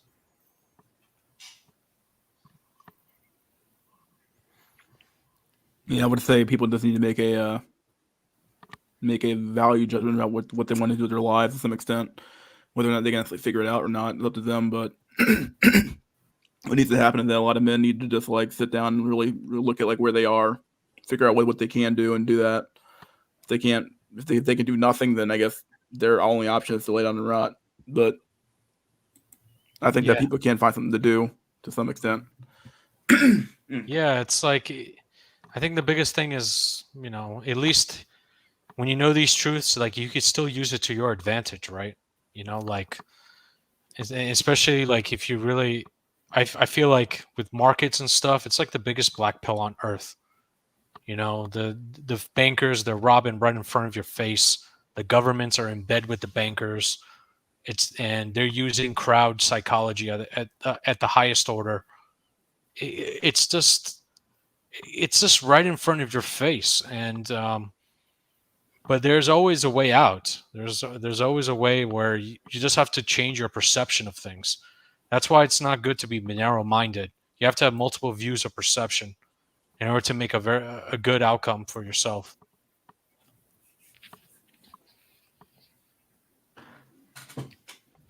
You see, we're all pushed by forces we have little control over, or even aware of, are being enacted upon us. Yeah, the key is to realize what you can control, right? So you could save money for sure. Do you have to watch TV? No. Do you have to panic where everybody else is panicking? No. Just look at like the blue pill life, which is they just enjoy their slavery. So that's part of the mass mindset, is just enjoy that slavery. They enjoy pleasure at the highest order, and the people at the top are going to exploit that. They'd exploit that the secret desire to lose, and also their people chase for pleasure, and they're going to give that. They're going to give products for that. They're going to give, oh, you're not feeling that well, you want to feel some pleasure, oh, you can't get a real person, oh, we're going to give you a solution. We're always going to give you a solution, but we're going to rob you dry too at the entire process.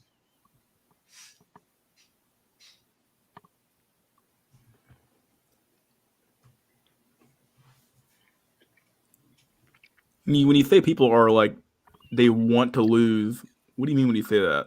Like they just it's more subconsciously. It's more of like they say, how like people say like, oh, I'm going to buy at the bottoms, stuff like that. Mhm. But when push comes to shove, they don't even attempt. They don't even put like buy orders like automatically to do that. Where they rather just watch the news, they watch what other people are doing, they listen to experts that really know nothing. Like look for example Warren Buffett, right? 2020, markets were crashing. He sold his airline stocks at the bottom. And what's that guy that was gambling? I think he bought airline stocks, I believe. What is it, David Portnoy? Yeah. He bought airline stocks and he made a hefty return. Buffett looked like a buffoon. And also he missed the dot-com bubble. It's like, why are people listening to these fools? And also Kathy Woods, she's down 25%. It's like she may say the right things. The thing about these experts, they offer some truth, but they sprinkle it with crap and they sell crap to the masses. So because they're getting commission no matter what, they're getting money no matter what. It doesn't matter how they perform.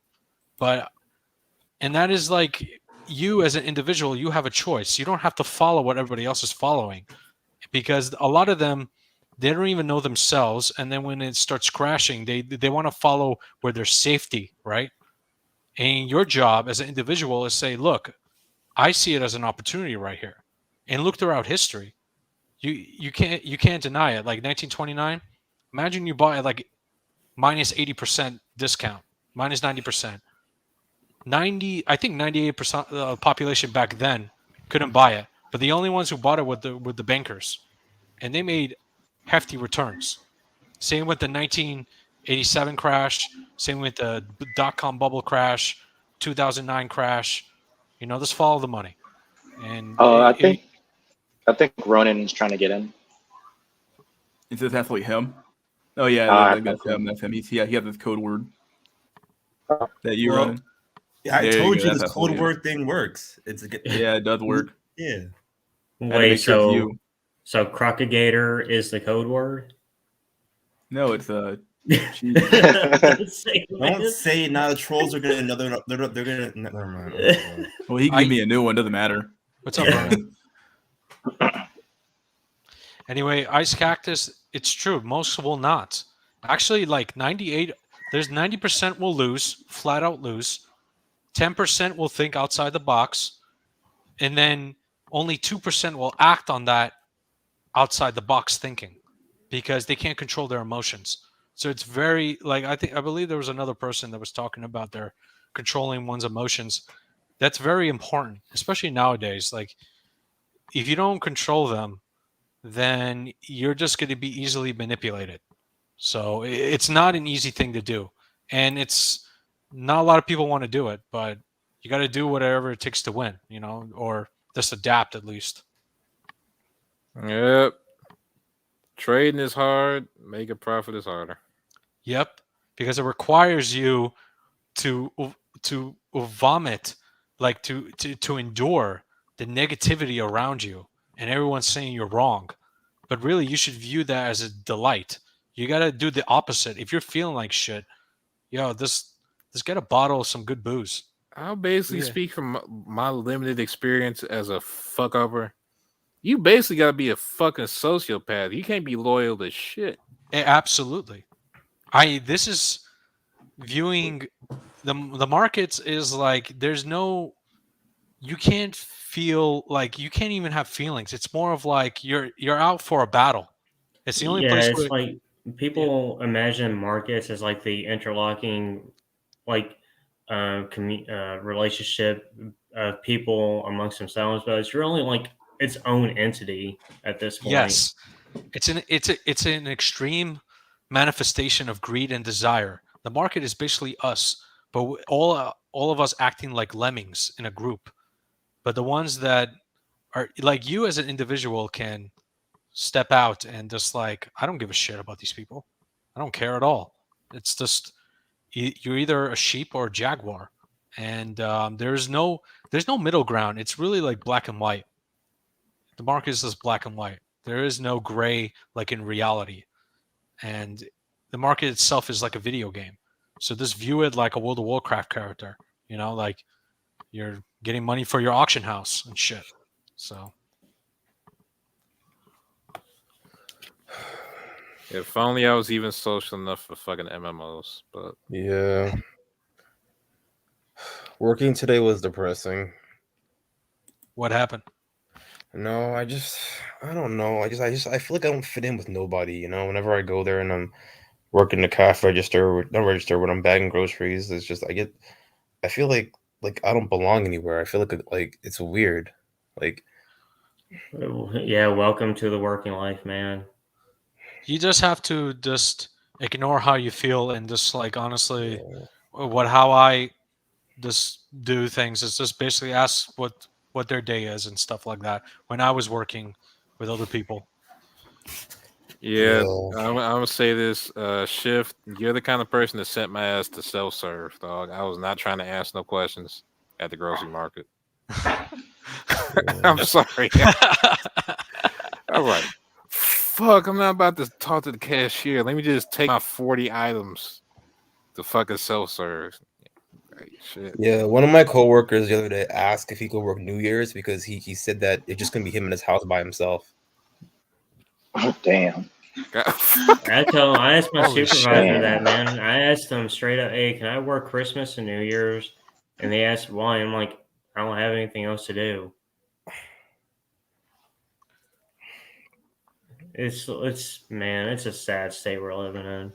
Yeah, homie will look about 19, 20 years old. I'm like, bro, I wanted to say the word black pill, but I didn't want to get fired. So I'm like, yo, that's horrible, man. I felt that. At least he was being honest. Yeah.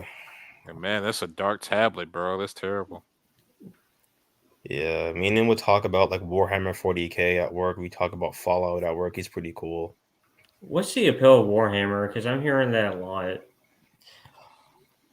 It's a very incel-ish game. There's a lot of like you play these big burly space marines and you go to like other planets and you kill off the native people of the planet and take over. It's very white nationalist-ish. But Very like white colonial. yeah, Okay. Because at first I thought it was like a video game. it is. It's like Tabletop. it's like, Oh, okay. yeah. I played Space Marines back on PS3, but not really a big fan of it. Yeah, but my day was pretty slow. I just kept bagging groceries, listening to music.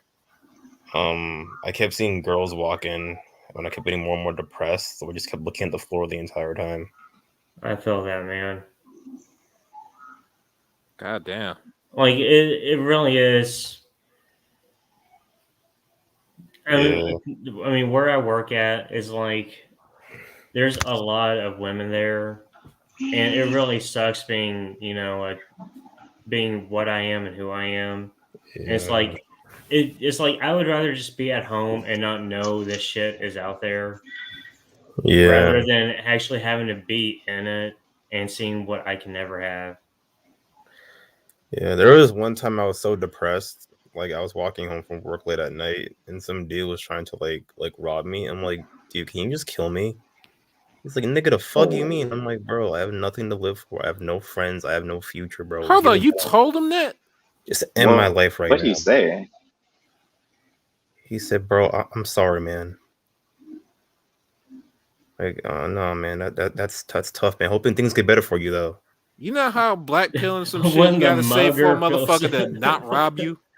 When the mugger feels sympathy for you, Holy man. shit. That's a good tactic, man. No, it's not. That's a That's a good one. That's a lotto ticket right there. Like, what the like- fuck you talking about? Honestly, I would probably steal that. Yo, I'm gonna use that shit. You gonna get your ass beat. You gonna Like- deserve it, dog. Like it's real over. talk.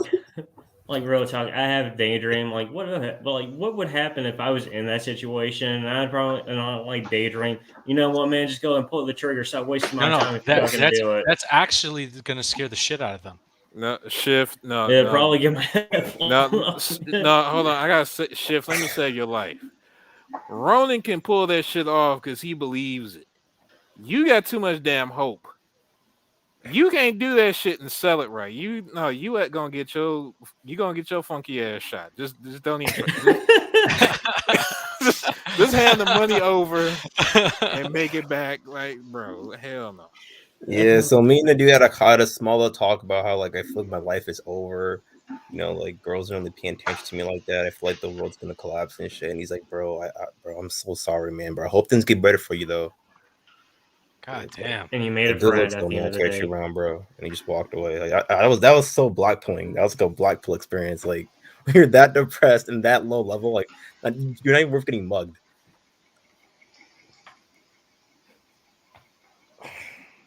Where do you even go from there? I mean, the only places to go is to go up. That's about it. Shit, you ain't gotta go up. You can stay exactly where the fuck you are. That's That what too. a lot of people Dude, doing. it's like we're at rock bottom and we're having a sub basement installed. It's like a deep sea horizon out here. You just keep mining. Like one thing I noticed is that a lot of girls are getting taller and taller and taller. So I'm seeing like 16-year-old bitches my height, and it's getting kind of scary.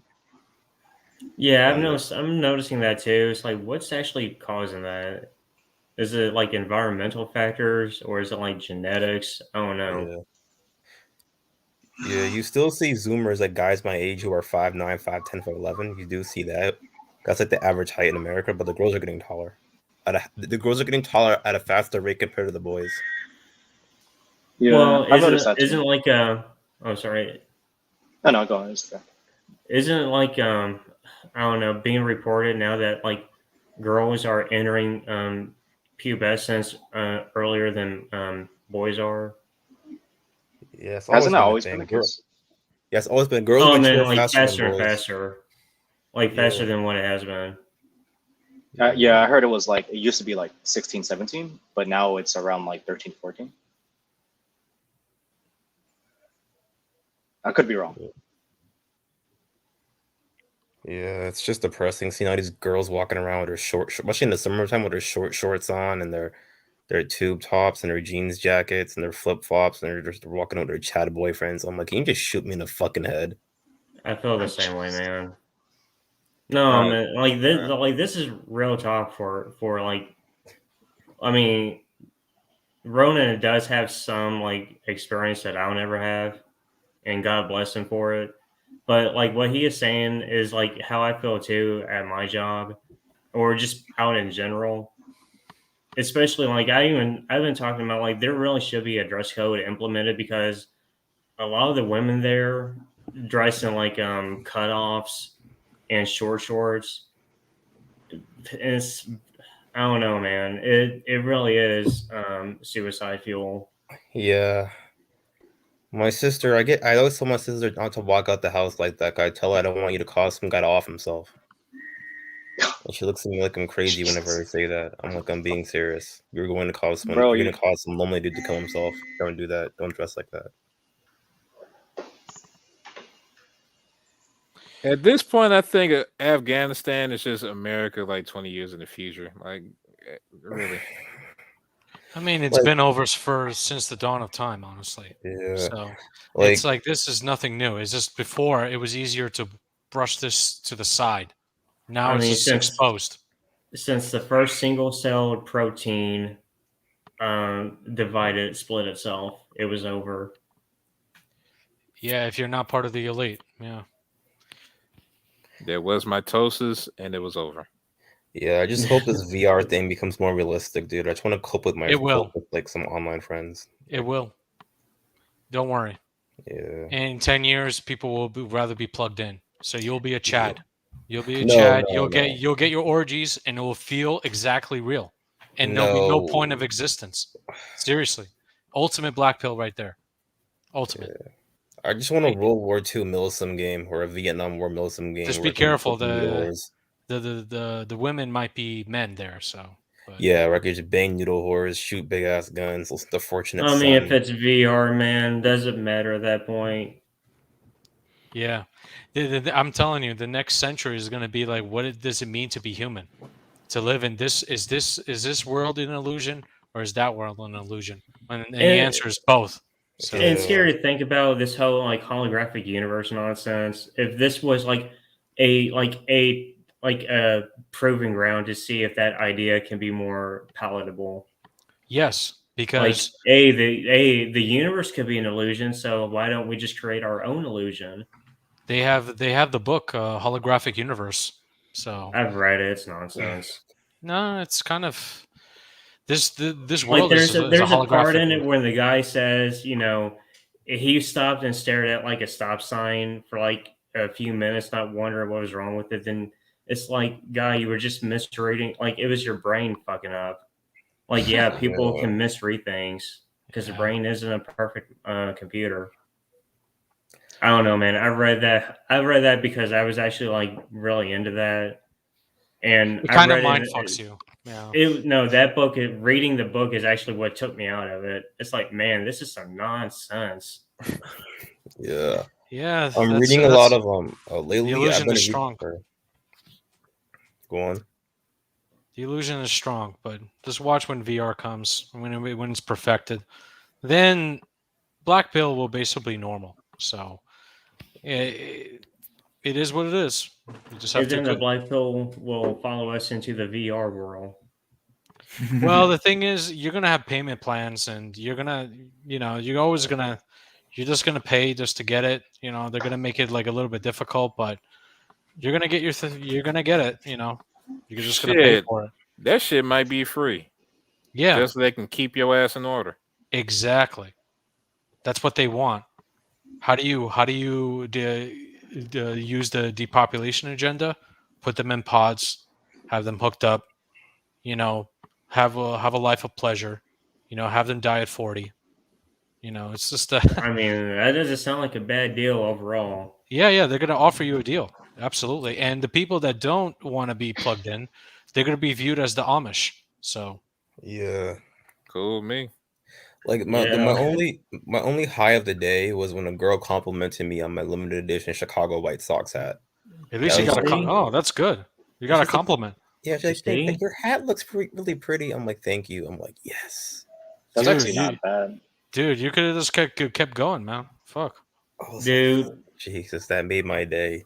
I mean, at least to me. At least you want to know attempt. today I handed a Floyd, so I don't even remember what it was, and she said thank you. And that's all I got. At least it's something. So yeah, I think I'm too fucked It's up one for of this it's one of those things where I would have appreciated more if she had said nothing. What if she just groped you? What now? Exactly. What if she groped you? What if I women wouldn't get have so a problem dead? with that. Yeah. This is gonna be in bad taste, but you know you can't rape the willing. So That's true. That's Yeah. true. I mean, if she attempts it, I mean, why not? You know? Yeah. Dude, But it's so depressing to see these couples at work holding on to each other and just necking on each other, like right in the break room. Yeah. And on I the feel like bus an there, outsider man. sometimes. The thing is, If- the majority of them are gonna, they're just gonna get cheated on. You know, if you're just doing that. I shit. know, but at the at moment, least you it's got like you're that far though. Like goddamn. like in the Fucked moment up you as that don't think is. like that. You like a suspension of disbelief. Like you allow yourself to be swept up into the dream, even if it is for a minute. Yeah. And then at the Yeah. end of the day, isn't that what we all want? Yeah, like it just, especially when you work in like a Target, in, like a rich area, like a wealthy area, so these like like these white rich kids walking around driving their cars and shit, talking about their parents and shit like that much money they have, and you can't relate to it. So you just like when you just, why are they so many black cells? Because the black communities that fucked up, low key. Yeah, it's turbo 100% hypergamous. agree. It's turbo hypergamous, where only a couple of dudes are impregnating the entire hood, but I'm not gonna get into that. It's like I can't relate to them. Can't relate to the dudes in my neighborhood who just want to sell drugs and shit. And I can't relate to these like rich white kids talking about their yacht and shit like that. I just can't relate to it. Like, Hold on, you in California? no, I'm just giving an example of my. I'm in the East Coast. I just can't relate to them. Like, they're like, yeah, my dad does this, and that. My mom does this, that, and that. I'm currently in this school. I'm currently gonna go to Yale. I'm like, I can't relate to this. I live in an apartment building in the hood somewhere, and I'm drinking a fucking old English right now. I was having this conversation. Like, I can't relate to these kids. Hey, I know how you feel, man. I'd be around. I remember the little times I'm around that shit. It'd be alien as fuck. Yeah. Like, hold on, your school had like working computers and shit. What the fuck? Wait, y'all don't gotta go to metal detectors? Y'all didn't have a no hat policy because certain hats mean certain gangs. Y'all don't have to. Wait, what? Is your cat like in heat? I don't know, to be honest. I'm so sorry. As soon Your as cat she is going starts, crazy, dude. as soon as she starts, she doesn't. Come on. Even the fucking cats are she. How are you not winning? Goddamn it! Like shit. Yeah, and then they'll have the nerve to ask you, like, how are you? How was your day? With this fake nice accent. I'm like, leave me alone, please. Like, they just don't get it. And then one of my coworkers asked me how come I don't talk to any girls. I'm like, because we're on two separate planets. Hey, at least she asked you that. I don't know, man. Man, being asked that shit just make you feel worse. Be honest. Yeah, she's like, hey, Yeah. that girl. Yeah, she said, oh, that girl, you should go talk to her. I'm like, she looks rich and she drives a fucking Tesla. I literally had to I don't stink on know, the man. fucking If train you're to get having, here. if you are, if okay, like this is me. I have no experience, but if you are at least having other girls kind of encourage you in that direction, I would say like try to take them up on it and try to. I don't know, man. Like whenever I have asked that, it's like it was immediate that I made it like an awkward situation that I should have known my place and not even bothered asking. But if you Yeah. are like if you are being given that opportunity, I would say at least try to capitalize on it. I understand, man. Though, like it may feel like the juice is not even worth the squeeze. But I don't know. I don't know, man. Yeah, I knew I was out of place when I was there. When I had I had a 40 in my backpack that it didn't finish the night before. And then I wasn't waiting for the train to go home. I pull it out and I drink it. And one of my coworkers was like, this little white girl, what are you drinking? I'm like, some old English. Why is the bottle so big? Like, bang for your buck, dude. We were just worlds apart. She didn't even know what a 40 ounce was. We were worlds apart. I'm like, that's insane. Like it's so weird when you go into these rich, like small town suburban areas. Like it's like I feel like an alien. I feel like Superman when he first came to Earth. Like where, like I feel like Piccolo from Dragon Ball Z. Like where am I? Suburban environments are really bad though. What, So then I go to work. Yeah, my coworkers suburban. gaslight me. Like, oh, you're black. You should have wasted your time getting a girlfriend. I'm like, that's not how it works. Like, Oh just man, don't just get do like Jeremy Meeks and Jay-Z, dog. It's easy. And Chris Brown. How'd that meme go? 48 weeks, 1 week, something like that. Yeah, and like it's so weird seeing all these. One thing I noticed that white, like in like whenever I'm there and I see the type of guys they're with, like in the suburbs and shit, you can be low testosterone and it's perfectly okay. Girls will still fuck you, but in the ghetto, you got to be high T as fuck, 24/7. It's so strange. Like I've seen these like 135-pound white dudes with girlfriends. I'm like, how? Because it really goes to show like how, like yeah, there is biology, but like the biology affects the environment and vice versa. The environment can affect the biology to an extent. I'm like, yo, like it's so weird. When I look at some of these guys, I'm like, yo, I could literally. When I see these girls with their boyfriends, I'm like, man, you're not gonna pick up your boyfriend. You realize that, right? I could legit pick him up, like one arm. You realize that, right? It's so strange.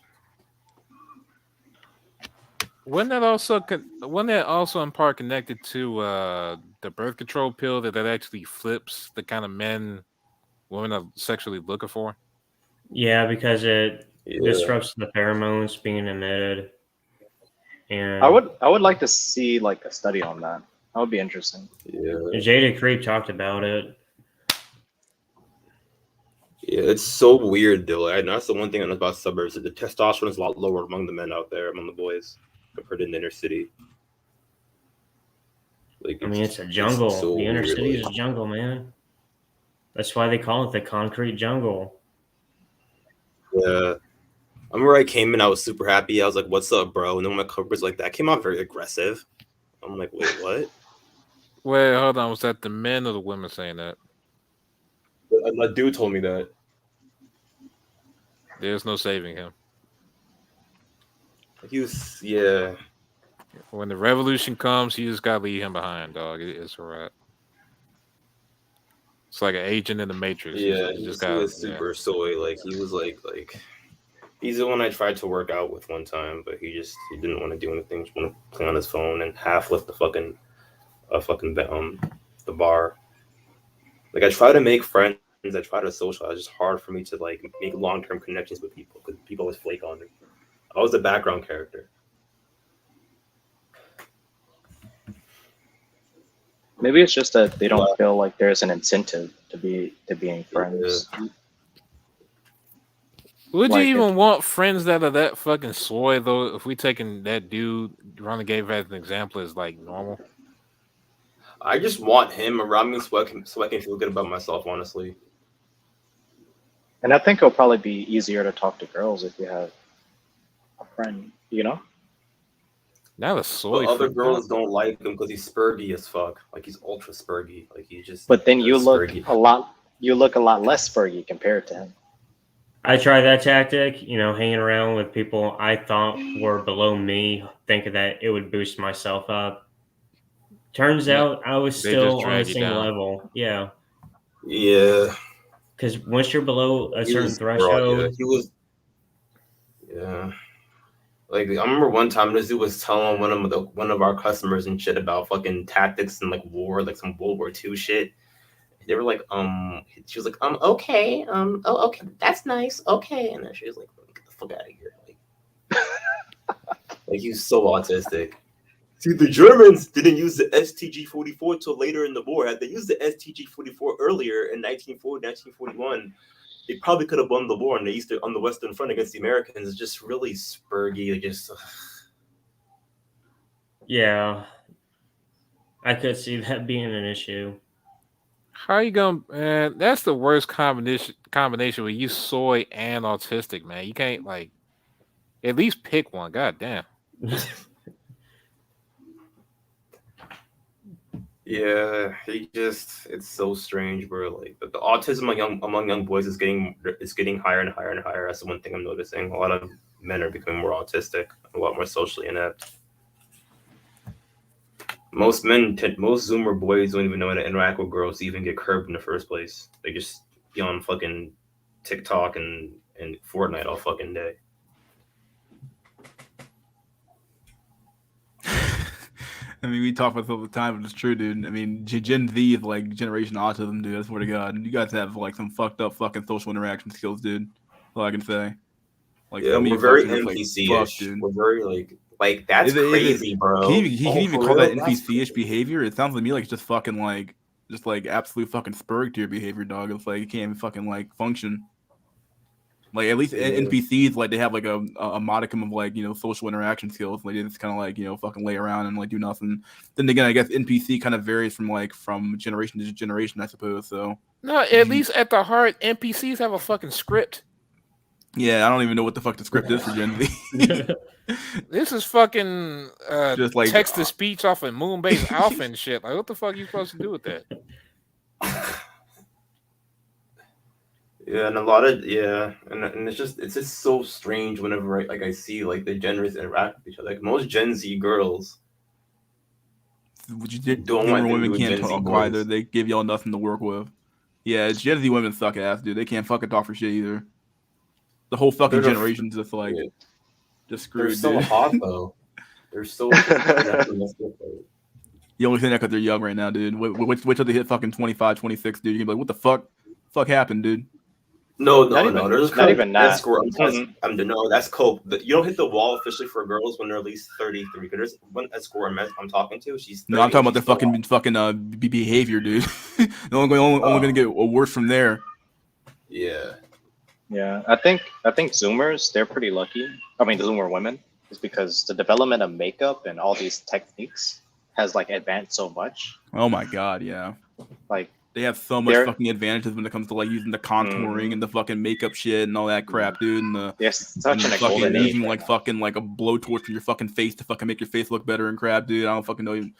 Women are doing some Yeah, a lot fucking of these next level girls- fucking shit, dude.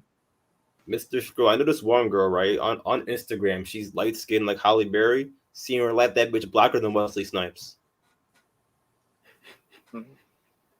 Wait, what? With makeup. No, this one girl I knew from my neighborhood and shit. She was this Instagram dot. On Instagram, she's light skinned like Halle Berry. IRL, she blacker than Wesley Snipes. Like filters on filters on filters, makeup on makeup. I'm telling you, bro. You never saw those pictures of African brides with like white husbands and they face and neck are one color, but the hands are like way darker and shit. Yeah. Now that you bring it up, I guess I've been wanting to talk about this for, I guess, never until now. What do you think about BSM and what he's doing now? Who's that? Blue Skies Blue Media? Skies Media. Yeah. What's he doing? With I don't know. When I'll be honest, I used to be team be sympathetic to him, but when he started going off on like Todd Thundercock, it's like, I mean, it's Todd Thundercock, man. It's like you're gonna mess with him and threaten him. Like I kind of drew the line, but apparently he's got like a Nigerian, I guess, pen pal. He's gonna get finessed. He's gonna get finessed. I'm thinking the same thing. Man, dude, there's a Nigerian dude that literally sold a bridge to some motherfuckers. Oh, word? He had fake cops out there and everything. So, bro, they They are they are literally the Jews. They literally have the fucking Israeli. They are the fucking Jews of Africa. They literally have a sect of Jews in Nigeria, dog. Like, I'm not kidding. It's like, bro. It's like I try to be understanding with BSM because you know, it's like I understand. Well, I guess I don't understand the struggle, but I kind of sympathize with it. I can sympathize with him in spirit, but going after poor defenseless Todd Thundercock like that. No, Oh, I no. spoke to Blue Skies Media. He seems pretty cool. He was on. Base Pluto interviewed him, and I hopped on and I talked to him for a little bit. He seems like a pretty chill dude. So I don't know. I feel like there's two sides to every story. I mean, I can understand Todd. You know, he doesn't hold back because he doesn't care. And I mean, his ex-wife, I mean, dead wife was black, and you know how Todd feels about that. I can understand there being like a lot of hostility towards, Todd berating his his dead wife. Excuse me, I don't know why I keep saying that, but it's like just going down and like demanding he drops his address and docs himself so he can go there and beat him up. Yeah, because I he's don't from know, New man. York, bro. And a lot of New Yorkers, they don't play when it comes to disrespect. They don't really play that shit. Mean streets of Middletown. Oh man. Yeah. Isn't Blue Skies Media Italian? He's like Italian, right? Italian or Irish? What is he? I have no idea. He's not Slavic because he has a good hairline, so he's definitely not a Slav. He's probably Italian, most likely. He used to have like a pretty promising like DJ career. He's got the tough Italian New Yorker vibe, so he's I'm gonna beat your fucking ass, you hear me? Like that type of shit. Well, he's also kind of lived like a pretty harsh life too. Yeah. Living life on the edge, right? Yeah, he apparently lives in a very like poor ghetto area. Yeah. Yeah, a lot of the white boys, the very few white boys that live in my neighborhood, a lot of them turn out to be like Blue Skies Media because they were conditioned to be that way. It's so strange. It's like they put the black in you. Oh yeah, I know a white dude like him. He was real lanky and skinny, wore glasses, and he went full Eminem mode by 8th grade. Like it's so strange. Like that's the one thing I noticed that like white people who live in the suburbs and like the one or two white kids that live in the hood act so different from each other. It's so strange. Like what the fuck?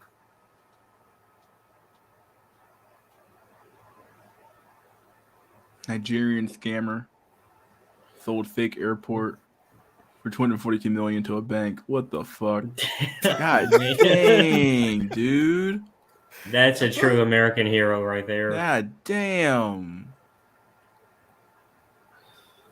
But one thing I'm noticing as well, this is gonna sound really sad to say, a lot of Gen Z men, a lot of them are looking more effeminate in the face. That's the one thing I'm noticing as well. A lot of the guys. Like, I saw this one Asian kid. He had long hair. I didn't even know he was a dude. I mean, I thought it was a chick when I first saw him. I mean, that's a problem I see. I mean, I don't know if it's like a Gen Z thing or not, but men growing their hair out long and dyeing it. Fucking who's that character off of Naruto? That was that first one. The one that was with Zabuza. That's what I'm thinking of. Sabuza. I don't know. It's like Yeah, the one that Naruto even mistook for a chick. Yeah, he said he's girlier than Sakura. What the fuck? Like, yeah, I remember that line. What the fuck? Who the fuck is his name? I can't. Yeah, and the girls are getting bigger and bigger. That's the one thing I'm noticing. It's scary.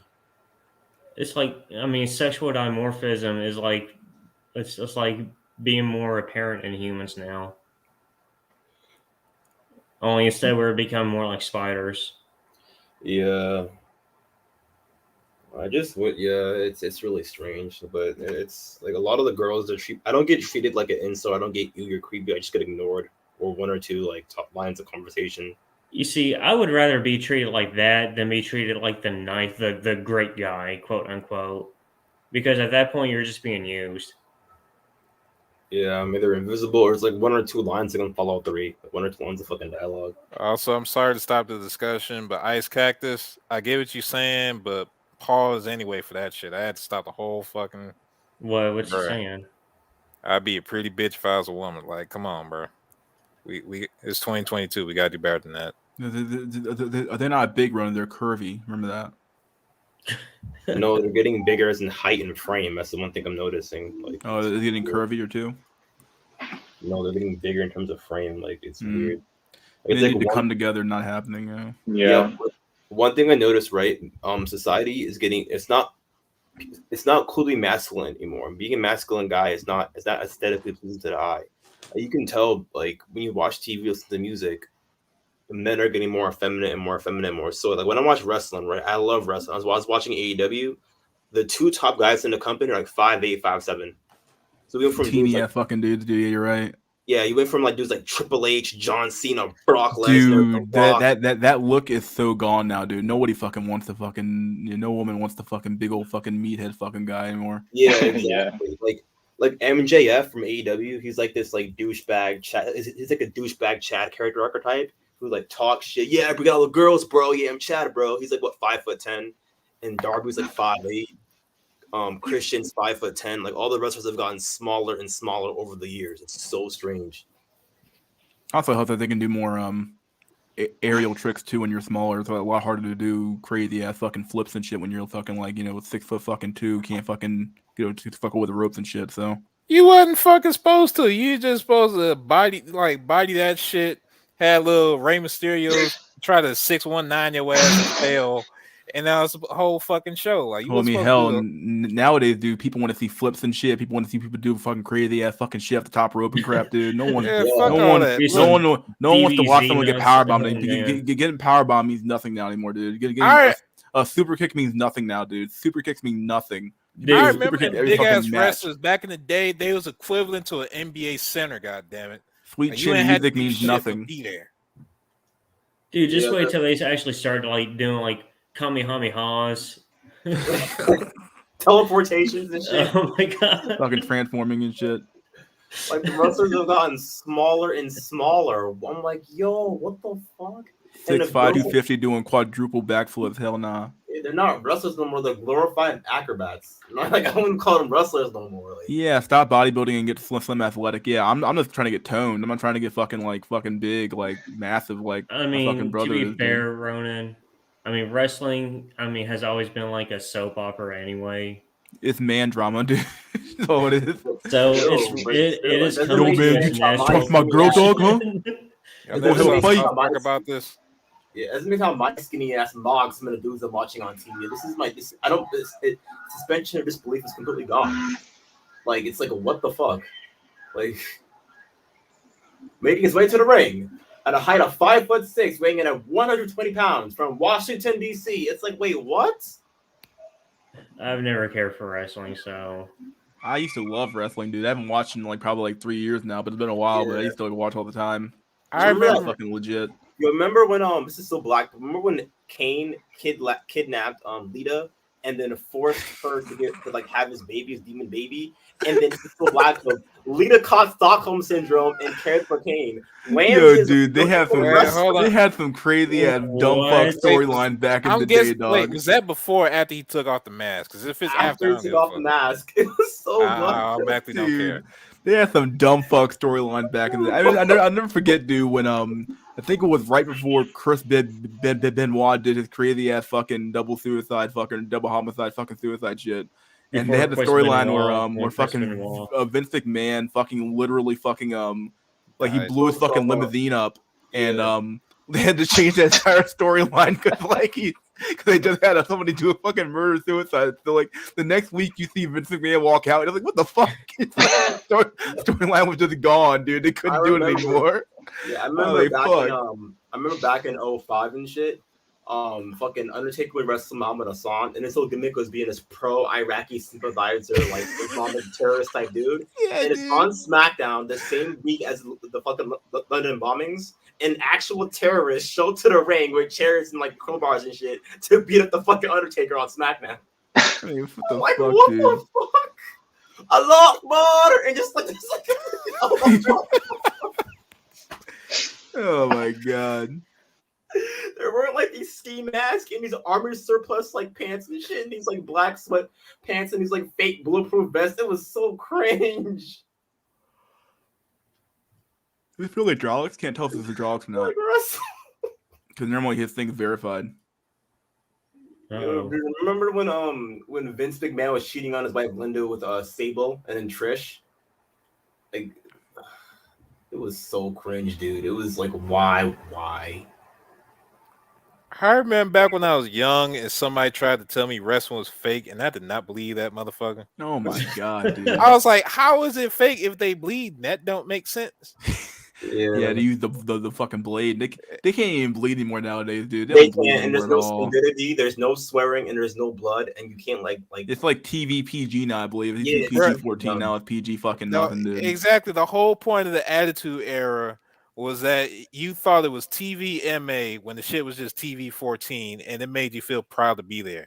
Yeah, I started watching wrestling during the like Ruthless Aggression era from like 04 to 08. This was back when like Raw and SmackDown had the Fist Arena and shit. Still TV 14. SmackDown was on the CW or on UPN, and Raw was on Spike TV. That's when I started watching it back then. But it wasn't as soy as it is now. Like, it's super soy now. Like, Shit, wrestlers are UPN, all- we know. Goddamn. Making his way to the ring from India at 5'2", Curdy Cell. Balding Indian janitor. Yeah, he comes. It's like a broom, sleeping in Dude, just wait until it's The great the sleep. incels fighting in coliseums. The worst ever is when the referees are actually bigger than actual wrestlers. That's That's a damn shame, dog. What the fuck is that shit, dude? Like, how do you fucking orchestrate a goddamn like bump with the fucking referee if you can't fucking if it's not even real, dog? Like, you know what I mean? Like, how do you orchestrate the fucking bump when like the fucking your wrestler's so fucking small? You can probably get knocked over by a fucking small wind going by. The fuck? No, they weren't. They were. You guys short wrestlers. You had guys like Chris Benoit who were like 5'9", 5'10", but they were like swole. You feel me? Exactly. They were looking like fucking Wolverines and shit. Like, you still didn't want to fuck with them. Like, now. Yeah. You got dudes who are 5'6", 5'7", 5'8", 120, 130, 140. It's like, what the fuck? Yeah, hydraulic. Like, I don't think it's him. Like, you can be short or be under 6 foot and still be buff. If you're like 5'9", 5'10", you can still pull it off. Like Chris Benoit, he was jacked. But nowadays these dudes are like literal frame cells, like these thin wrist type dudes now. It's so strange. Even the girl wrestlers are actually sometimes stronger than actual guys now. It's so strange. I'm like in like AEW and shit. It's so weird. Yeah, nah. Back in my day, the only chick that was like that was China. Yeah, China. I thought she was a transvestite when I first saw her. She was legit a train. Yeah, nah. I was young and I was retarded, so I always got it confused with Xena and shit. Yeah, which was a whole nother story, but whatever. It's like, oh, okay, she's on 2 shows, but whatever. Yeah, you remember when Edge and Lita fucked in the ring? Wait, when the fuck was it? Yeah, that was the fucking storyline. That was the back in storyline. 06, Edge That's and Lita legit. had sex on a bed inside the ring and shit, and Ric Flair came in and shit. I'm gonna show No, you that what was this John old Cena's shriveled one, that ass- wasn't it? His old shriveled ass pulled up to the ring and shit. I'm gonna show you how it's done. Woo! Just spurting out, and then Edge hit him with a chair, and then Cena came out and flipped the fucking bed over and shit, and fucking like F Oh, you. it is Edge. hydraulics. So cringe. Hey, well, you hydraulics? Prepare for bullshit. Yeah, Giant Nickelback. You remember when Stephanie McMahon got her boob job IRL, and then Chris Jericho was making fun of her? Man, hold on. I think I checked out when they turned that WWF to WWE. I think I just left. Yeah, that was funny. And then Rhino was trying to defend Stephanie because he was sipping for her, and then fucking Chris Jericho was all, "The door and the whore." It's just Yeah, it might have been after my time, bro. To be honest. they were so base back then. You can't say whore, you can't say slut, you can't say bitch, you can't say fag, you can't say any cuss word. It's so I mean, something I've noticed is like society has become. I don't know, man. Let me see if I can formulate my thoughts better. Like, we're becoming more, I guess you could say, hedonistic and at the same time puritanical. Dude, it's infantilized. Yeah. It's what? Infantilized. Infantilizing, yeah. In one hand, you could do more little shit, but at the same time, there's less for range of what you can do in the name of keeping you safe. That's a Yeah. fucking baby. Yeah, it's so strange. Like they can't swear anymore. They can't use foul language. The girls gotta dress more quote unquote conservatively, because women, we're not sex, we're not sex objects. We're athletes. We're athletes. They got rid of the bra. They got rid of the bra and panties match. So they got rid of the pillow fight match. So it's just no more mud wrestling for the girl at SummerSlam. It's just completely just girl power now. Stupid. Which is kind of weird. It just goes to show how contradictory feminism is with itself. But whatever. Dude, look, Nico, you remember Jared the King Lawler? He would say shit that would get him Me Too today. Look at those puppies. Look at Trish with those puppies. Remember that shit? Yeah, back in the good old days, man. You can say what the fuck you want on TV now. Now it's like, nah, dude. Back when JR fucking was wrestling and shit. By God, he's been broken in half. Yeah, I remember. By God, he's dead. Somebody stop the match. All that shit.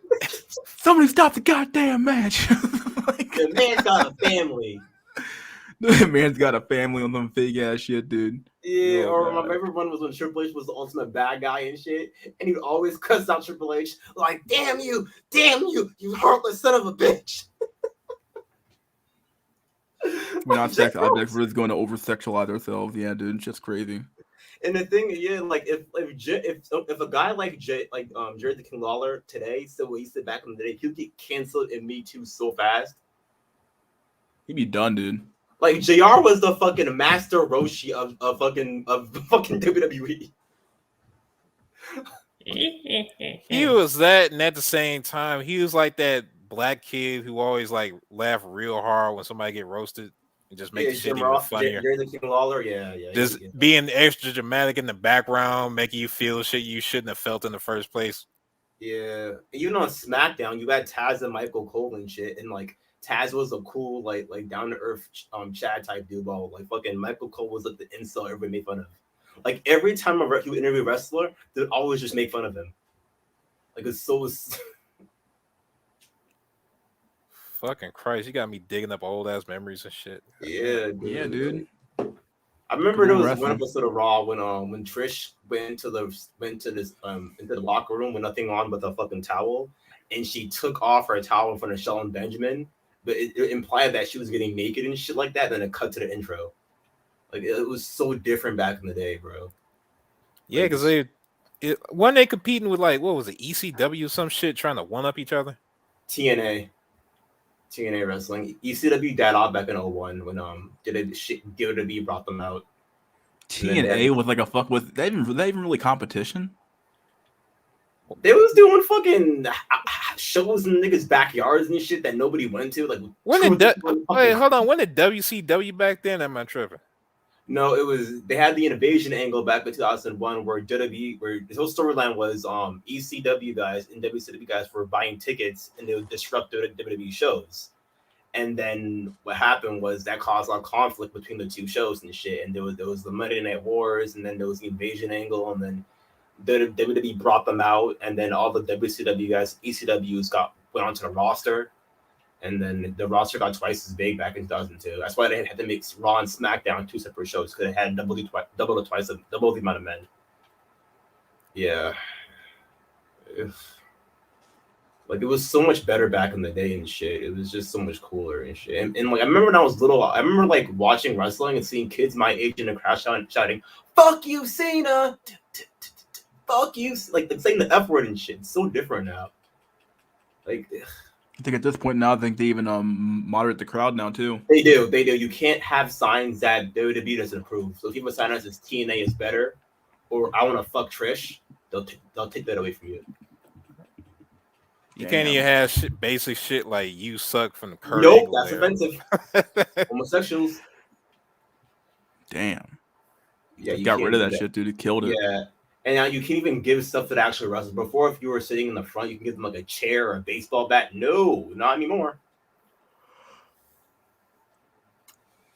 That's too much for them, I guess, right?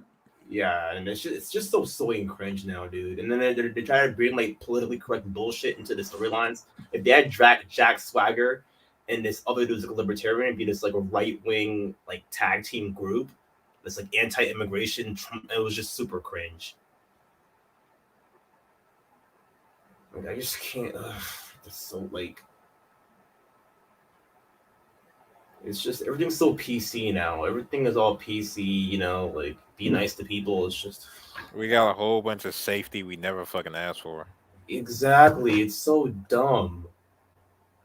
Like and I'm like that is ruining wrestling. It's ruining the company. If Vince McMahon wants to save the company, make it TV14 and fire all the soy boy behind fucking non-binary LGBT QRS TUV gendered writers and get the old school writers back from the Ruthless Aggression era. That's all they got to do.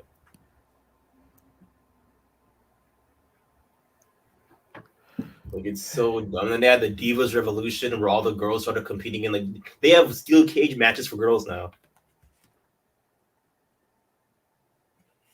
They can't wrestle for shit either. It's just about them like flopping around the fucking ring. It's so horrible.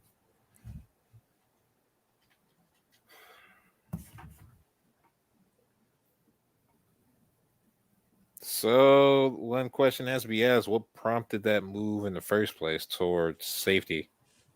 I feel like WWE went PG back in 2009 because they want to be more family friendly. So they want because Linda McMahon, I think one of McMahon's was trying to get into politics, and they couldn't, and that would like kind of ruin her chances of getting to office if they showed like tits, ass, violence. Hold up, wait. So indirectly, in a fucked up way, you saying women ruin wrestling? Like what the? Pretty fuck? much, yeah.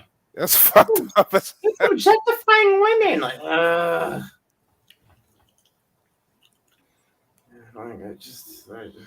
They killed it, dude. Yeah. I mean, I did remember that though. That was Linda McMahon was trying to run for office and with that in Connecticut. Yeah. Yeah. Hold on, did she even fucking win? No. Oh yeah, Hey, you we go, hear you, Drax. Drax. Yeah. Yeah. Finally. Bro, man, they ruined the whole fucking genre of TV for nothing. Like, ain't that a bitch? Look how they massacred my boy. Yeah, Draws, we're talking about earlier how in society it's not the masculine look isn't cool anymore. And you can tell based on wrestling how the wrestlers have gotten smaller and smaller and smaller over the years. So weird because that's the exact opposite look that Vince McMahon actually likes. He loves the big monsters. Yeah, like Kane, Big He's Show. he's a big monster himself. Yeah. He's a fucking roid monkey. Yeah, it's so strange that wrestlers gotten smaller. Like it's so, like when you see a guy like Darby from AEW go up against Mark Henry, it just you can't believe that he would beat Mark Henry. Yeah. She makes zero sense. That was like what 5'9", 5'10", like 150 pounds, I think, like 150. Like it's so whack. So Drolix, did you we watched the Geopod videos today, they're pretty good. What about the demographics? I think we watched both of them. I think we finished both, so or I think we watched the ones you recommended that we watched, so I don't know if you're still there or not. I think you're muted. Mr. McMahon, my god. Basically it's over. Yo, Lisp cell. Yeah, dude, talk about it. Jack, no, go back. You remember when the whole Katie Big storyline when Triple H and Kane were beefing, and then Triple H was all like, "I remember you had a wife named Katie Vick, and she died in a car crash because you were drunk that day." And they showed a casket, and they implied that Triple H was fucking her dead body or some shit. Like it was. God damn. All right, Ronan, I'm be real honest with your ass. I barely remember what the fuck I did last year. You trying to go all the way back to my childhood and shit, like a fucking Freudian therapist and shit, trying to get me to unrepressed memories. Oh, you want to have sex with your mother? Like, oh my god. Yeah. So cringe. You Remember have Zach a penis Gowen? in V. Remember Zach Gowen? So Zach Gowen was like this paraplegic like white kid. He had like 1 foot and he had cancer or some shit. And his dream was to become a wrestler in WWE. He was one of his little Make-A-Wish kids. And they said, you know what, we're gonna grant you a wish. So they put this dude in a match with Brock Lesnar. It was like twice his size and shit. And you know, Brock Lesnar beats his fucking ass. Like literally, like takes a chair and like bashes his head in with a chair in front of his mom and shit in the crowd. Oh yeah, I remember that shit, dude. I was like, what in the literal fuck is going on, dude? I couldn't even believe it, dog. I was like, what the fuck, dude? I didn't think WWE could get that fucking bad, dog. But yeah, they got some fucking. Dude, he picked him up like he was like Zach Owen was Batman and Lesnar was Bane, and Lesnar cracked him over his knee on some Bane type shit. Oh my god, man. Be careful what you wish for, apparently, goddamn. And like he's bleeding all over the floor and shit. His mom and his son are like, oh, don't do that to my son. Don't do that to my son. And then he was in a wheelchair, and then Brock Lesnar like pushed him down the fucking stairs. Like,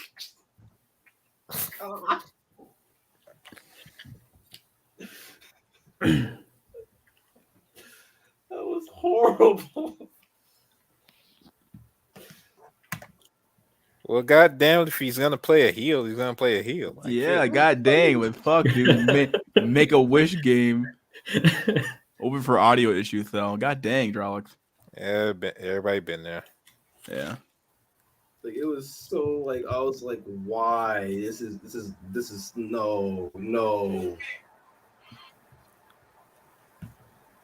Oh, you remember when remember that when those two, there was one storyline recently where what's that bitch's name? Lana and Bobby Lashley were caught fucking backstage, and they so cringe. Like, BBC game, right? it's just so cringe, the storylines. Oh my god. Like it's just I would do a better job writing the storylines compared to the writers now. I'd do a way better job. These guys. Yeah, but too bad you would never hire ass. You wouldn't know why, because you're too base for those guys, dude. You would never accept the base storylines they have now, dude, or the ones that you would make. They would never accept that shit nowadays, dude. That shit's too fucking beyond the. Dude, I have an beyond what they're looking incel for. wrestler. I have a legit incel gym cell wrestler. Like a dude like base essence. So there's a built move. The gym cell incel. Well, you can have an incel wrestler. Just put a mask over his motherfucking face like Kane and never take it off. You'll be fine. Yo, I gotta go, guys. Like I want. All right, All right, buddy. Thanks for coming on. Yeah, thanks for having me on the stream. Yeah, See you and guys. in my storyline, right? He's gonna win the champion, right? The championship belt because he's a bad face.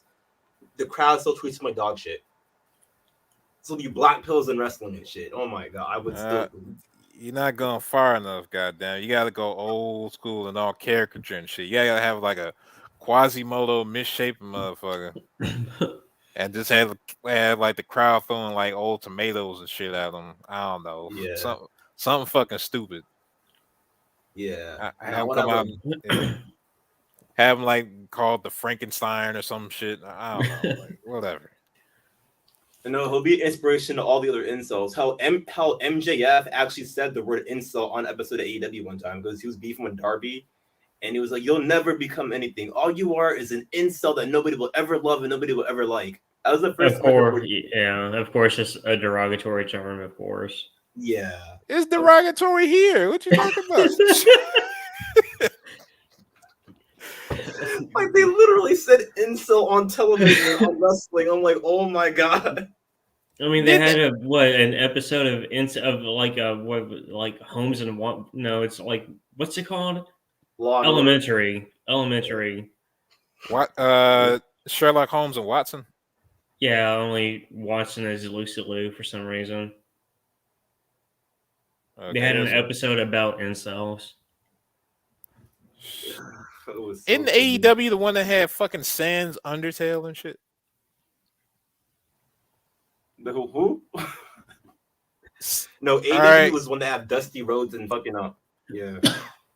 One of the motherfuckers, Yeah, I think it was AEW, came out in some Sans cosplay, and the announcer was like, "Coming out, blah, blah, blah, blah, Sans Undertale," because he didn't understand the reference and shit. It was like hilarious.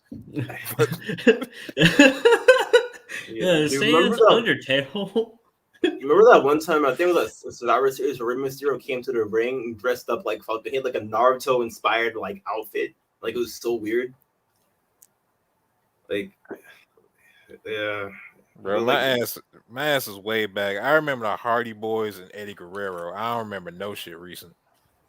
Yeah, it's super cringe now, bro. But like back to the whole incel thing, they're gonna start having incel characters in TV in the future, just like mock them and make fun of them. I mean, they have that elementary. They did one on NCIS. Like, yeah, it's. I mean, as this problem grows more and more, you're gonna see more references to it in like just the mainstream pop culture. Yeah. Dude, MJF literally called Darby, and this one you referred to him his because he came to the ring in a trench coat one time, and it was like he told Darby, I like that school shooter skateboard vibe you have. So he's calling him a school shooter, calling him an incel because dude wears all black, even though he's like a semi-tall blonde white guy, he's somehow an incel. It's just, Nah, Ronan, you ain't thinking far enough. Now, when this shit really gets popping, what if they start having incel heroes to appeal to the demographic? oh, that shit be wild as hell. He's coming, dude. Incel. They're gonna have incels in comic books now. Like, John the Virgin. Like, oh shit.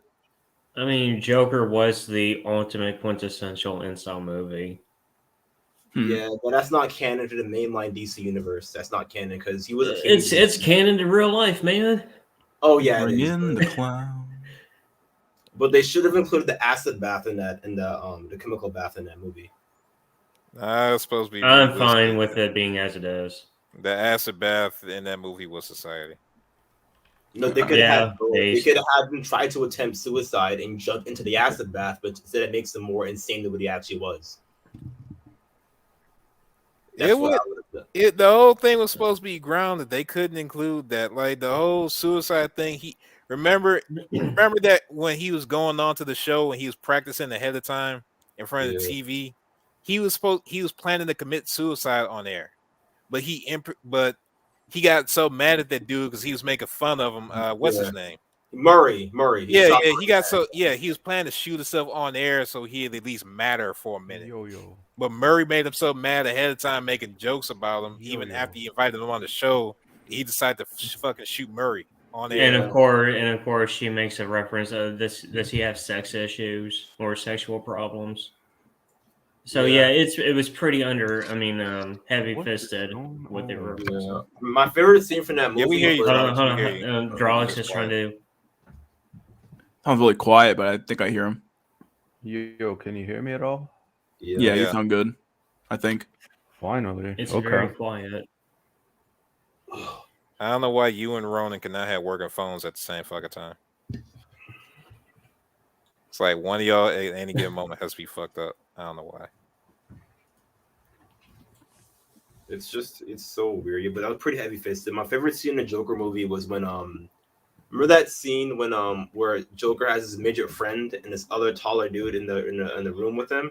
Randall, and then Joker stabs Randall with that scissors, and then the fucking no, midget- Randall was the midget. Okay, yeah, Randall was the midget, and then like he's screaming and crying and scared of Joker and shit, and he's trying to reach for the freaking. It was so hype, he's trying to reach to get to the lock of the door to get out and escape. Oh. And Joker like shows mercy on him, like, you were nice to me, Randall. I'm gonna let you live. He's like, thank you, and he just runs out. Like, No, I would tell you why that scene is really fucked up. Because all through the movie, Arthur was shown to be this pathetic piece of shit. And then they displayed for 30 seconds of one person more pathetic than him. You know how fucked up that is? Yeah, I was about to say, like, they had to make the short reach for the midget joke. yeah, it was pun intended. Yeah, my other favorite scene, this one hit home for me, is when he tries to get mental health treatment, but his therapist said, yeah, we're cutting off funding for that. I'm like, that happened to me IRL. I mean, I noticed this like when I was watching it, of course, by myself in the theaters. And she makes the comment, they don't give a shit about you and they don't give a shit about me either. I'm like, I know, like, you probably have a husband, a family, whatever, make of that whatever you want. Like, Arthur is truly alone in this world. Yeah. I like I remember the what's it called? The God, I had the scene on my fucking head just a second ago. Fuck, it'll come back to me. So you guys can go ahead and go around. God, I forgot all about that movie. Remember that? Oh yeah. I remember when I was going to go see that movie. They actually they carded you. They actually asked for my ID card to go into the theater. I'm like, seriously? So I they couldn't actually believe did it. that for you? Yeah, Or they did actually that showed to- after the ID card to actually go to the. They I- asked for everybody the ID card. I asked for my ticket. They handed it right to me and ushered me right to my seat. Yeah, I couldn't even believe it. I was like, seriously? Like, what? You out of your fucking mind, dude? I remember when I went to go see Joker back in 2019 when it came out. I remember there was like armed security at the movie theater, like these not SWAT team. There were cops, but then the bulletproof vest and the fucking MP5 and shit. I'm like, oh my god, really? Dude, I saw it the night it came out, and there was none of that at my theater. Now, Dude, I'm like, I got really? I got the worst story. At my fucking theater, they had a fucking sign up warning about bringing your kids to see the movie when the shit's already rated R. Damn. Yeah, true. Yeah. So like, what the fuck? I remember on Reddit, right before Brain Cells got banned, they're making these memes, but this black dude was like working as like a clerk at the movie theater and shit, named Anonymous or some shit. And then his whole gimmick was, sorry, you can't see this movie if you had no girlfriend. We're sorry about that, sir. What are you talking about? I remember that Robert, one. Robert, Yeah. Robert, the fucking the custodian, but the concession guy. Yeah. He passing out with fucking crab legs and shit. Oh, Oh, fucking Robert. Yeah. Whoa. Where's your girlfriend, sir? We can't have He worked in the popcorn mines of the theater. Had to go mine for popcorn to give you popcorn. So. Brain What in cells. the fuck? Yeah, because people were afraid they're gonna be like mass body stacking events. deletion body stacking events. Yeah, I'm like, mass seriously, dude, and- off yeah. this fucking movie. Yeah, mass and voluntarily bullet sampling events because of the Joker movie. So they banned brain cells just in case for precaution. And Oh it my turns God. out the shit was basically incel Mecca. Everybody coming to visit the Holy Land and shit. Like it's fucking I don't know, Ramadan for incels. Like, I don't know. To pray at the altar of Arthur Fleck. I'm not even gonna lie, dude. During the when he shoots when I think with Murray, when Yeah. he shoots that guy, I actually laughed in the theater. I'm not gonna lie, I kind of laughed a little bit. I laughed out loud. I actually laughed out loud. Like seriously, like 'cause the way it happened was like he basically just like said like, oh, he basically said his little spiel and like just shot him. Like what the fuck? Started laughing how fucking funny it was. Bro, I spoiled myself. I saw that scene on fucking what is it? The Pirate Bay. I fucking downloaded that and they gave me that little bit and shit. That's the main. That's like what got me to the theater in the first place. I'm like, oh shit, this shit's based as hell. Let me look this shit up. He's like, you get what you fucking deserve. I'm like, well, shit. Yeah, Started laughing. I was like, well, was when he shot those three guys in the fucking subway. Because as someone who has been assaulted like that in real life, it was nice seeing a fictional character get revenge and do things that I could not do in that situation. Because when someone's kicking you in your head, stomping on you, hitting you, like that shit hurts, dude. You can die like that. Like, you know what I'm talking about, right? They're on the subway. They're all those Wall Street guys who work for Bruce. yeah, like toward like the middle of the movie or something, toward the I beginning. mean, that's basically the catalyst for him becoming like. Yeah. And then they're like, what's so fucking funny? And he's like, I have a condition. And they smack the card out of his hand or stomping on him, kicking on, punching on him and shit. And then he shoots all three of them in self-defense. Yeah, he shot like 8 bullets out that fucking 6-shooter. But Yeah. Yeah. And then Who's counting, got right? off the subway. And I mean, he could have reloaded between shots. Yeah. You know? Motherfucker, it was basically there was no time in the reload. He just held that bitch in front of him. Yeah, and homie, Joker was Arthur Fleck was so spurgy. He ran down the platform on a subway. Like, I know where that subway is, IRL. I know where that part of New York is. I know where it is.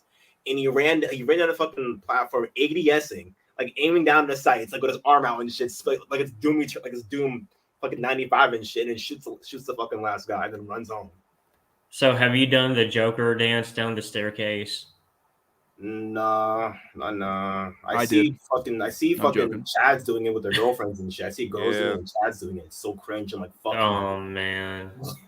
It's like, bitch, you did not learn a single fucking thing from this movie except how to get attention. Like, what the fuck? Yeah, my favorite one was when those Joker cosplay girls was like a slutty version of the Joker.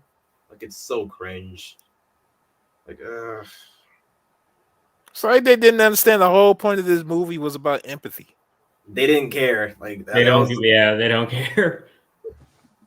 Yeah, and then one of this one girl at my school was all like, "Oh, Joker is just toxic masculinity. It appears at lowest common denominator." Bring in the clown. Like, and I tried to explain to her it's a movie about a man who's been beaten down by society, beaten down by life, and it's another white male murder fantasy. You're goddamn right it is. And then Joker, he had a crush on this one black girl played by Zazie Beetz, which, by the way, I'd fuck this shit as Zazie Beetz. I blow her back out. But anyway, he has a crush on her and shit. Why are you clapping? Amen, brother. You like Zazie Beetz? Oh my god, bro. What the fuck, man? It's okay, bro. It's okay. Yeah. So he has a crush on Zazie Beetz' character, who's a single mom who lives like She live in the same apartment, but she lives across from Arthur Fleck, and it's all hallucination the entire time. She was never in Joker's apartment. She never fucked Joker. She never kissed him. Nothing. I'm like, oh my god. Yeah, and then they had to have that fucking Fight Club montage because motherfuckers were too stupid to just get it on the first thing. Yeah. And he had a fantasy was kissing her and shit like that. I thought she was gonna become Harley Quinn, but that wasn't gonna happen. And then my other favorite scene in the movie was when he's doing that whole dance routine as a clown at the fucking hospital, and his blicky falls out in the hospital while the kids. I'll be honest. When that happened, I was like, oh man, like it, because I wasn't expecting it to happen. I'm like, oh damn. Dude, if you drop a gun out your pocket in New York, you know how much trouble you will get in? It's over, dude. It was the 70s back then. It was a different time. It was a different time. It was the 70s. No, it was 81 Gotham, 1981 Gotham. Same thing, like whatever. The point is, I mean, the 80s didn't start properly like 87. Fucking boomers, whatever. Shit, I don't remember. I wasn't born. With a gun in New York, if you bring that shit out your house and brandish that shit, even in self-defense, your ass is getting in serious trouble. Like, yeah, it's New York. I don't even think you can draw a gun without a fucking permit now. So whatever. Yeah, despite us having the most strict gun laws, we have some of the most violent shootings. It's so stupid. It's almost as if it wasn't supposed to help. Yeah. How many times do we have to see Bruce Wayne the origins? Yeah, it's pretty sad. We've seen the fucking origin story 55 times now, dude. Like getting on my fucking nerves. How many fucking Batman movies do we fucking need? Like we literally have a Batman movie every fucking 5 years. Swear Bro, to God. that's because Batman is holding up the DC. But like, do we have to for they decent keep plots. making them though? We have the Dark Knight, which was pretty damn good, and then you have the Batman again. Like, what the fuck? We just had a Batman movie. What the fuck's going on? Like, we just had. I want to see a remake of Watchmen. I want to see a movie remake of Watchmen, not that HBO SJW shit. Actual remake of Watchmen. I wanted to see Rorschach, Dr. Manhattan, Night Owl with Silk Spectre, the comedian, like, but set in like the 1930s, like actual like 19. Yeah. Watchmen seems to be like the comic version of Dune. It just doesn't adapt well. Yeah, even then, yeah, or like a Batman series set in the 1920s or 1930s. I would love to see that. Like Bruce Wayne's born in the late 1800s and shit, and like Gotham is this post-industrialized city. There's like prohibition era mafia gangsters and shit, and it's like a fucking like a World War I inspired Batman costume with like these fucking giant like tactical pouches and shit, and that'll be so cool. That would be so cool. Bad guys with Tommy guns and fucking trench shot M1897 trench guns and Browning automatic rifles and shit. And that'll be so cool to see that in like a 1920s Batman movie. That'd be so. That sick. was kind of the point of the original animated series. Remember? No, it was set during it had the 40s vibe, but motherfuckers had TVs and fucking cell phones and shit, so it threw me off. Yeah, well, the point is, it was supposed to be like a mixing of eras sort of thing. Yeah, like anachronisms. Yeah. Yeah. you got 40s era like television, 40s era cars, but yeah, people got computers and cell phones. Like Huh? Art Deco art styles. Like, huh? Like, it just throws me off. And then you have Lucius Fox's black ass in there, so that triple throws me off. Oh yeah, Ice Cactus Watchmen was never hell no, not the comic. It was never always woke. Fuck no. No, it wasn't all. Like, Rorschach had a pretty dark storyline last year. Like Rorschach, he was, no offense, he was a shorter white dude. He got bullied a lot. His mom was a hooker who beat him and abused him and shit. Got bullied by everybody in his neighborhood and shit, and just like became a vigilante to get his anger out. He was like the first incel like superhero. Yeah, he has no love interest. He was a manlet, ginger, Irish rageaholic. Damn. And that was his whole character arc. Like, I mean, in a parallel universe, that is me. And then there's my favorite other character is the comedian, because he's like a drunk who like he fought in the Pacific Theater or like Vietnam, which one of those jungle rice wars, one of those wars, and like he's super like nihilistic. There's one scene in Watchmen where he shoots a pregnant Vietnamese girl who's claiming to be like her his baby mama and shit, and he was just a super shitty character. Like got drunk. He's throwing like rocks out. He's like trying like they're protesting superheroes and shit, and he's firing like pellet rounds into the fucking civilians and shit. Like he was clown role personified. and then he died in the first chapter. Yeah, that dude threw him off the building. And Ozymandias was this fucking Chad like aristocrat douchebag, and the Night Owl was this. Remember when Night Owl fucked Silk Spectre? I think they were fucking inside of his fucking Night Owl mobile thingy. Yeah, Silk Spectre too, right? I think her mother was the original Silk Spectre. Yeah, she got killed for being a lesbian, I think, because in the beginning when they were like, and that song, old times are changing, do. You know that opening theme and shit. They show what happened. There's this one character he got put in a mental hospital. He had these two like wings on his costume and shit. And then one of the original Silk Spectres got killed for being a lesbian. And then I think it was what's that guy's name? Fuck.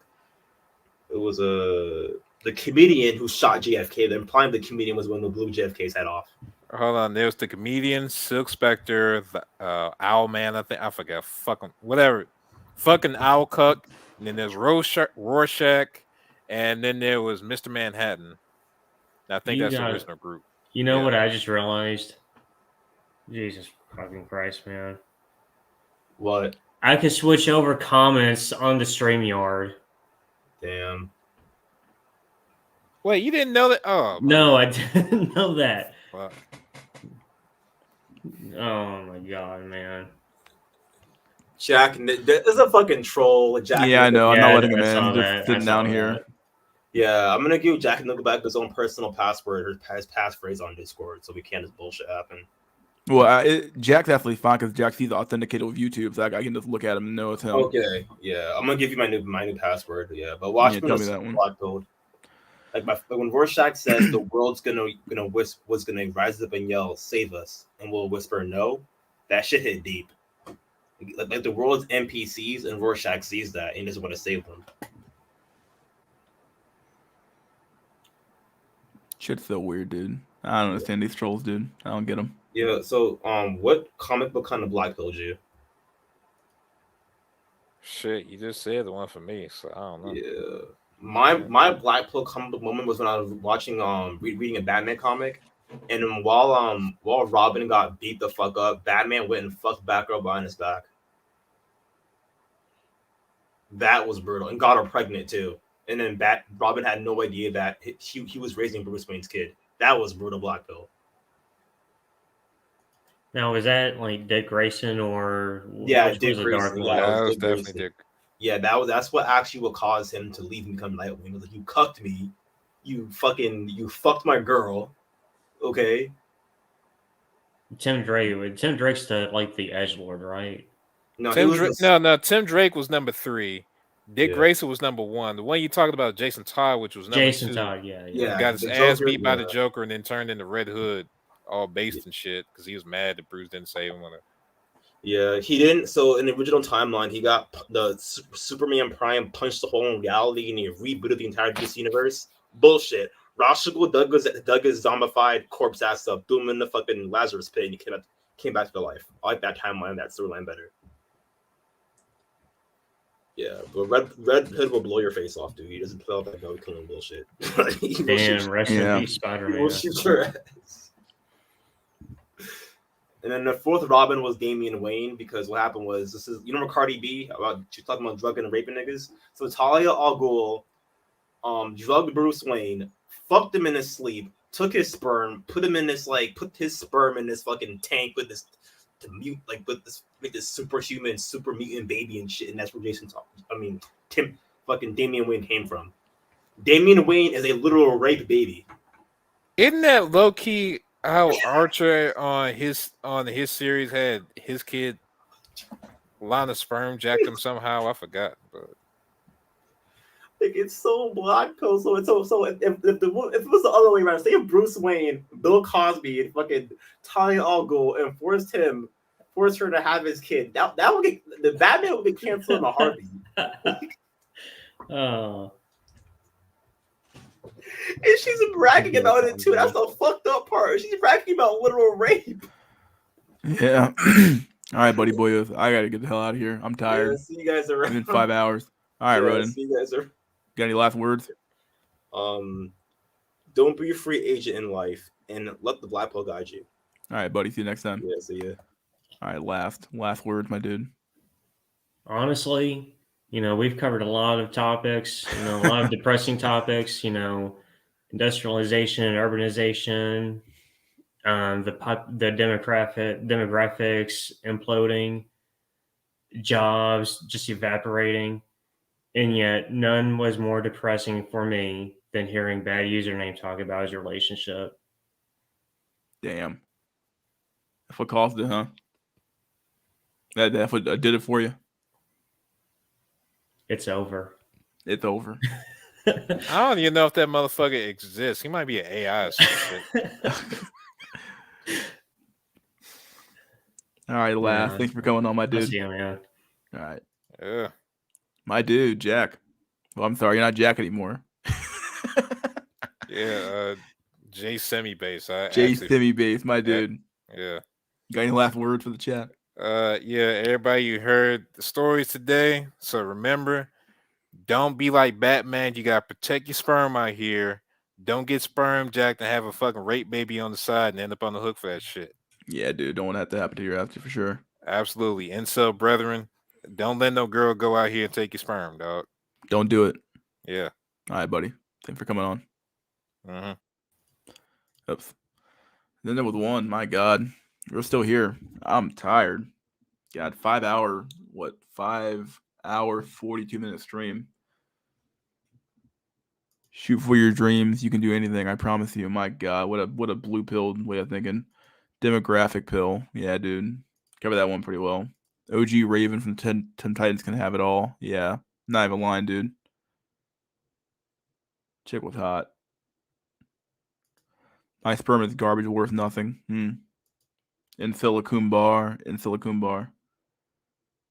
Guard your worm, protect your sperm. There you go, buddy. Literally just got here. Got off work. Well, hopefully. Now I'm drinking myself to death, hopefully. Don't do it, dude. Blue balls, man. Aw. Just rest, bro. I got some sleep. I'm tired.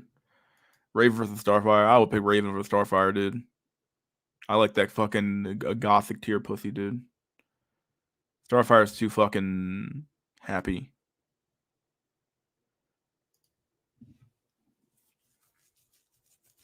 And blue balls matter. Nice.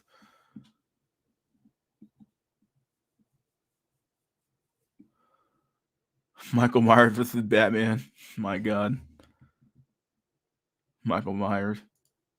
No pussy, no peace. Whew. Hope you guys enjoyed another episode of SNC Sunday Night Cope.